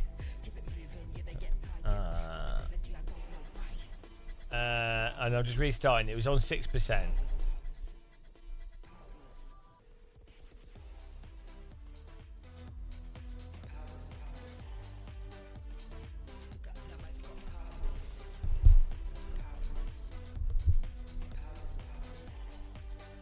How is it? Codemasters game so big as well. How does this run again? E.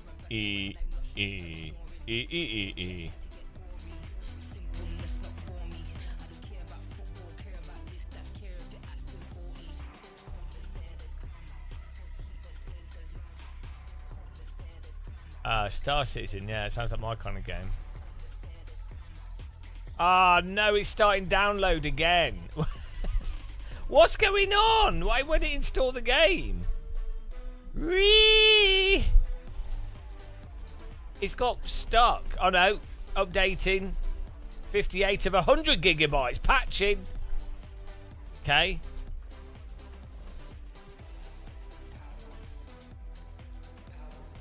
Updated. Here we go. 58. 22 hours remake patching. 58. What is going on? It says it's patching. 58%. Oh no, something's happening. 1 megabyte a second of disk usage. Oh, updating. 37 minutes remaining. Now it's downloading something. I don't know what's going on with WRC. Ing.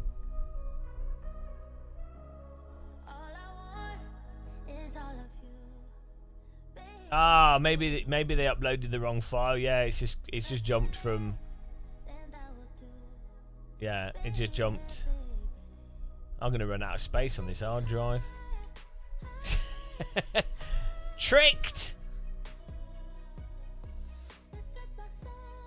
Absolutely tricked.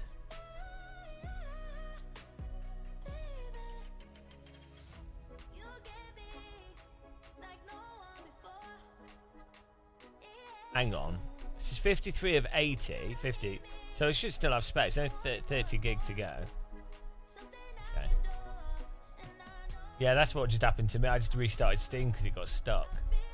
Maybe I had to uncompress some files or something. Who knows? It's exciting times. I'm so glad I got fast internet though. Downloading at 92 megabytes a second. 92 megabytes a second. How insane is that?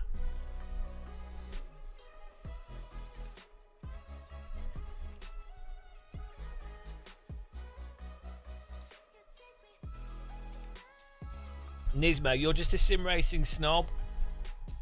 You have to remember that this game is made for console, you know, for people that just want to jump in, do rally driving. Yeah, granted, they do have a bunch of rally drivers, you know, trying to promote that it's a realistic game. So, you know, that might be a bit confusing, the messaging. But you have to remember that it's more about making out that it's realistic, so that people think it's worthwhile buying because it's better value for money. That's the exercise. That's how it works. It's the game, the realism game, the snake oil of realism.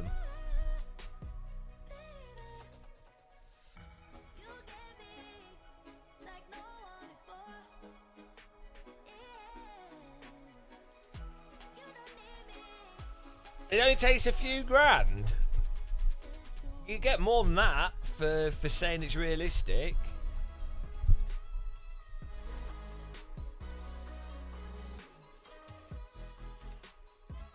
I think it's the most realistic game ever made, personally.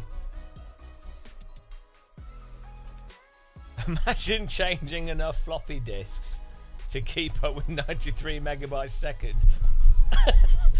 Ah!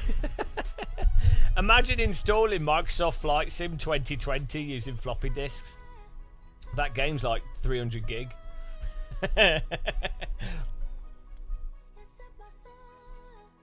Well, I think this update is going to be game changing. Oh, I needed to put that in the title. I missed the opportunity. I'm so bad at this. Oh no, we're saving that for Automobilista 2 update. Oh, here we go.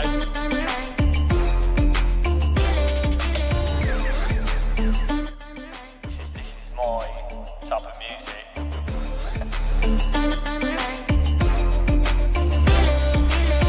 Updating the video game.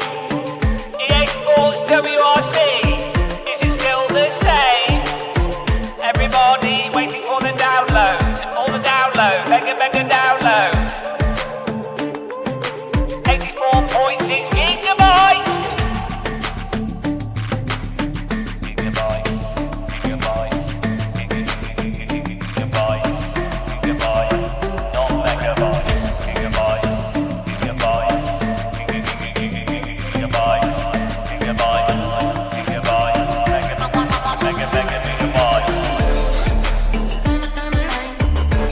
That's as far as we can go on that. I said that's too much. It's too much of that. We've had enough of that.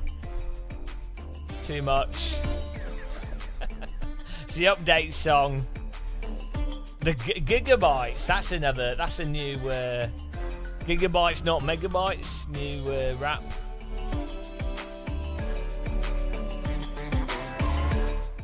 Oh God. Your accent makes me having mental meltdown. What's good with that comment is that guy was in the process of having a mental meltdown. That's why he wrote it like that. Very meta. The tracks aren't free. No, it's £24, but there will be updates in it. So it'll be free to get the updates, but the content won't be free.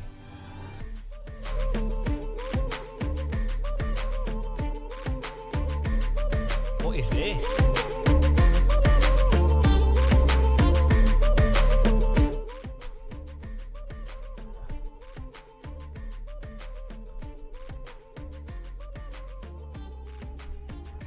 We've got 1 minute to go here, guys. PS4 dead, man. Guys, my dial-up is slow. Can everyone stop downloading for the next 6 weeks? I downloaded Monster Truck Madness on dial-up. It was 70 megabytes. The shareware, like the demo, 70 meg, and it took like 7 hours, 6-7 hours. Because so 56k was 90 kilobits per second, right? Let's have a look here.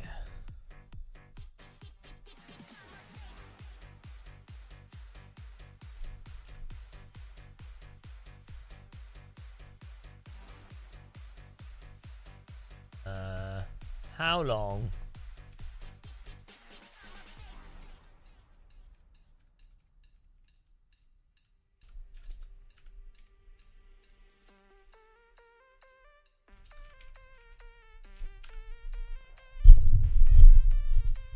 Uh, 7 kilobytes per second. Oh, so apparently I could have downloaded it in 3 hours. Supposedly, at maximum rate, you could get 3 hours to download 70 megabytes. It definitely did not take 3 hours.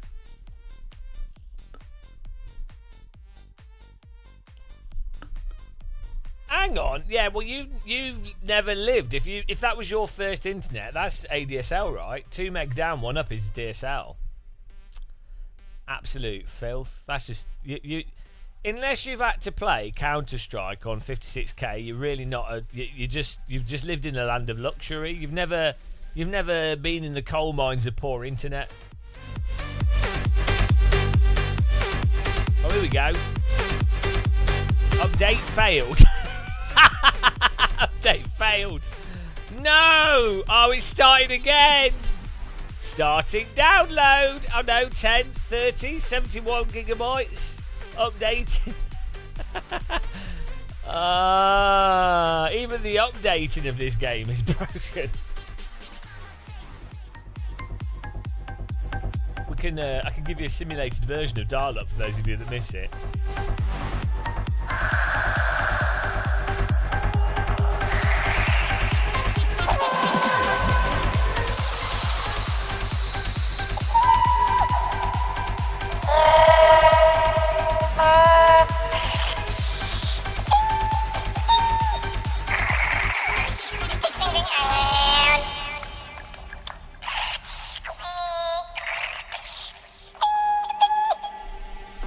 There you go. That was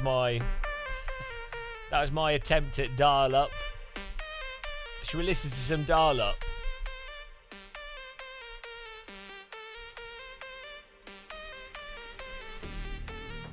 Are you ready?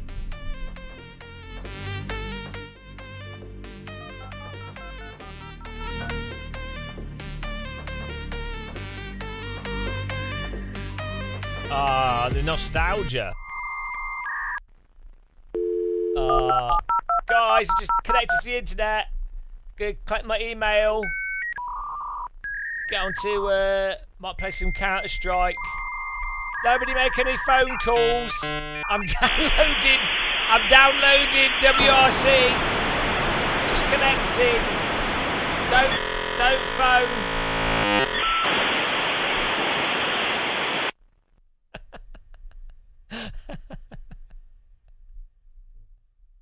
Zero puts the mic to master. Oh, Zero. Oh, God. Don't.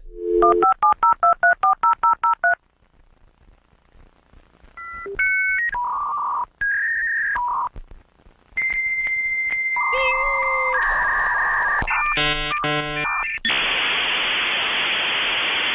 the anticipation. We're getting on the internet. We're getting on the internet. Ooh! I can't wait. The World Wide Web, guys. What will we do on it? What can we possibly do? It's the possibilities are endless. Ah, the internet. Those were the days when it wasn't full of shit. Well, it was, but it was somehow less worse. Apparently my game's updated still.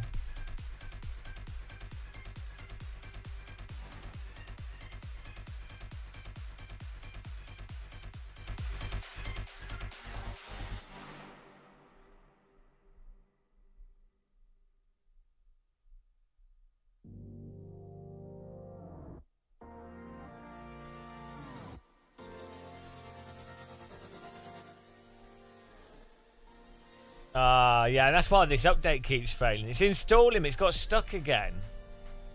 It says it's 100% and then it says installing, but then nothing happens. Is anyone else having trouble updating the game? Or is it just me? It's stuck on 5%. This happened last time. We'll just leave it. Oh yeah, let's have a look at the Millennium Bug.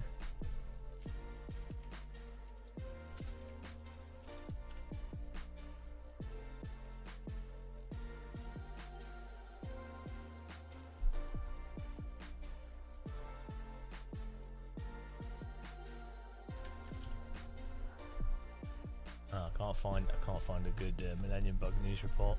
Yeah, this isn't installing. Oh, 6% it is going.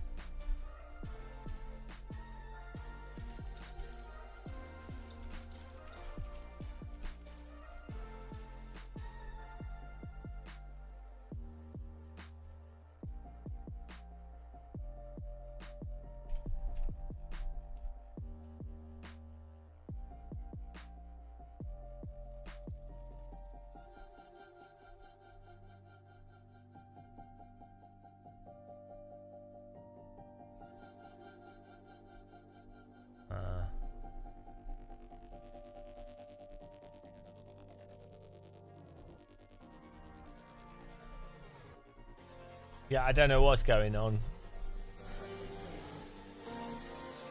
Here we go. It's important people know about Millennium Bug. Computer systems which don't recognise the year 2000.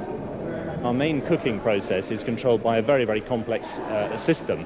Now, we would be mugs if we didn't look at it and overcome the issue there. The government's been accused of underestimating the scale of the threat. Tony Blair told a conference on the Millennium Bug that almost £100 million would now be spent on raising awareness and on training an army of 20,000 bug busters. If we don't act, then the result will be loss of money, of power and influence, perhaps on a disastrous scale.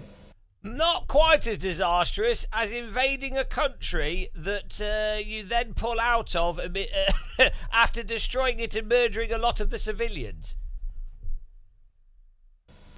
If we do act, however, we can make Britain ahead of the game, better prepared than anyone else. Maybe a formatting problem. For the professional bug busters, there's plenty of work. Sainsbury's is spending £40 million to ensure its systems work. The process is simple, the scale of the task huge. Let's try the year 2000 on that. It is a matter of changing a line of code, but when you look at an organisation like Sainsbury's, they have 21 million lines of code, so within that you have to find the right lines of code to change and make the change correctly, and then make sure that you've made the change correctly. That's the challenge. As the seconds tick away towards the year 2000, companies are calculating that the cost of fixing the Millennium Bug will amount to tens of billions of pounds. The government's new money won't make that much difference, but by putting his name to the campaign, the Prime Minister hopes to give it added urgency. Rory Cellan-Jones, BBC News, Central London. Well, I'm joined now by Adam Taylor, a partner in the City of London law firm Withers. They've carried out research to find out whether big companies are prepared for the Millennium Bug. Mr. Taylor, leaving aside big... I don't think they are prepared for Millennium Bug, to be honest. companies for a moment, dealing with ordinary people like you and me. If things aren't done to sort this out, what will we notice is wrong when we wake up on the first morning of the new millennium? Well, various things could happen. Personal computers may not work, household appliances which depend on the date, like video recorders, for example. And then maybe wider questions, let's say we go into work, the security system may not operate, perhaps we can't get in the door, and there may be problems with lifts. So what could happen? What could happen is maybe like I don't know, maybe some like financial market is based on something that's fictional, and then that market could topple, and then what could happen is that all the banks collapse, and then what you could then do is you could bail out all the banks by effectively stealing money from the majority of people and younger people and people that haven't been born yet,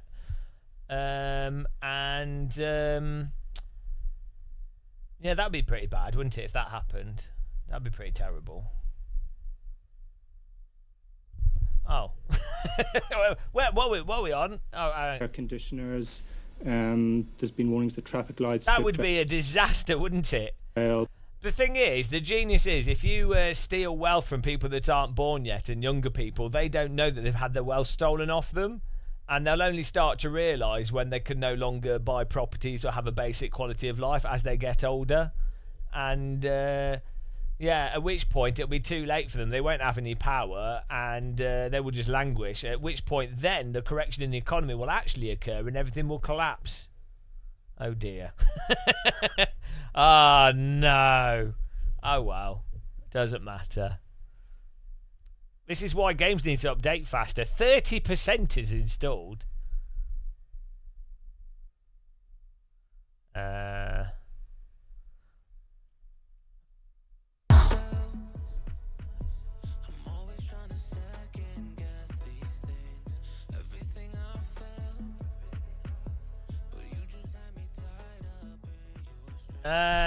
Question, from where is this clip from? Max Verstappen says that AC is the best. Well, first of all, you shouldn't really care what drivers think about games.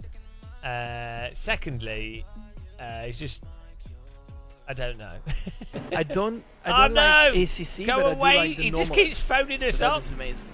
He So just it's keeps probably one phoning of us the- up. It's probably one non-stop. of It's the- relentless. But one of the or not the best simulation to practice, like even F1 or GT mods. It's really good.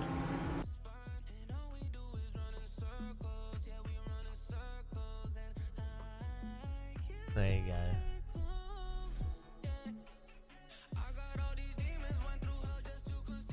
Who will think of the hedge funds? The normal AC.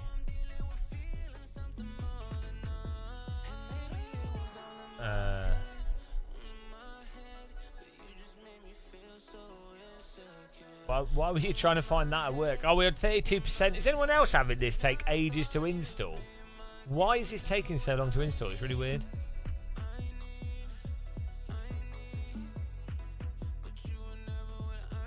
He's in Bradford. He was trapped on Swindon's Magic Roundabout. I don't like ACC, but I do like the normalist. But that is amazing. So it's probably one of the, well,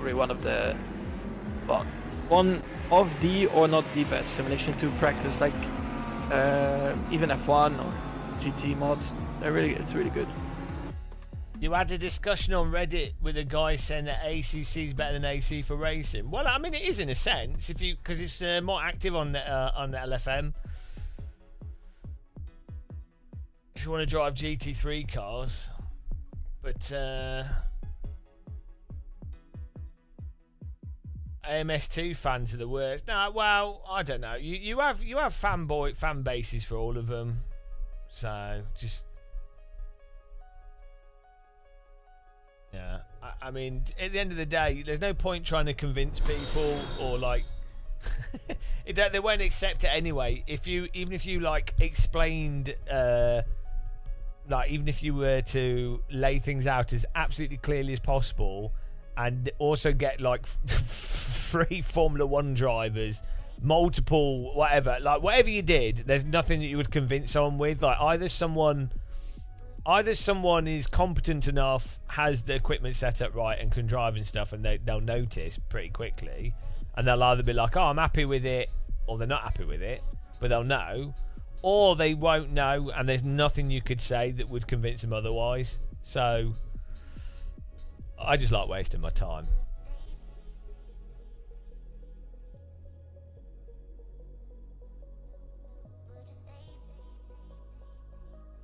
No, ACC's always been basically exactly the same. This is a meme that happens with all games, all sims. It's really weird. You'll get people say X Simulator was really good when it came out or got worse, or it was really bad and it got better. And it's normally never the case. Like, so the one with, you see it for Assetto Corsa 1, people will go, "Oh yeah, AC was rubbish when it first launched and it took Kunos ages to make it realistic," or, you know, they had to fix it. And it's just not true. Like, I played it when they did the alpha. I played Netcar Pro, Ferrari Virtual Academy, and they're all quite, you can see how they sort of follow on from each other. They're all fine. They did tweaks and changes, but it didn't really drastically change.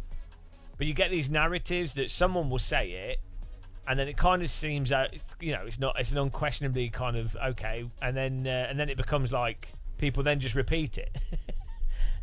So with ACC, there was ACC at launch was absolutely categorically broken, with like, there's like weird smoothing on it. The frame stuff was weird on it. So much stuff with it was absolutely mental. I was like one of the only people saying it, like saying this is really messed up. Most people are like, "Oh no, it's amazing." Then Kunos actually changed it quite drastically, but it was still super messed up. About a year ago, in terms of like the handling and stuff, they did certain changes and things, but it's still fundamentally the same basic approach to it. It's still the same. But yeah, I think a lot of people form narratives based off what other people have said rather than actually trying things out for themselves. And then whatever becomes the popular narrative becomes the popular narrative that just gets repeated. You asked the community why they don't race on LFM on AC. Well, the reason why LFM with AC1 isn't that popular is because LFM runs totally weird. Like right now, the MX-5's fine, but they're running the MX-5 1 hour and then the Clio Cup every other hour. The Clio Cup mod that they're running is awful. It's absolutely terrible. LFM's also run like random mod content and stuff, and the timing of stuff's terrible. The track car selection is awful. And then they have too many random events, and LFM doesn't seem to know if it's a league system or if it's like a hourly ranked racing system. So that's one of the big reasons.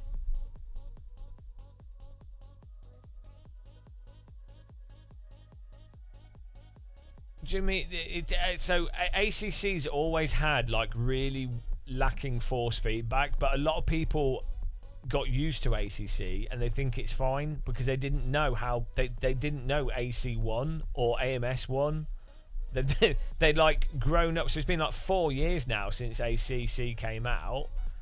A lot of people also in sim racing come from like the iRacing perspective, and so again iRacing's got super messed up physics, but for like 15 years most people will be like, iRacing's the most realistic, iRacing force feedback's totally fine. So the problem is the most popular stuff has been a bit rubbish. So you get this weird flip-flopping from people going from iRacing, which I enjoy it, don't get me wrong, it's fun, but it's really rubbish in many ways. Then they go to ACC, which is a lot easier to drive than iRacing, has less dynamic range to it, but then they're like, oh, ACC or whatever, and then they flip-flop between these two things, and they've missed out. They're not playing AMS1, AC, or like other stuff. So they're framing their entire experience of sim racing is based on recent but pretty shit simulators, really. So it's just unfortunate. Like, sim racing's actually sort of regressed in many ways.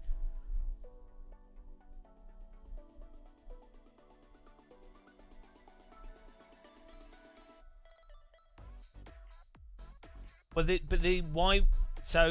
why would you want to drive the 296 GT car in AC? Like, again, it's such a weird car to select. Like, if you were like, right, we've got AC and we've got LFM, and you want people on it, just do MX5 every hour on good tracks for MX5, or just do Porsche Cup every hour.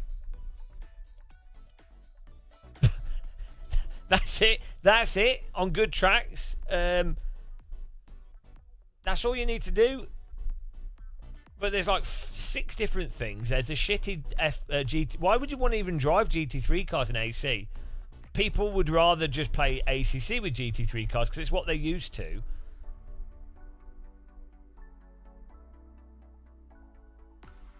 And so, what iRacing's force feedback is not the worst. What it is that the it just reflects what the tyres are doing.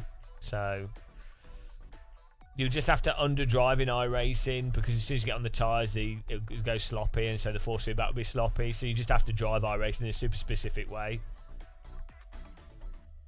Yeah, it's not really a GT3 car. It's kind of its own car. It's hard to really describe. No, I know they do, but they're running it like really. So the scheduling is like super weird, and they're probably putting on really ridiculous tracks. So it's just I don't understand why it's hard for them to. I don't understand. Well, I think what happens is LFM user base is mostly ACC players. ACC players are a bit dumb when it comes to sim racing. Like, unfortunately, it's like a collection of GT3 drivers, and if you can put up with ACC's super boring physics and super boring force feedback, you're probably not the type of person that's really the right type of person to ask, or to be, to decide for content that's not GT3 cars or ACC stuff. Like, the only reason that ACC worked on LFM is because the content was fixed. So it's like, oh, it's GT3, okay. There's less options for them to be able to mess it up. But oh wow, we're still updating here. 62%, guys. What a time to be alive. Yeah, I don't know what it is with people. I mean, like, the other day we did that race on that Bonacabra track. It was so good, so good. Or the yesterday we were doing racing on Road America with what was it? We were doing it in like the McLaren, the BMW or something. I don't know, but it was really, really good. We do MX5 racing as well on Brands Action stuff. It's really, really good. You don't have to do much. Like, there's not much you have to get right.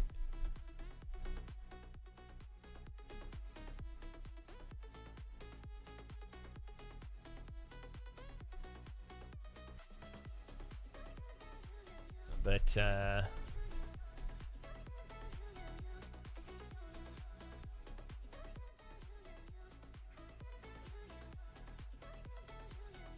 oh, you just updated. Mine's still going. It's like the slowest install ever. I don't know why it's taking so long.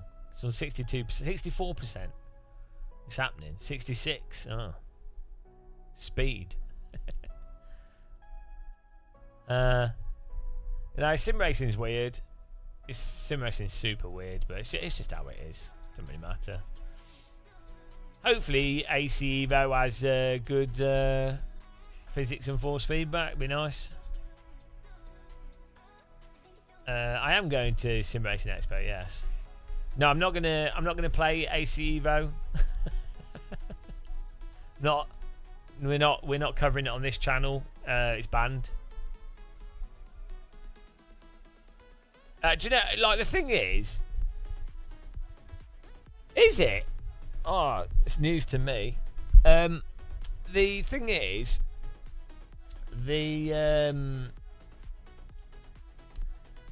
anybody that likes ACC force feedback and ACC has effectively undermined their ability to demonstrate that they actually like, unless they like ACC and go, yeah, well, obviously AC's better for XYZ reason. That'll be interesting. It's going to be interesting to see if AC Evo has the same fundamental physics and force feedback issues as ACC. Because if it does, it's it. That's it. It's over for sim racing. We're going to become a flight sim channel. Mav, well, I think there's a whole load of players that like the cruising thing, a sort of vocal group of people, and also there's a lot of people that just like the cruising part of driving sims. So I think that's why they're hyped for that. You look at YouTube videos, look at the videos that have like 1 million views. It's like people driving on motorways and stuff, so then that obviously draws people in.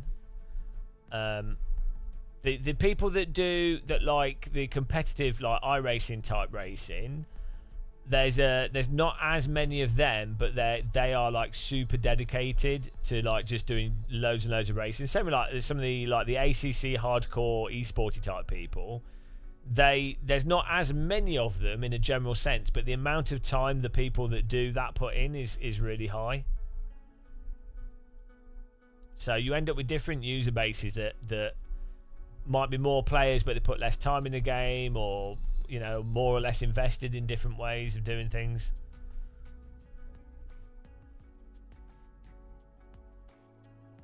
I definitely think that there's a huge demand for realistic-ish driving game that's cruising, that has traffic. I think people wanted that from Test Drive Unlimited, but the game just wasn't good enough. Test Drive Solar Crown, that sort of thing. There's a lot of Forza players that I think want that as well.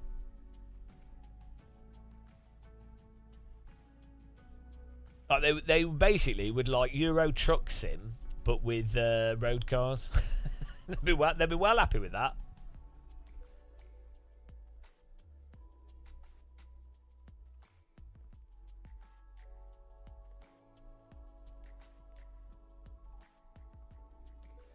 Well, so a lot of stuff is to do with role playing. If you think with simulators, a lot of it is role playing what you think something is in reality.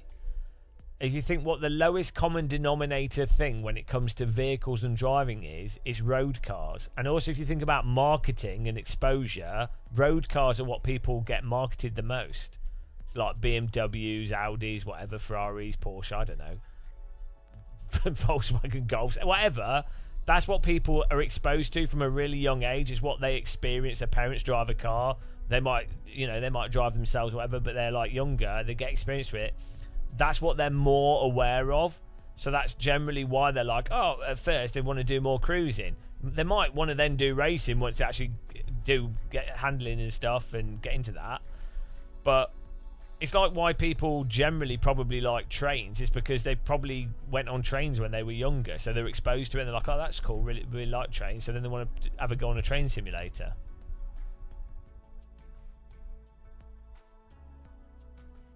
So we're 95%. This has been well exciting.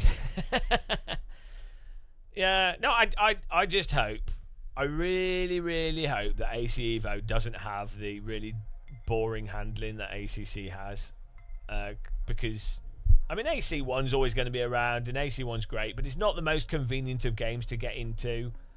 And so it'd be nice to have an AC-like game, or even just a Gran Turismo game that's more snappy and what have you. That'd be nice. But I'm skeptical, and also the fact is most people do not notice. Most players of driving sims do not know why Assetto Corsa is substantially better, or even Automobilista 1. They don't know why those are better. Like they wouldn't even notice. Conceptually, it's completely lost on them. Like 90% of sim racers, AC1 and Automobilista 1, the parts of that make those actually some of the more realistic and better to drive sims totally lost on people. Same with like Richard Burns Rally. The parts of Richard Burns Rally, which are someone that's pretty good at sim racing, driving and stuff, none of them are perfect, but the parts of that someone that's decent at sim racing will be like, oh yeah, that's why RBR is so good and still worth playing. That is lost on your average consumer. So a company has no interest in the work and the precision and the detail and, you know, the knowledge involved in getting that degree of quality. Like there's no point in them bothering because the average consumer doesn't know. Right, here we go. We've actually finally got the game installed. That only took an hour. It literally took an hour to install. That's crazy.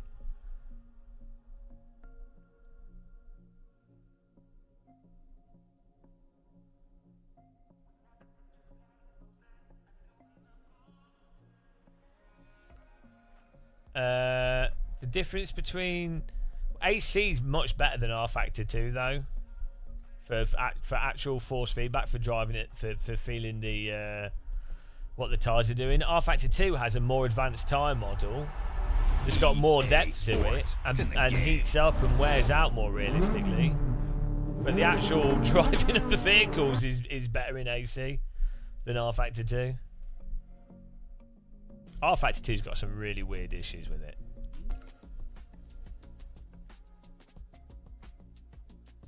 I think AC's really similar to Netcar Pro, to be honest. It's just tighter. It's just more responsive. We were playing Netcar Pro recently, just messing around with it. It's really similar. Oh, here we go. We're going. What's going on here? Right. Oh, game files missing or corrupt. Great! 60 FPS. What? Game changing. I mean, bloody hell.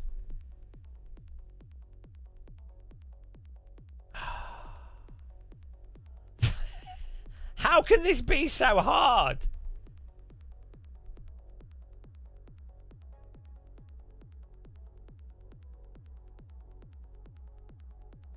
Let's verify integrity of the game. Yeah, the game crashed. Oh, it's going to take a while because the game's 4,000 gigabits. Oh, dear. Wow. Well, it's exciting. I like the anticipation. I think they're doing a good job here. The game changed. Oh, I need a cup of tea. Cup of tea and a biscuit.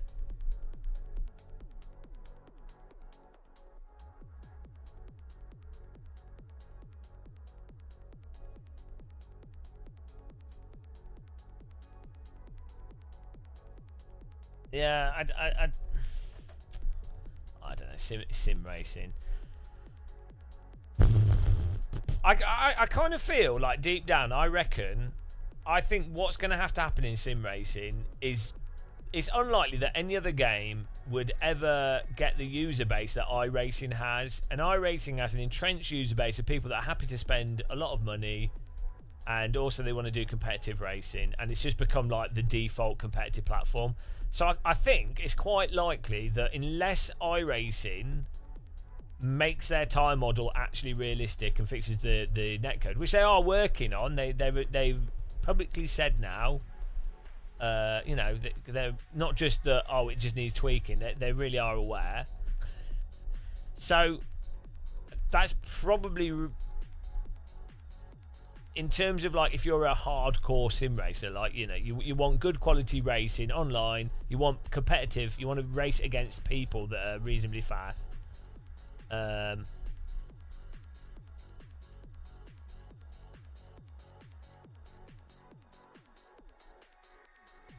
Arta Beta Cuppa.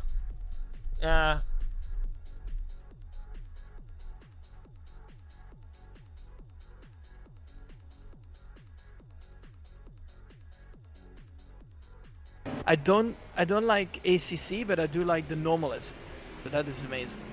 So it's probably one of the probably one of the, well, It's just a weird. It's a weird one with Sims. To practice, like, even Outside of the current Sims, and then maybe AC Evo being great or iRacing updating.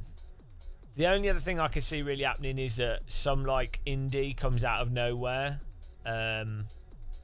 Maybe like with Unreal 5 as a base, and someone just comes out of the blue with some like really good tech implemented, or just a really polished game that's set up like the car's set up well. Might not even have the most realistic physics in a sense, but someone might just nail the implementation, and so a game could just come out of that that's actually really quite compelling.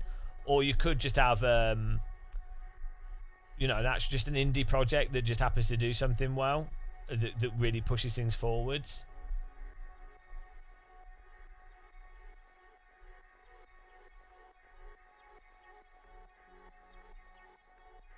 Each of them shine in areas of overall handling, well, in a sense, but not really properly. Like, I mean, only AC really drives like a car, like at the limit, and even then it's a bit overly sliding. A bit you can cheese it quite a bit. I think R-Factor 2 has like weird bait shit in it as well. So does LMU. None of them have. None of them do like bait. None of them. AC's the closest in general, but none of them do like how you'd expect a real car to drive, along with the feeling through the force feedback for you to drive it naturally.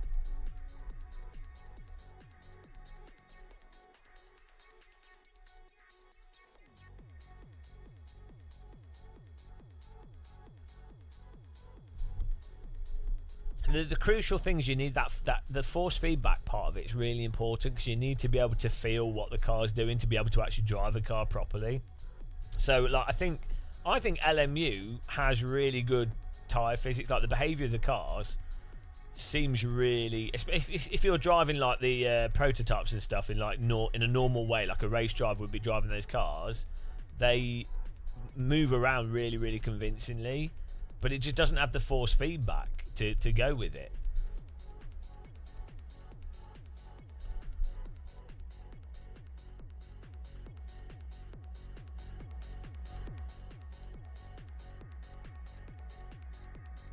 I mean, maybe if BeamNG, the problem is BeamNG actually has aspects to it that are really great, but then even if they got the time model to actually be better at the behaviour at the limit to be realistic, it would then still just be BeamNG. Like you need AC or better physics and sort of stability and stuff, AC or better force feedback, iRacing or better online platform, R-Factor 2 or better netcode. No one sim has just ticked the basic boxes. That's the problem.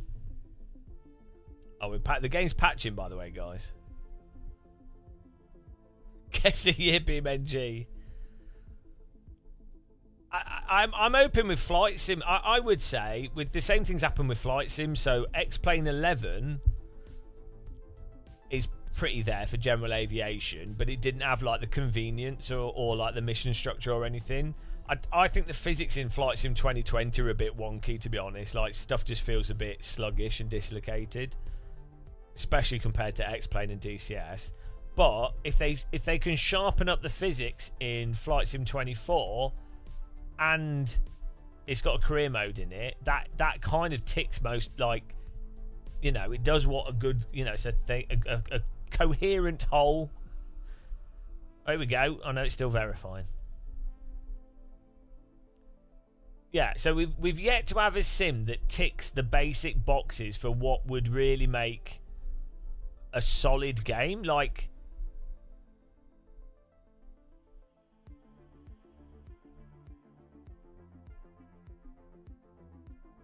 even if you like, let's take off multiplayer, no driving simulator does single player properly and compelling. None of them.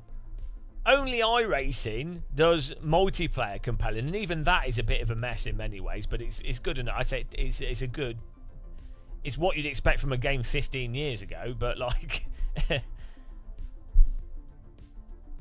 to be fair, we have like AAA titles that have dicked this up as well, like the Battlefield games. They're awful. They're genuinely worse than, we always say this, like Battlefield 3 and stuff, Bad Company 2. They've gone downhill.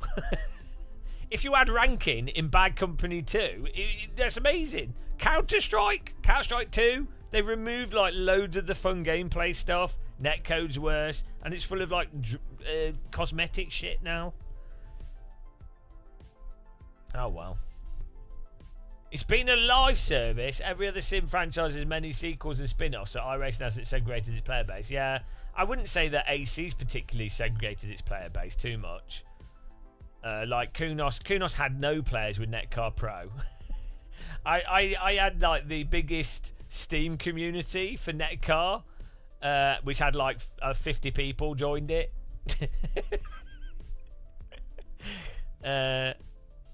So AC built a larger audience, mostly because it's got car brands in it that people knew, and the updates were great, and people just like the general, I'm driving a real car simulator thing. Then ACC really grew the user base because of the whole GT3 thing. People knew the cars, but particularly it was one of the first.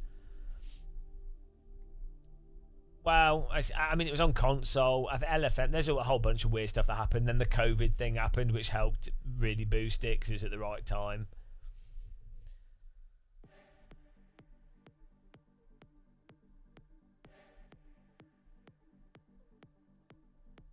No, Deadlock's terrible. Deadlock's awful. Oh, there we go. We've got the game down updated. Let's see if it works this time. Deadlock's awful. Like I understand what. I get why some people like it, but it's terrible. Terrible game. Not technically, like, I think from a game design perspective, I hate that type of game. I know people like it. I just think it's like a Dota. It's like a third-person Dota. So the gameplay basically revolves around you shooting NPC characters that are very easy to shoot. You do that to farm, to then charge up special powers that your character has, and there's a whole load of special powers which basically take you a billion years to learn how they operate optimally, and then you have to, like, you've got four other team members, and you basically have to decide where you dedicate more of your activity on the lanes to try and push one lane further forwards, and you decide that based off what the other team's doing. It's awful. It's that. I think those type of games are great as top-down strategy games, but as an action-based game, I just don't get it. But people will love it, so I can understand why it would be financially good. But here we go. We've got a new background.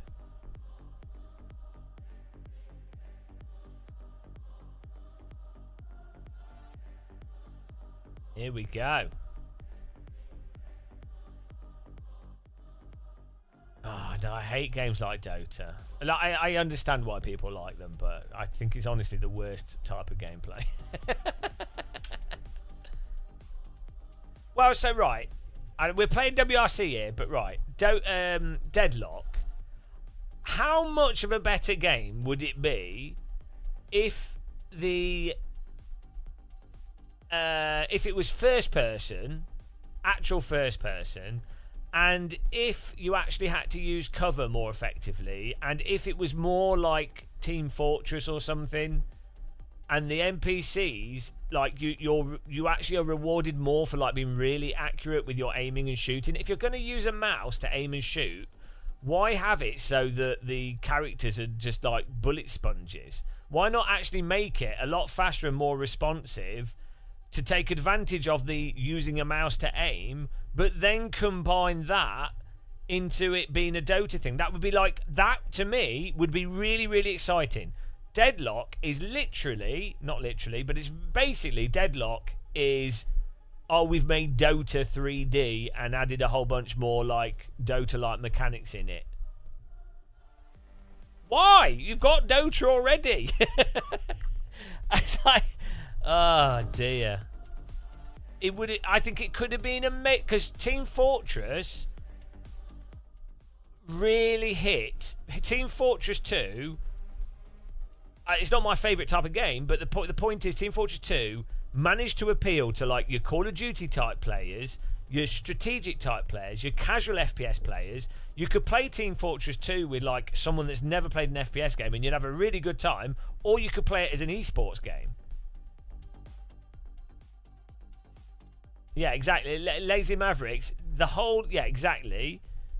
It's designed around just a time sink and a person having to just basically keep trying stuff rather than them actually enjoying the core mechanics. And that's the type of gameplay that I don't enjoy, because I know that the whole game is just based around time sink rather than skill, which is fine. People like it. If they're having fun with it, good for them.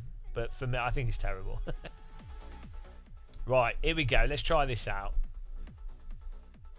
Team Fortress. How have Valve... We're going to play this, guys, but we're ranting.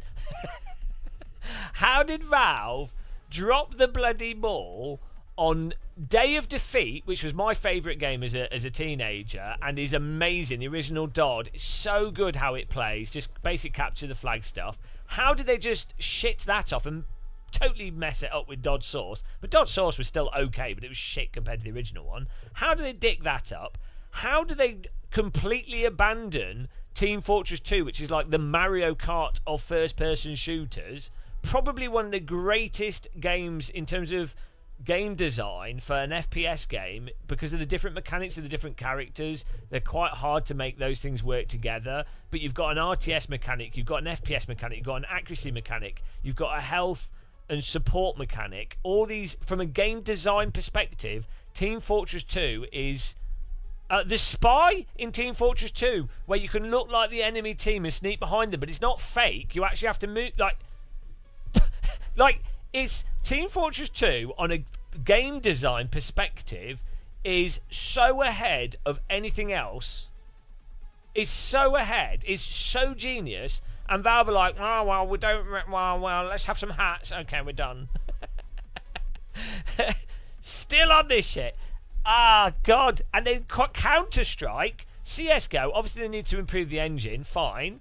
But then Counter-Strike 2, they remove, like, all the fun maps and stuff, all the surf stuff, all the community stuff, and then they just have in Prime, like, the most bog-standard maps, which is fine as a game mode, but then they alter, instead of doing new maps, they edit the existing maps in mental ways that completely change the map. So they might as well have just had a new map. So you've got a new map and an old map, like Vertigo, for example. They completely changed the design of a bomb site, so it's a different map, but it's not. You've still played Vertigo.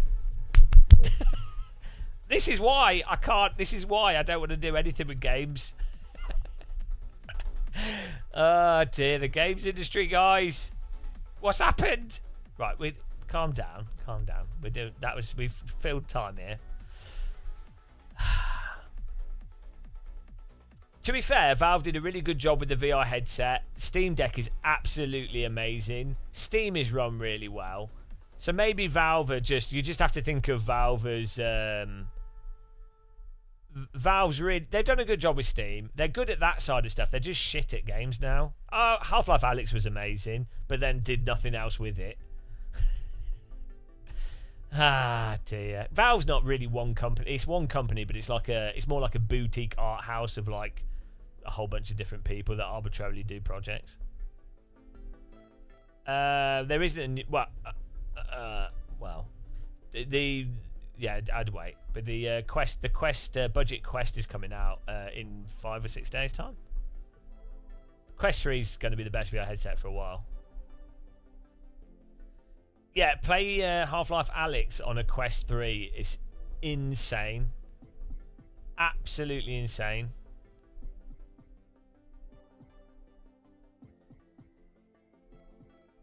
Right, what's the new content? We're going to do the Subaru in the new content. Where's it? What's the new rat? Oh, I'm going to buy it. Shit. Okay. You have to buy the new content.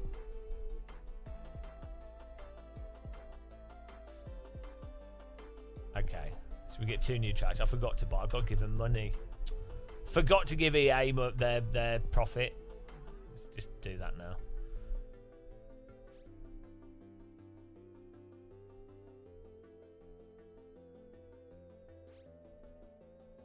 You hate Meta. Well, Facebook have taken over the world, so Zuckerberg's now like the 2nd richest man on the planet. So, yeah, it'd be nice if Valve do a comparable headset. Right, we've got to buy this DLC. New content released. Add to cart. Buy now. No. Buy.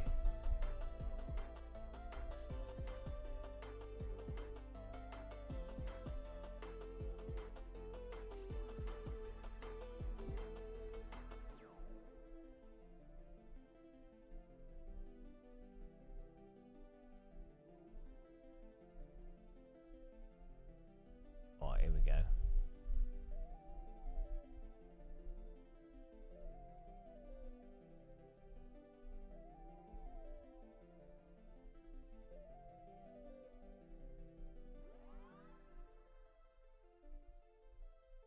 You don't know if Toka would do well. Grid Legends is an okay game. It did pretty bad. No, well, so the reason closed track racing games, the market for them is bad because most of them are they're really bad. They're really like they're not good games that are released. Like if you were to release a Burnout game now that was like Burnout 2, and you actually had interesting levels, and you actually had interesting cars, and you actually had a tiny bit of humour to a single player story as you played through it, I'm pretty sure it'd probably do, well, I think it would do reasonably alright. Don't have to be like the craziest thing ever.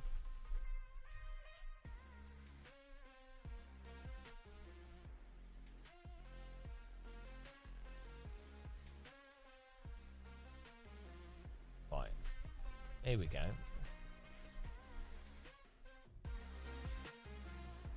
Let's see if this works. Quick play. Who doesn't like a quick play? Right.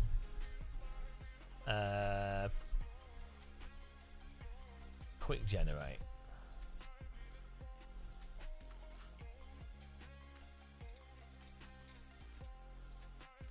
Right, what were the new ones? Was it this? Sardinia and Poland? You can't see what the new DLC... Like, surely they should put the... if it's new and you've just bought it, why not have a little tag on the graphic so you're like, oh, that's what I bought. Poland and Latvia, there you go. Why would they not put 24 DLC icon on here? Sure, I mean, it might seem like nitpicking, but that seems like a really obvious thing to do. So people are like, oh yeah, no, I bought that, it's cool. Right, let's do Poland, spring. Should we do the full stage?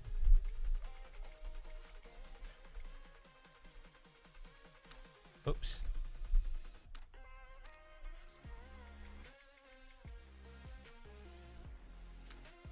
Oh my goodness.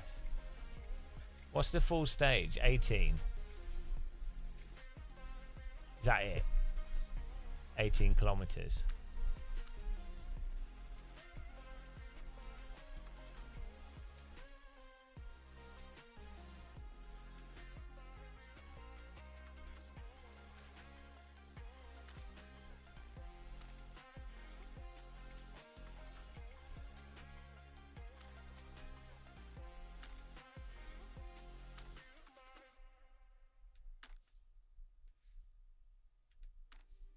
Here we go.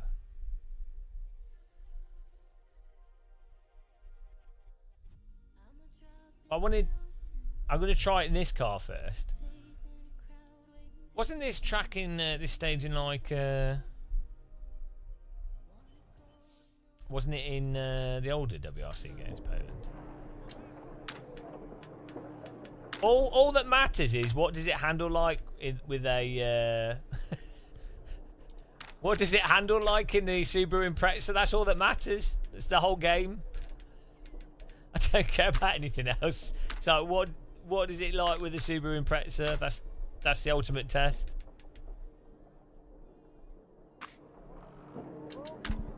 Here we go. Let's see this new location. Will the force feedback work? Or will it have broken? Start 170, crest, good luck. 5, 4, 3, 2, 1, go 170. Oh, great. Crest, and slight right of a bump, 80. Bump, and crest, 150, slowing. Force feedback. Crest. Got lighter. What? Why would the force feedback be lighter?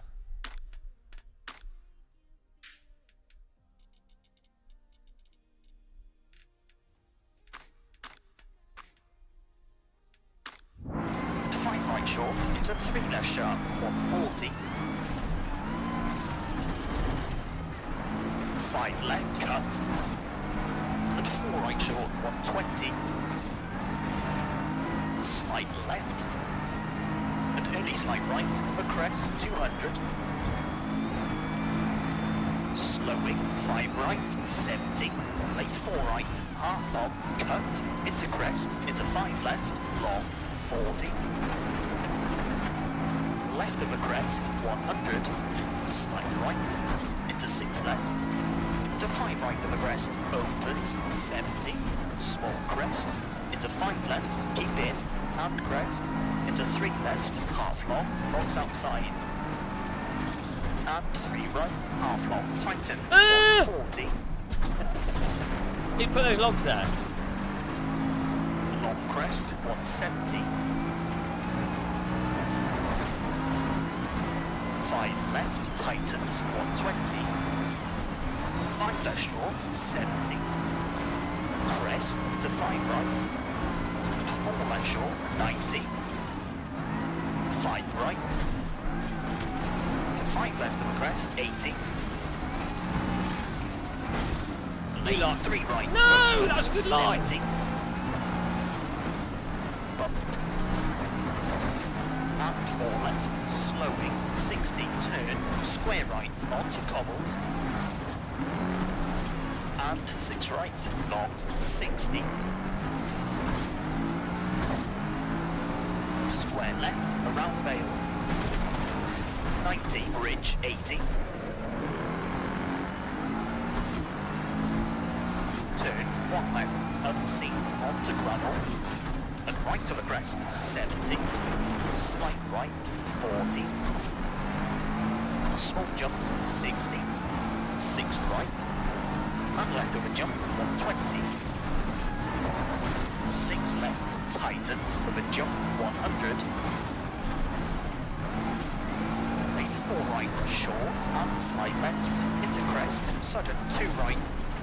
And 3 left, long, opens. And slight right, 50. 3 right, cut. And 6 left, into jump, 90. Bumps, slowing. And 5 left, onto tarmac, 90. 2 right sharp, around Bales, 60. Crest, 30. 3 left, around Bale, and 5 right, to left of a crest, 60. 6 right, don't cut, half long, slowing, 130. Turn square left, around Bale, 30. Slight right, 70. Turn 5 right, onto gravel, 90. 6 right. Into jump, keep right, 60. Crest, to 5 left, and 2 right, 30. 2 left, half long, 40. 4 right short, 50. 5 right of the crest, and 4 left, cut, 90. 6 right, tightens, 50. 6 left of the crest, keep in, and 5 right, 120. 4 right short of a crest, slowing, 50, turn, square left sharp, 140, 6 right, extra long, 60, 4 left, half long, into crest, 150, slowing, caution, 6 left, long, into crest, sudden, 1 right, into slight right, over bumps, Oh, 50, killed a spectator! 1 left, tightens, 40, long crest, 130, bump, 2 left sharp, 50, We're simulating Three Group right, B. 40 onto tarmac, 4 right, don't cut, and 2 left, keep in, 2 right short, all inside, 80, slight left of crest, 150, slowing, turn, hairpin left, around Vale, 100, 4 left short, 50, What?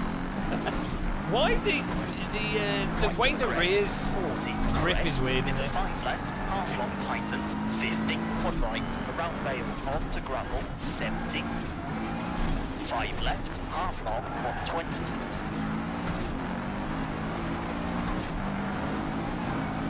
long crest, 130,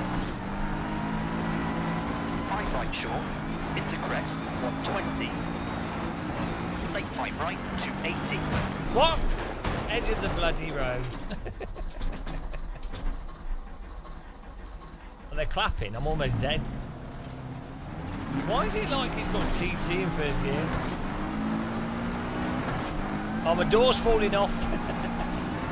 We need more like power on the throttle. crest, bumps, More 200, oversteer on the throttle. slowing, turn, 2 left, around Vale, 140, 5 right, opens and tightens, 3 right, around Vale, 190, over bumps,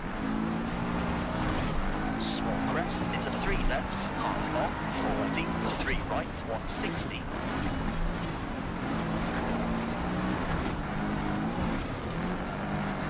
crest, 90, late, 3 right, and 4 left, very long, tightens, 270, over bumps, I'll take my own line, thank you. Shortcut, Joker merge line. Joker lap complete. crest, slowing, 150, turn, square right, sharp, around Vales, 200,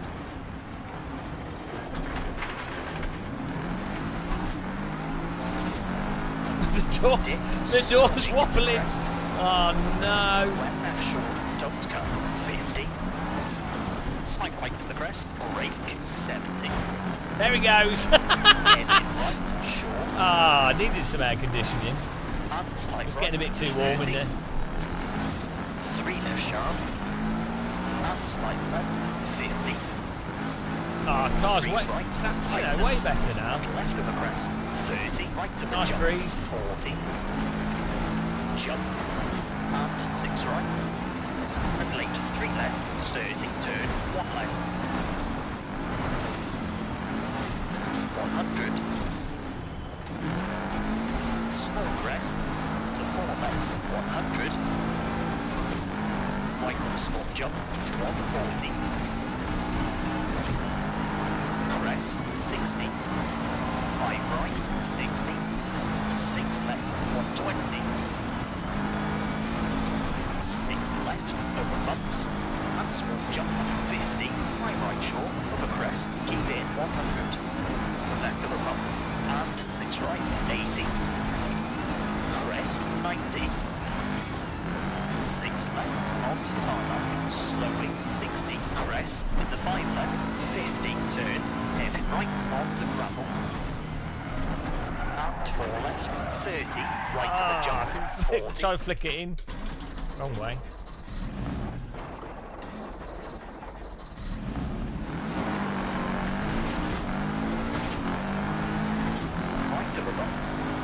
slight left, slowly, jump, 120, turn, square right, 120, late, 5 left of a jump, opens, 100, bumps, into 5 left, tightens, into jump, 100, right of a jump, into 4 left short, 100, 4 right, tightens of a crest, into 6 left, 70, 5 left, 40, cover up jump. Whee! Oh, who put that tree there?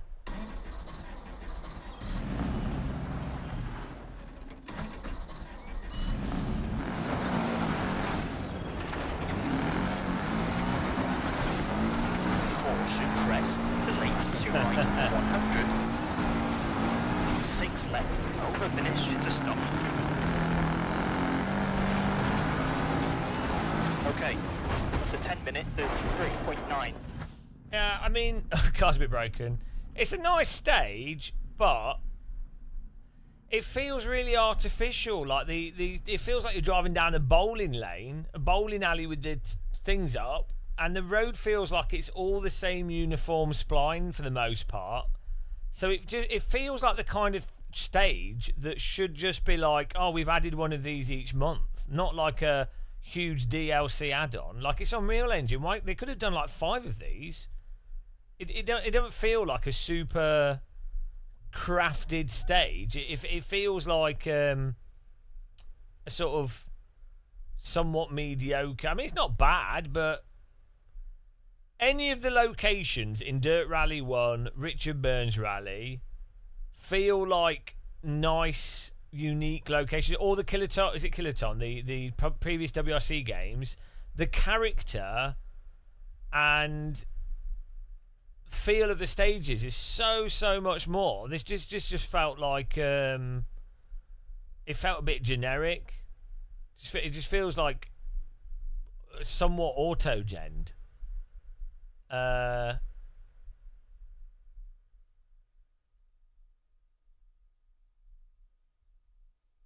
Yeah, like, it's not terrible. Like, it's fun to drive, but it just doesn't feel. It doesn't feel like a real. It feels like almost like a sort of cartoony location of the real world. I think it's because the road width as well seems super uniform.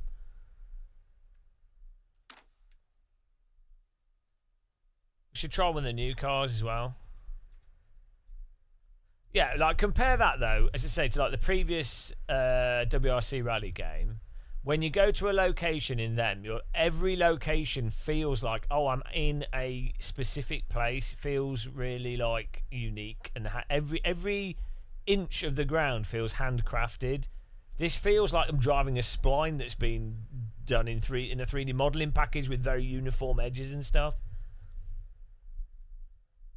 It doesn't need to be laser scanned. It's just having an eye for like the variation. I mean, look at the Richard Burns Rally tracks. They're pretty simple in many ways, but they feel every single bit of road feels different.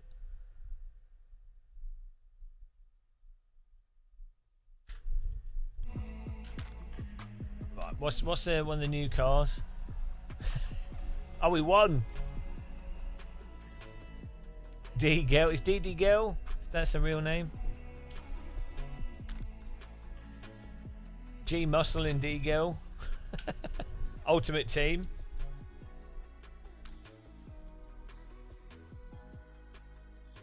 Yeah, but it doesn't matter if it's a real stage. If the road is, you could have like, for example, I could get Google Earth, find a real road, and then model a spline on that and go, well, it's a real road, but it's like, yeah, it's not really, is it?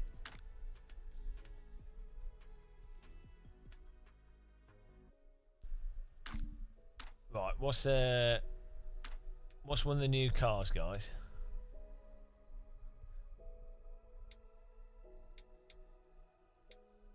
Tell me what one of the new cars is, because I didn't pay attention. I've forgotten. The Yaris. Oh yeah, we can. So what was that? That's Latvia. is the next one.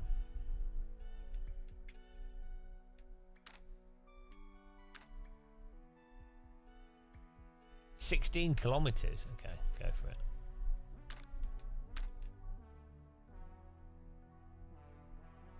Yeah, I think that they're real locations, but it's not to do with the location being real. The problem is the nature in which the road surface is actually, the fidelity of the road surface, the track width, the divots, all all the subtlety.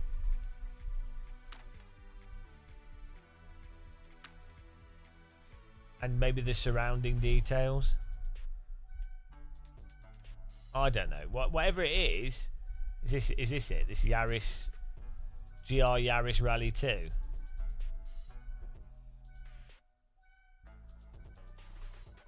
Is this it?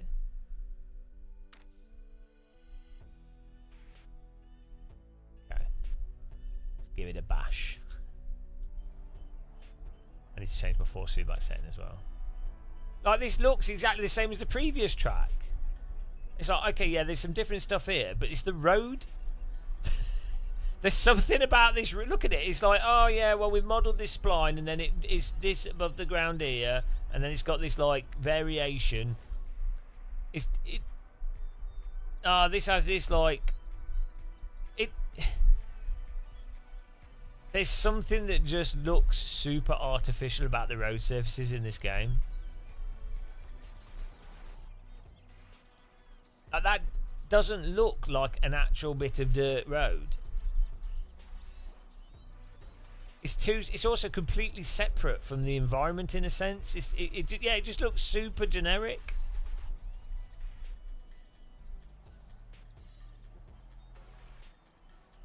It's hard to put your finger on it, but it looked like the whole thing just looks too consistent and too. Oh, we've got like a noise at the edge of the track that adds the noise to it, rather than it being like, oh, here's this part of the track happens to have this sort of divot, and it doesn't look handcrafted. I'm sure it is handcrafted. I mean, they'll have adjusted it and moved things around and stuff, but it's just, I don't know. There's something about it that just seems bland. Just bland. It's still fun to drive though, The grass is okay. The grass is alright.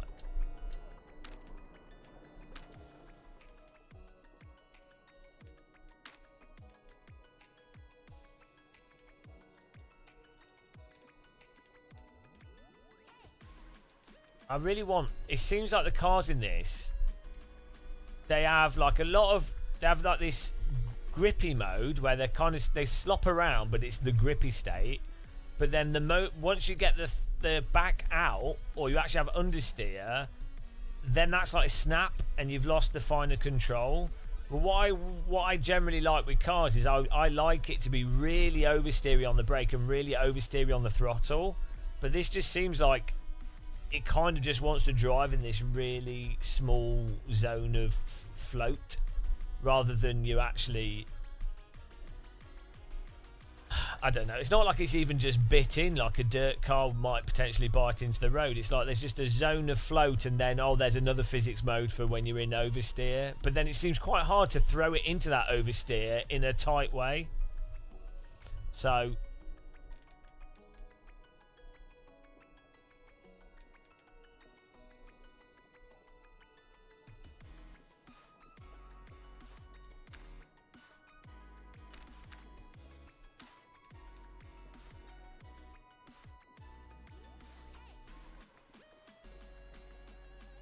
now this higher lock on this should make it more oversteering.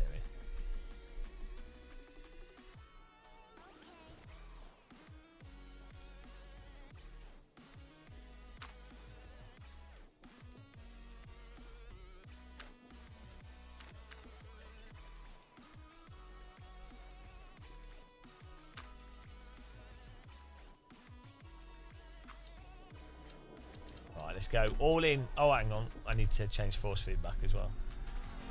It was a little bit too strong. Yeah, I'm not sure if it could be time model. Start It's a hard thing for Sims to get right with everything. That's always where Sims struggle, is that grip to slip phase and the behaviour when in the slip phase. It's very hard.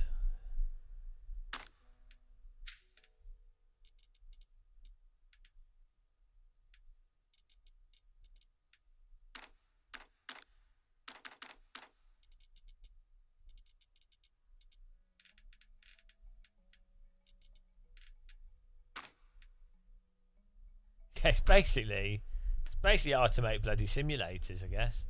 Right, here we go. First time. Where was this? Where was this? Latvia. Here we go. New car, new track. 3 right. Good luck. Can't see out the car. 5. What is this? I'm looking at a letterbox. 3. Oh well. 2. 1. Go. 120. Ah! Nailed it! Nailed it! Killed a marshal. The wheel was rotated. First time! It's great success. Start. That's why you have a steering 3 wheel right. in the Good car. luck. Welcome to Latvia. 5. It was a short 4, career. 3. 2. 1. Go. 120. 3 right. Very long. 90. 4 left through junction. 130 over bridge onto gravel. Turn square right. And 6 left 30. 6 right 90. I mean, you really can't see out this car. 6 left into crest 120. This is terrible visibility. Small Oh, well. jump into sort of 5 left opens 70. 6 right short. And left of the crest, and late 4 right, tightens 40, 4 left of the crest, and bump 70, slight left of a bump 80, caution crest, to 4 left, 30, 3 right sharp, keep in, 40, slight left of a crest, and 6 right, and late 5 left of a crest, and slight right, 50, crest 80, late 6 left of crest, don't cut 80, slight right 90, 6 right of a small jump to slight left over bump 70, slight right long over bumps 40, 5 left short of a crest, brake 40, 3 right into bump 70, late 4 left, and crest 100, brake, slight right, and 3 left, long tightens. And right of a crest, 30. 4 right short. And 4 left of a jump, keep in, 170. Crest, 160. 6 right, brake, and small jump to 4 right, long to bump 50, 4 right, and 2 left, 80, small crest, and slight right, 40, 6 left, 130, left of the crest, 200 over bumps, 5 left through dip, don't cut, 120, caution crest, 5 left short, 70, slight right over bumps, 100, small jump, 150, 6 right to the jump, opens long, 160, slowing, 5 left, long tightens.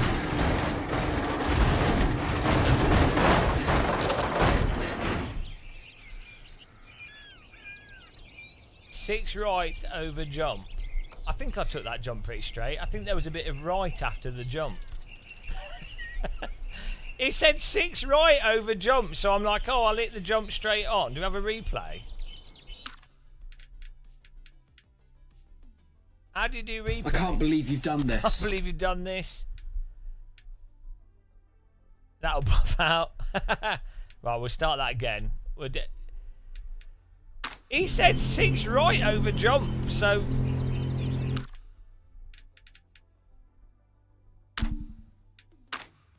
So I hit the jump straight on and the track deviated to the right. Oh well. I don't know. Starts 120, 3 right. Here we go. Maximum focus, maximum focus. Here we go. Full out. 5, 4, 3, 2, 1, go. 120. The wheel's not straight. Twice we've done that now. How am I meant to know? I know it's got like a self-centering thing, but it's not doing it. Starts 120, 3 right. So Good luck. the marshal on the right's dead now. Here we go. 5, Here we go. 4, 3, 2, 1, go. 120. 3 right, very long, 90. Late 4 left, through junction. 130, over bridge, onto gravel, turn, square right. And 6 left, 30. 6 right, 90. 6 left, into crest, 120. Small jump, to sort of 5 left, opens, 70. 6 right short, and left of a crest. Late 4 right, tightens, 40. 4 left of crest. What? And bump, 70. Slight left over bump, 80. Caution, crest, to 4 left, 30. 3 right sharp, keep in. 40, slight left of crest, and 6 right. I mean, like, the problem is, you have, so the edges of the track are like weirdly uniform, but then like snag on the wheels weirdly. Then the phase between the sort of like when you actually go into bigger oversteer is like a binary thing between going, I'm in grip and now it's oversteer, and it's really hard to like do that nicely. Then you also have this wish-washy central behaviour without this sort of biting. So you can then go into a corner and you're like, I'm going to make it, I'll just dab the brake or whatever, but it's stuck in this sort of like mild, sloppy understeer. So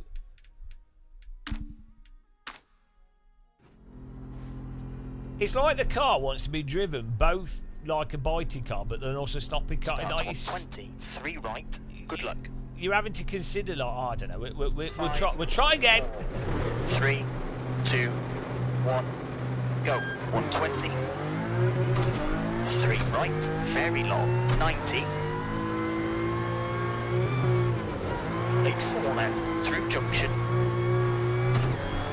130, over bridge, onto gravel, turn, square right. And 6 left, 30. 6 right, 90. 6 left, into crest, 120. Small jump, into sort of 5 left, opens, 70. 6 right short, and left of a crest. Late 4 right, tightens, 40. 4 left of a crest, and bump, 70.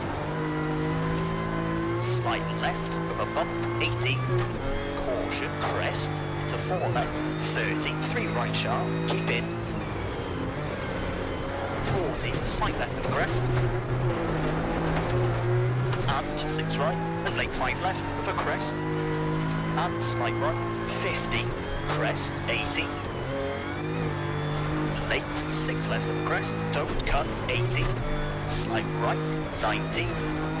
6 right of a small jump, to slight left of a bump, 70. Slight right, long of a bumps, 40.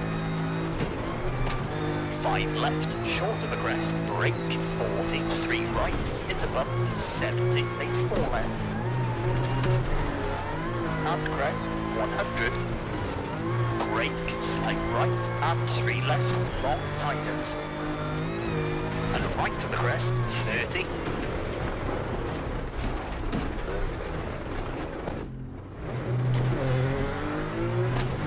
4 right short, and 4 left of a jump. Keep in 170.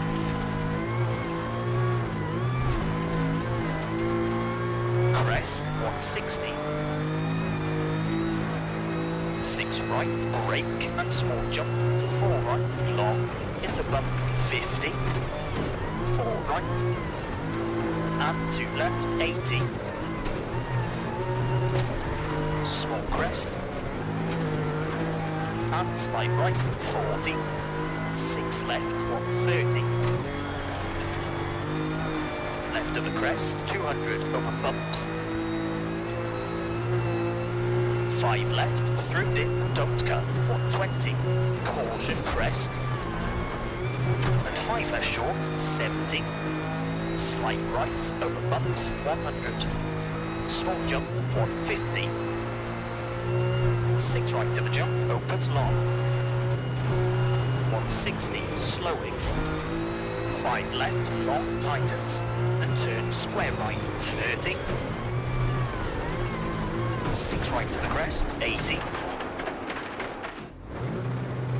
It doesn't seem natural in how you do Scandinavian flicks as well. Like you want to get it in and then flick it round, but then it gets stuck. Left, opens. And crest.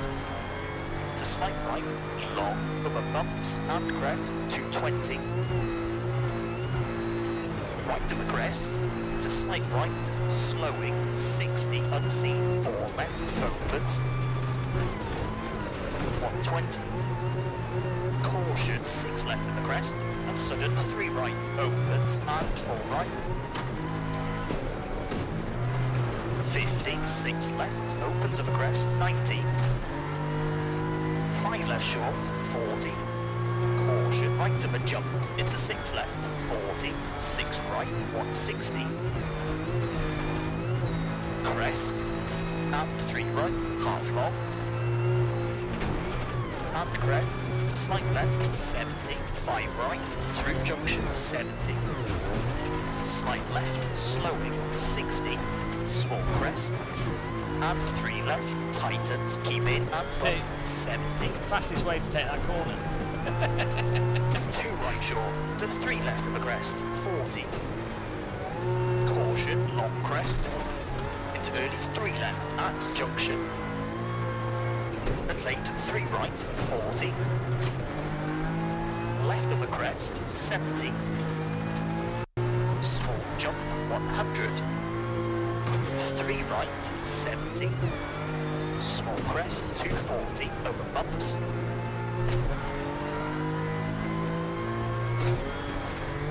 Right entry chicane, 270. That was hard to see. I saw that you said right entry chicane. I couldn't work out where the point was. Long crest, Optical illusion. Slowing. Right entry chicane.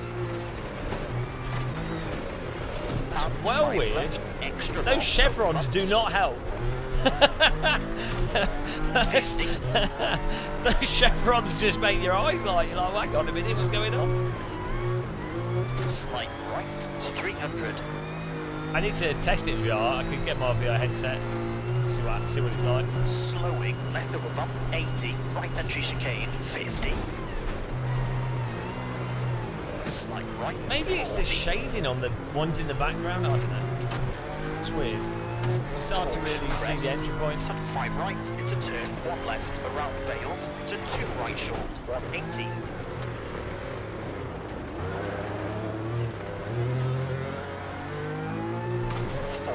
Left, 24 pounds. 5, long tightens.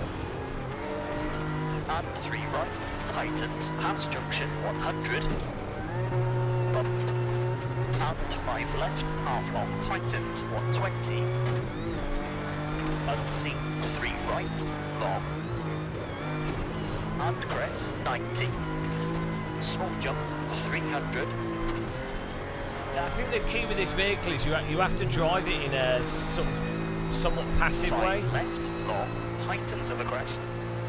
50, make 4 right, through junction, 90. It doesn't want you to. Slight left, through junction, into bumps. You can't like welly it in and use the all-wheel drive to sort of tug the car around. Short, 120. You have to sort of Crest. drive it in a more preemptive way. Right, unseen 30. Crest into 4 left, opens 70. Right of the bump at junction 80. 6 left, 170. Bump into 6 left. All the Tightens, road 90. feels like the Caution different bump. bits around it, but the road surface just seems super generic. Tightens, 60.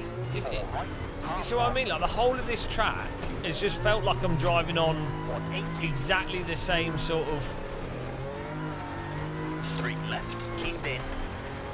I mean, I guess before they do a rally, they might resurface the road or something with brand new gravel or something. I don't know, but like, just look how consistent it is.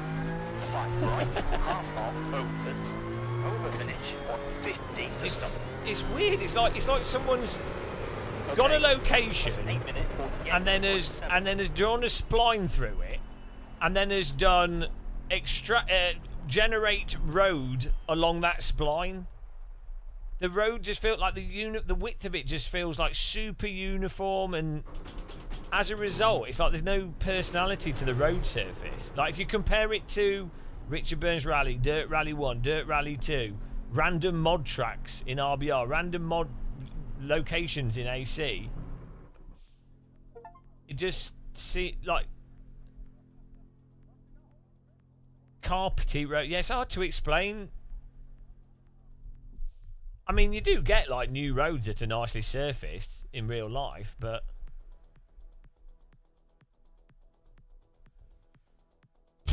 yeah, I mean that car, like, I mean it's all right, like it's fine. It's just yeah, it's nice to play.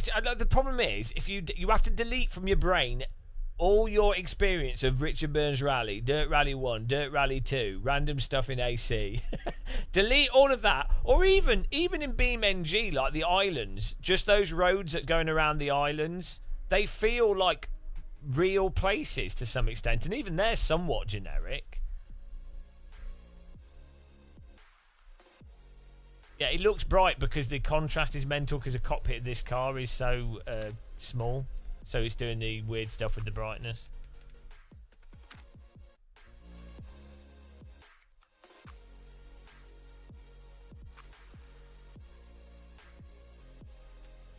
I mean, it's not awful. it's not awful, but I mean, it's £24 for 2 stages. That's a lot of money, really, isn't it? If you're like a normal person that doesn't just buy every bloody driving game. What is going on here? Keep clicking OK. £24 used to be the price of a video game. I know we've had like 500% inflation over the last few years, but £24 for 2 stages, it's worse than iRacing prices, given how generic the tracks are as well. Oh, but they're longer.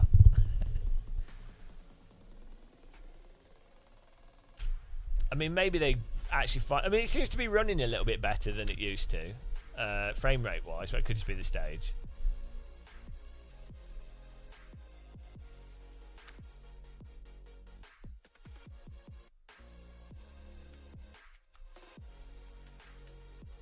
I think this is worse than Dirt Rally 2, though. I think Dirt Rally 1 was the best of all the dirt games that have come out, and I think they've got progressively worse.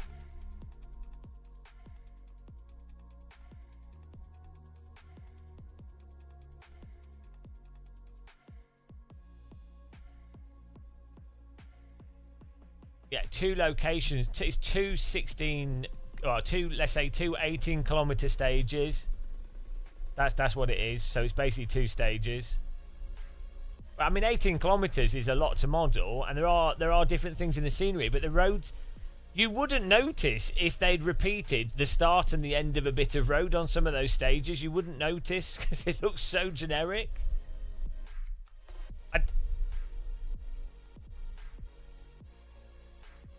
The grip slip ratio. Yeah, I mean, I don't think the driving in this is unpleasurable, and you know, it's not, and so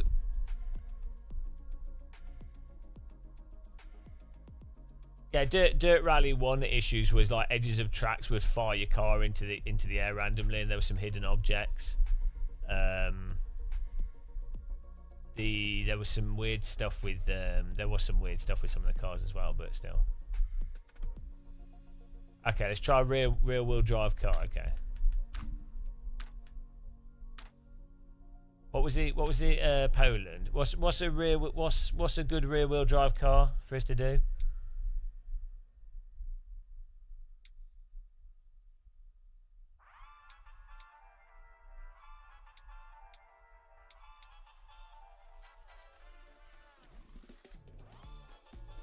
Group B.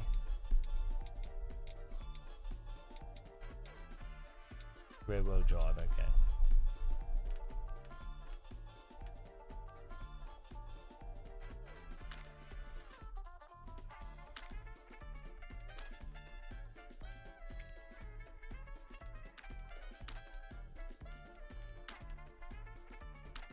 What?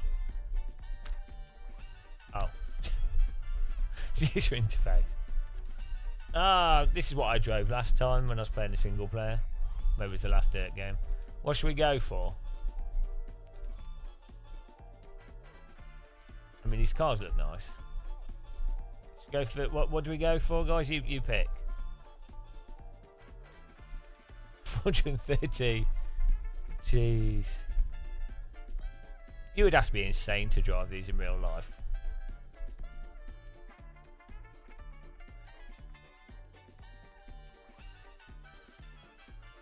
BMW M1, the Manta 400. Should we do the BMW M1?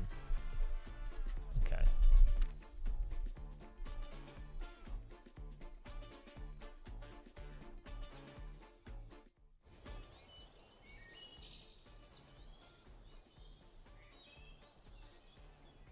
Is my steering wheel straight? Probably not. Yeah. I really need a H pattern for this, but I don't have it set up.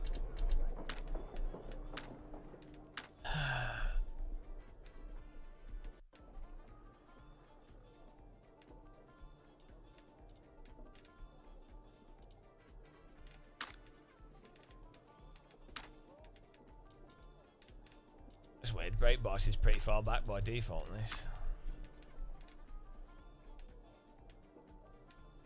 Let's go!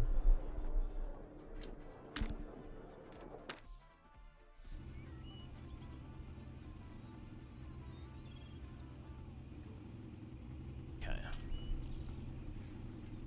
We're cheating. We're cheating because we're using flappies. Starts 70, one left. Good luck. I mean, look at 5, 4. Look at the 3, speedo. 2, the 1. DLA. Go. 70. Late, one left. And crest. 60. 5 right. Half long. 80. Okay. All right. Okay. Yeah, I've noticed at low speed it seems to be all the cars have like a weird over rotating us at low Into speed. 5 left. Into crest. 80. Small crest. To 4 right short. 70.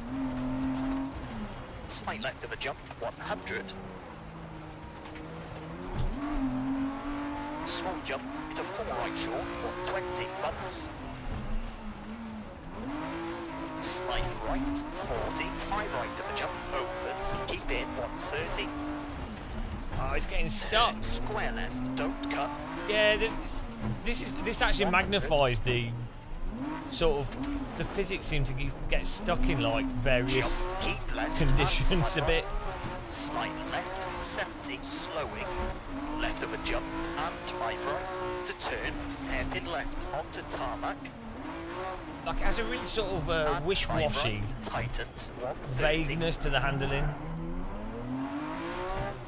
And yeah, then if the rear snaps, it gets sort of stuck over. Slight left into crest, 120. 6 left, 40. Right to the small jump, 120. 5 left short of a jump, 80. 6 right over bumps, 130.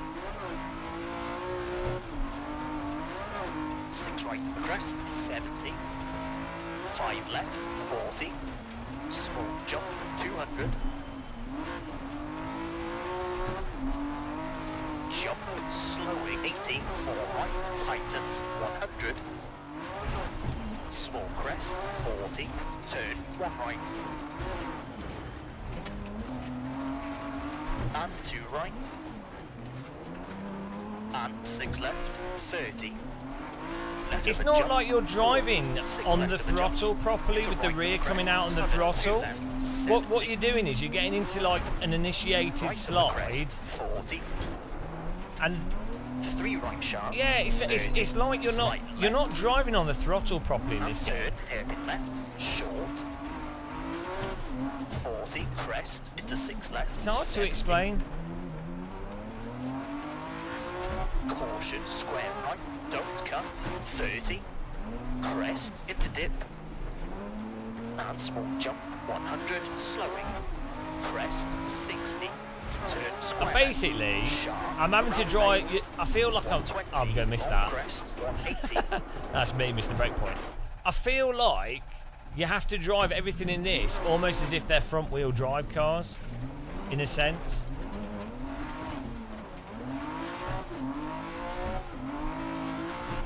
No, I know, oh Greg, I know how that's affecting the steering. It's not really to do with that. 3 right, opens 4, long. It's the throttle behaviour. 40, 3 left, 80.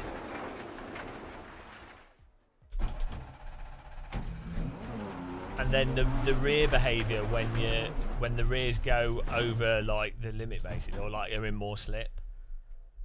Then it's almost as if the game's physics engine switches to like a different physics mode. It's wavy grass. I mean, I'm sure it doesn't, but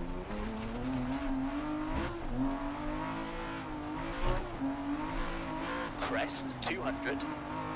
if you always just sort of drive it like well under the limit, float it through the corner, a bit like a front-wheel drive car, then you're totally fine, and it's actually super calm, super easy to drive. Like you just drive under the limit basically. Turn 3 left, around Bale. It's kind of not really the 170. point of rally driving, is it? Look. Turn 1 right. 180. Long crest, 250. I mean, it's fine. It's totally fine as a game, though. And 5 It left, depends how you, 20. you know, where how much of you approaching it from like an expectation of it being a simulator or getting that kind of sim driving joy. I think it's quite fun handling, though. Crest, 40, 5 right, tightens. What I do think helps though with this sort of game is actually making the steering faster. So let's do that as well.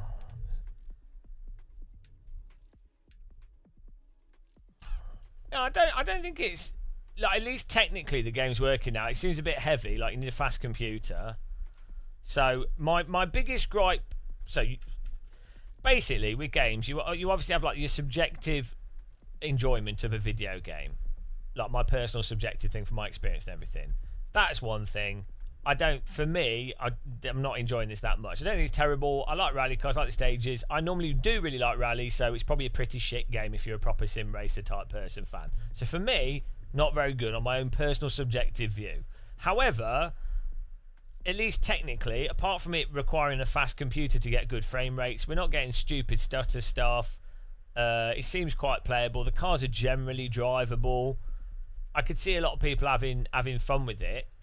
But yeah, as a sim racer, as someone that really liked Dirt Rally 1, Dirt Rally 2, BeamNG off-road driving, AC off-road driving, you know, I like cars that are sort of, you're driving on the throttle precisely, on the brake precisely, and it's nuanced and it's responsive. I think this is shit. No, it's not. It's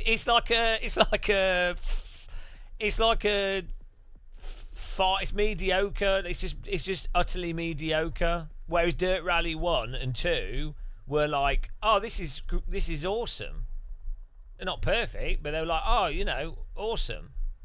This just feels like a McDonald's cheeseburger of burgers. Dirt Rally 1 was like a Five Guys burger, or even better. But yeah, I can see how people could buy this and still have fun playing it. It's especially playing it with gamepad. You're not even going to notice, are you?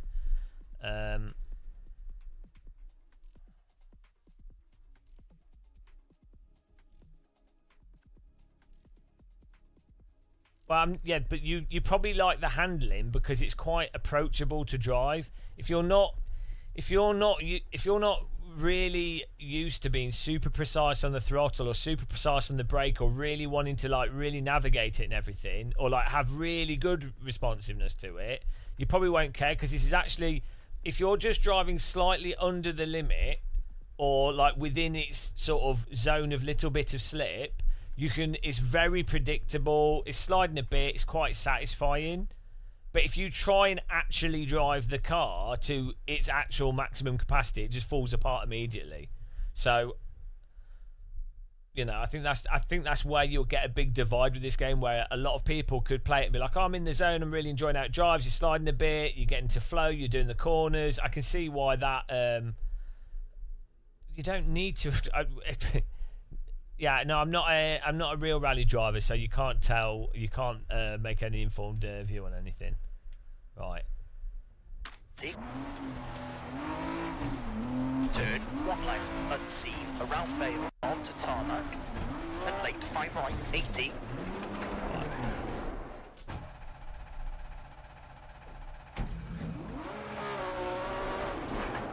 Let's change that other saying as well.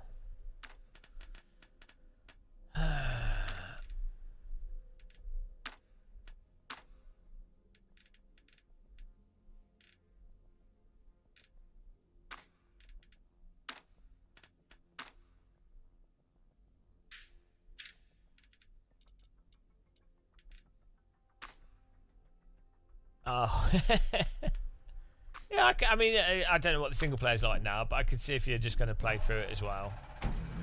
The single player was broken last time I tried, so. Slight left of crest, 50, 5 right, 100. Turn square right, around Vale,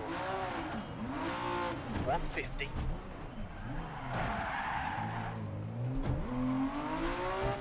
Slight right, slowing, 90. Yeah, I think this. To 2 right, don't cut, and 4 left, 30. That's what we were doing before. 4 left, 50. 2 right sharp. The problem is if you use the positive linearity, you'll find that the steering will you'll get like overshoot with it throwing you around a bit too much. Right, 60. But yeah, it's not a bad idea. Bumps. The way the back of this car, I did open the rear diff a bit, but it just wants to swing round without it.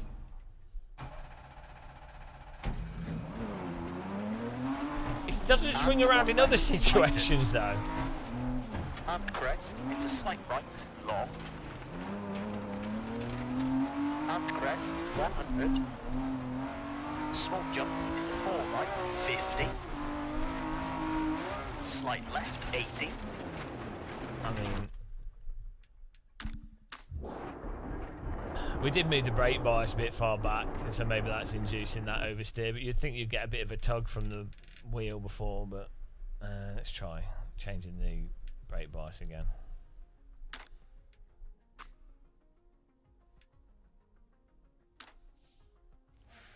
Definitely FOV, yeah.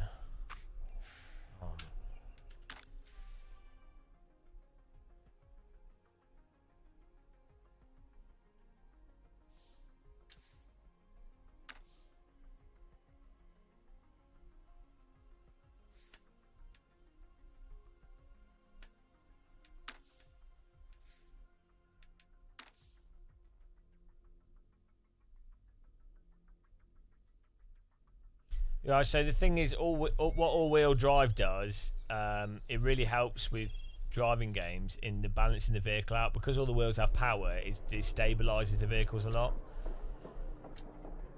I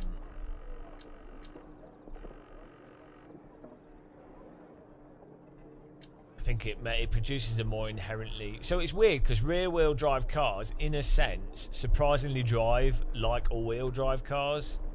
in a bizarre way. They don't like actually drive like all-wheel drive cars, but it's surprising how much just counter steering still can counteract the rear of a car when you. So if you're in a drift, a rear-wheel drive car drifting, just turning the front tyres can still counteract a lot of the drift and hold slides, which seems kind of counterintuitive given that the front tyres are not driven providing the power. So it's surprising how much a rear-wheel drive car. It's surprising how it always surprises me how balanced rear-wheel drive cars are and how they actually move around on a track in a way that you would think would be more similar to all-wheel drive cars.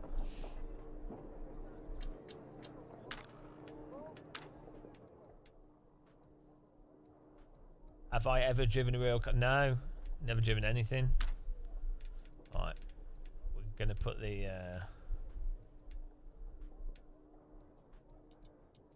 make that a bit more.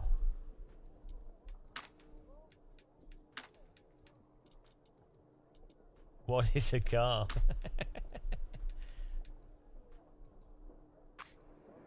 Right, let's try that. Why is a car? Who is a car? Who is car? Who is gay? That's so stupid. Why are you car? What is car? Oh, it's so dumb. So dumb. Right, here we go. Running order. But we're driving, not running. 70, one left. Good luck. 5, 4, 3, 2, 1, go. 70, late, 1 left, and crest. 60, 5 right, half long, 80. Right of the crest, into 5 left, into crest, 80. Small crest, to 4 right short, 70. Ah! Sucked off the road. Slight left of the jump, 100. Small jump to 4 right short, 120.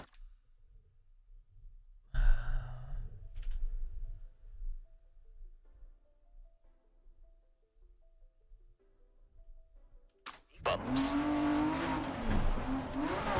Slight right, 40. 5 right of the jump, opens, keep in, 130.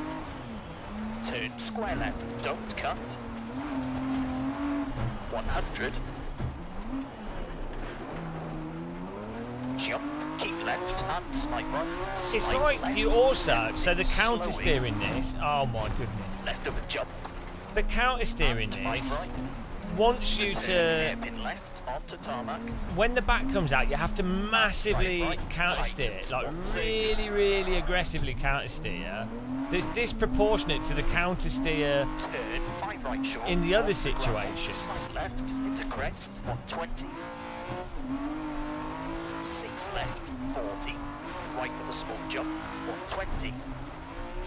5 left short over jump, 80. 6 right over bumps, 130. 6 right of the crest, 70. 5 left, 40. It almost feels like there's some baked in counter steer assist that's already occurring, but then when you go outside of the range of what's deemed within that stability area, then it all goes mental. And 2 right. And 6 left, 30. Left of a jump. Well, Nisbet, it's 40, because they're probably 6 drop. left of a jump. The car's in like a balanced state, and then you're driving it on the throttle, aren't you? It's not. You don't need to change. You don't need to point it with the front wheels. They're pointing it with the throttle and the brake. And turn, hairpin left, short. 40, crest, into 6 left, 70.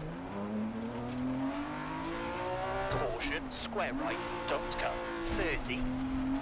Crest, into dip. And small jump, 100, slowing. Crest, 60. Turn square left, sharp. I I mean, there probably isn't. Ah, I did that last time. 180. Forgot.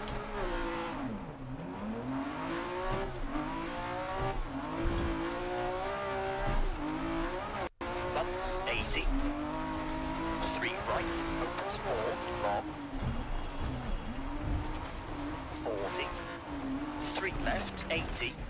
And we moved the brake bars forwards, and it's still we're getting this like snaggy oversteer that happens, probably from braking when going over a bump or something. Late, 3 left sharp. And late, 3 right, half long, don't cut, 200.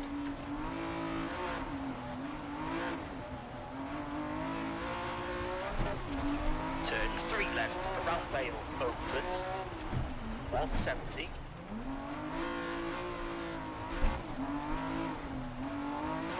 Turn 1 right. No, if you close the rear diff, you shouldn't get. No, it's not that simple. Long crest, 250.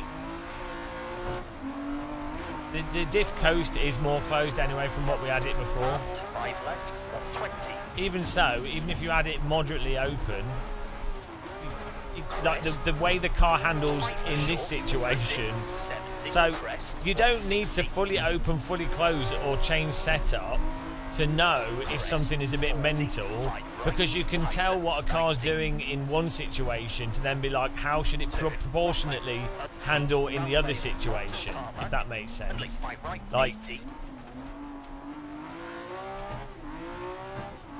slight left of the crest, 50, 5 right, 100. there's a sort of coherent consistency with a physics object, which allows you to, like, you know, you've got analog inputs as well.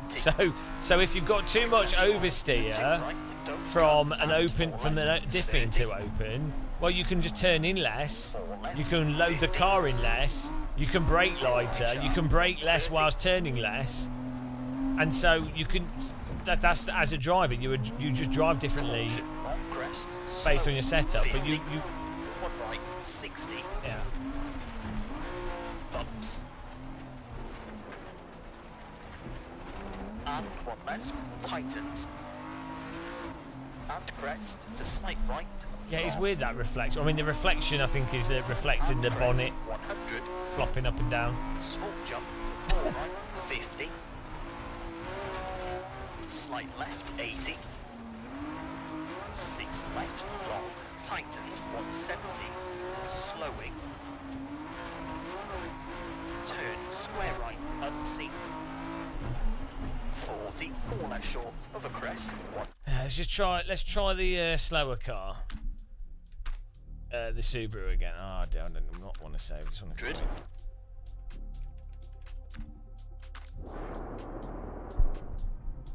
Yeah, I don't know. It's just not. I don't find that fun to drive.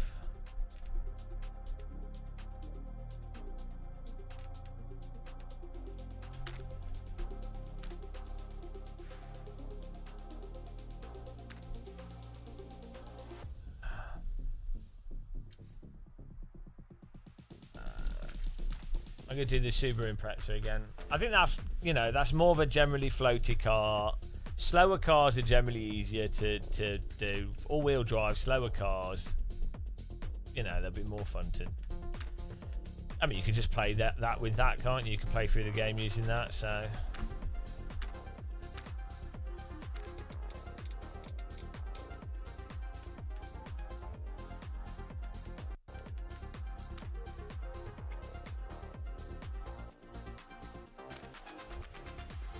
We did try. Oh no, I just want to do this again with the different wheel settings.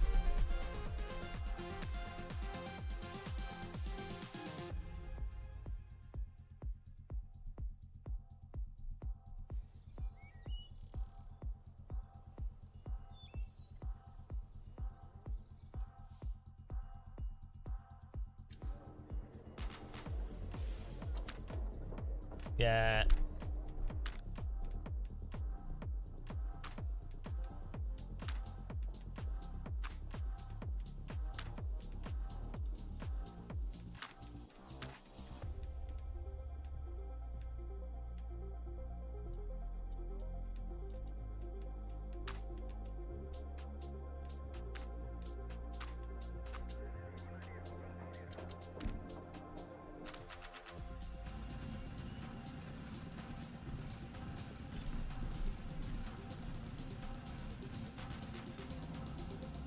starts 70, one left, good luck.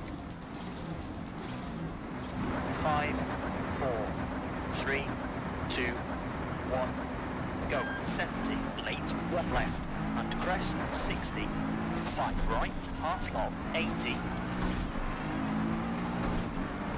Right of the crest, to 5 left, into crest, 80.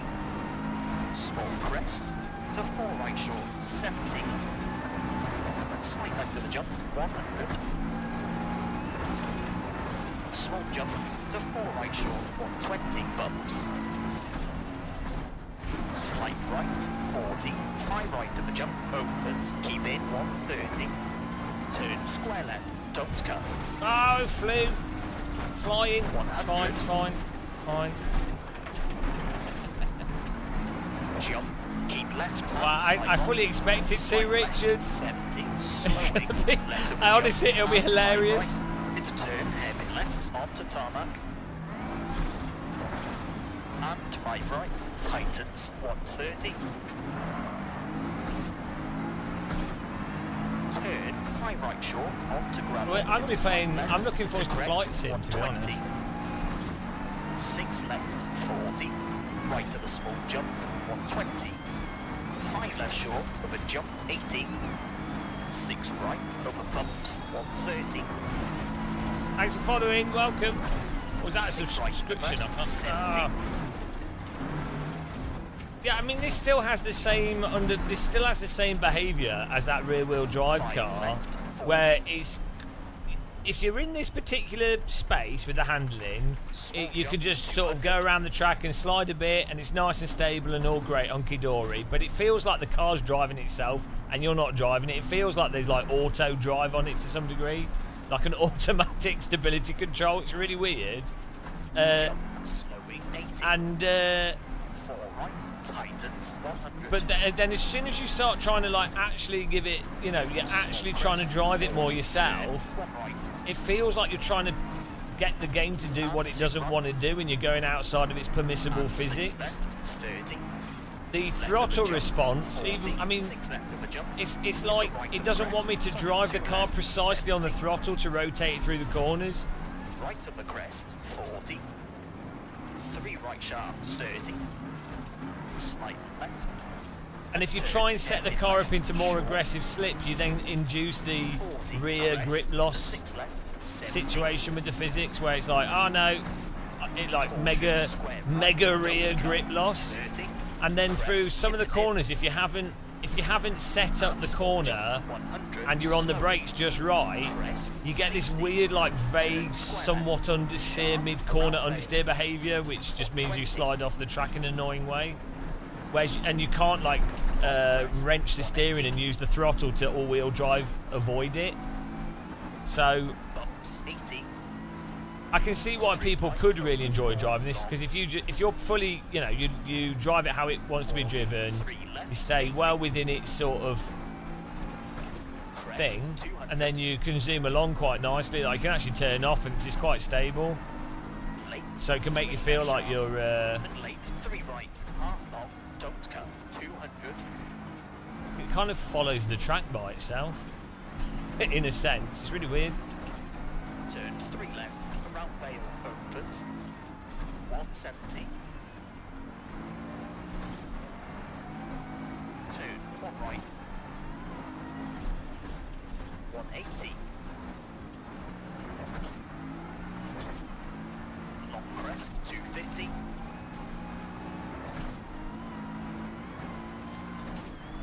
Bump, and 5 left, 120. Crest, 5 left short, through dip, 70, crest, 160. Crest, 40, 5 right, tightens, 90. Turn 1 left, unseen, around Vale, onto tarmac. And late, 5 right, 80. Slight left of crest, 50. 5 right, 100. Turn square right, around Vale. 150. Well, I went into that too fast. Yeah, I don't know. I don't. I just don't think it's fun. The new stage is all right. Yeah, but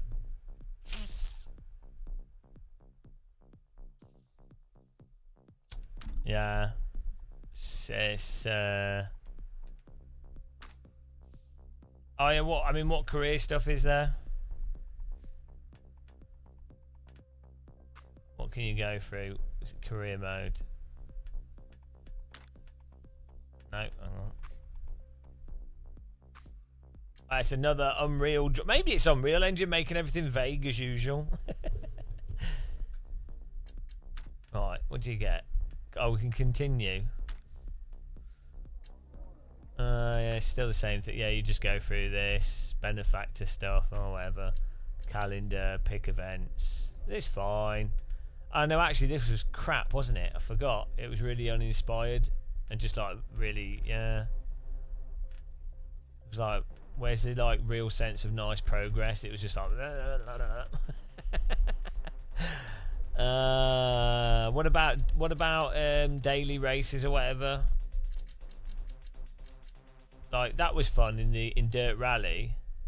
What's that? Is that moments? There we go. You can do like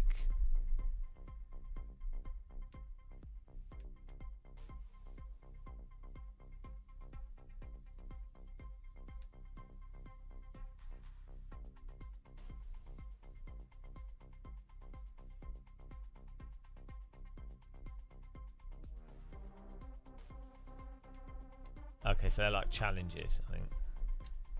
What about clubs? Oh, you have to sign up to shit outside the game.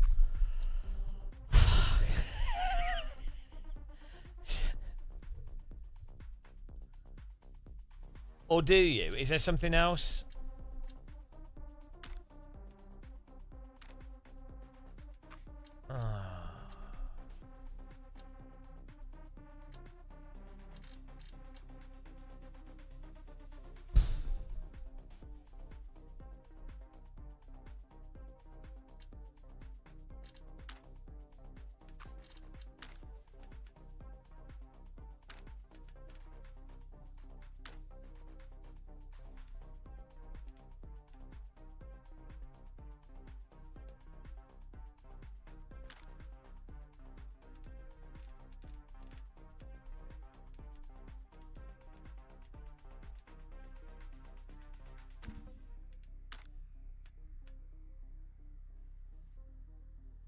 Yeah.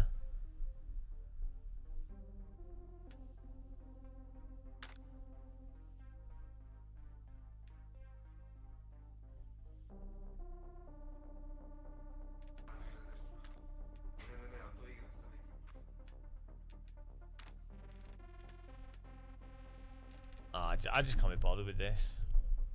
I just can't be bothered.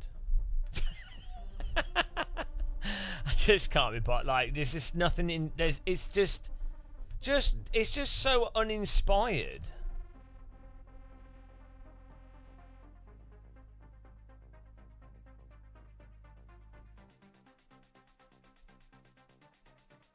It's just so bland, isn't it? Like, they're just soulless. It feels like a corporate, soulless, bland.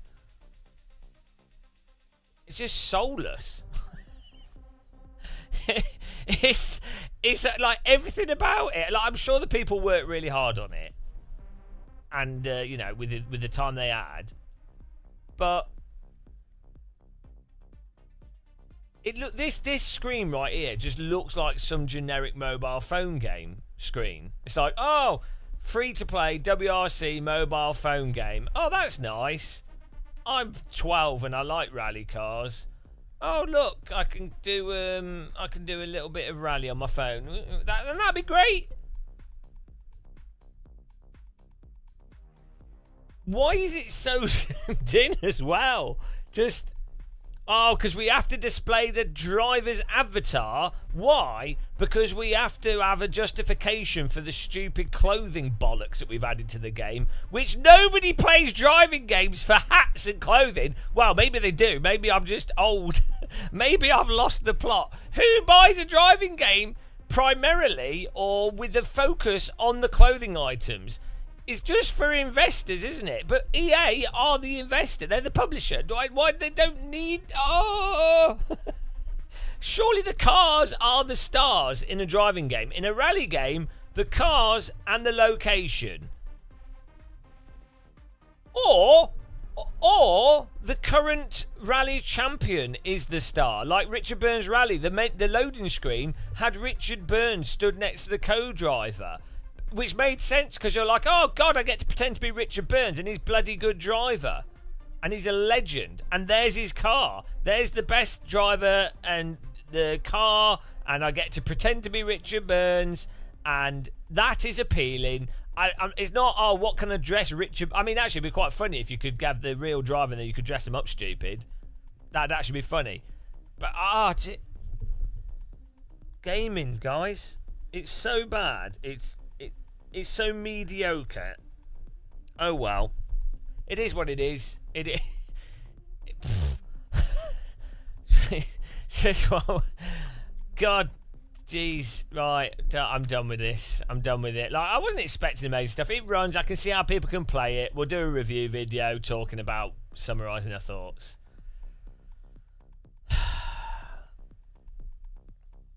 I'm gonna have a pizza. We'll do some AC. We'll put the other half pizza in. Let's create a server for AC, guys. What would you like to? What should we do? We can't do bloody Road America because NASCAR claims my videos for copyright. Well, what kids are really going to be playing WRC though? That's the. It doesn't even seem like. No, those cars are crap, Matt. No, they're terrible. Yeah, what child, what kid is realistically going? Oh boy, I want to drive some WRC. Why would they? It's not exactly accessible either.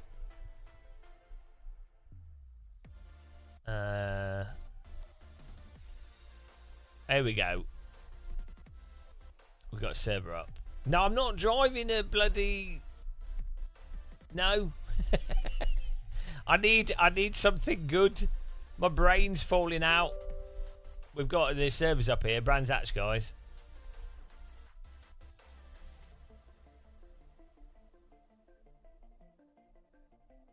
Oh, wow. Oh, wow. It's not terrible. It's just, you know.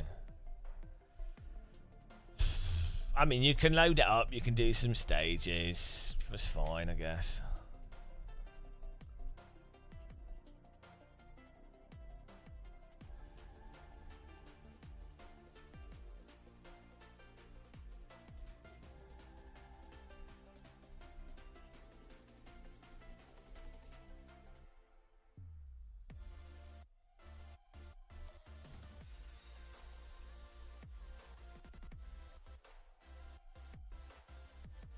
Oh dear. The blandness rots your brain. That's why I can't, yeah. Blandageddon. That's what we're currently going through in gaming at the moment. The great blandening. The big bland. Tom Bland's happy. Look at this. Look at this. Blandness immediately cured.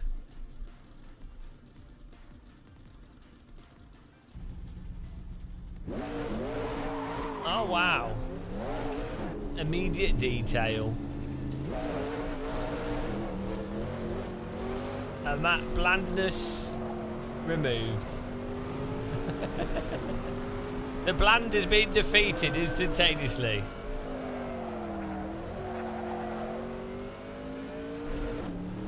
Yeah, we gave the rally a try. I tried. Damn it. I tried.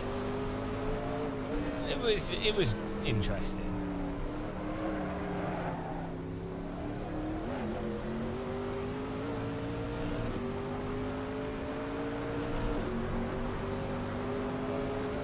Blandness removal tool.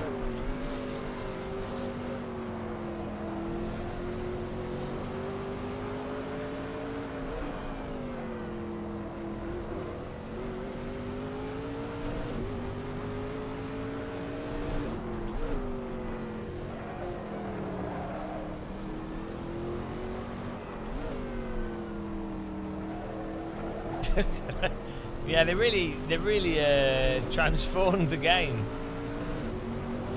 Oh, I need a slice. I need a pizza. I need the other half of my pizza, and a cup of tea. Axel Linther's in the server. Get in there.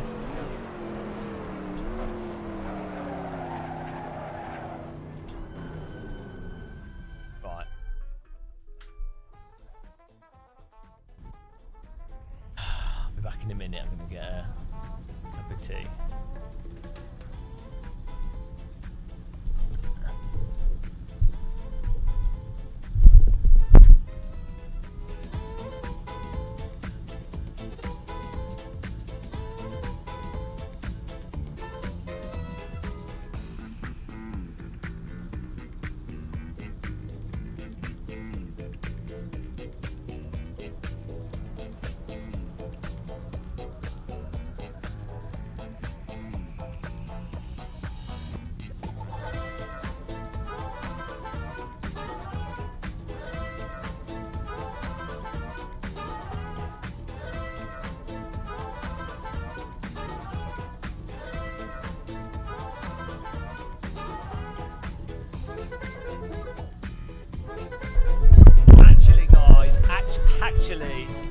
Actually, change of plan. I've got to sort some stuff out, so I might be back in a bit. Might be back a bit later, but we need to change all the titles and everything anyway. But I'll be back. We'll be back at some point. We'll have this server up though. Thanks for watching and taking part. It was truly something.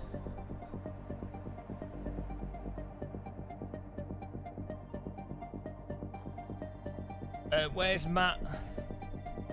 Oh, Paul Smith's on. Right. I'll catch you guys soon. Thanks for watching. Check out this guy. Give him some tea bags. Give him a follow. Really good guy. He does lots of commentary. Awesome. Really chilled out. He's not been very well recently, so type get better to him in chat if you can. See you guys.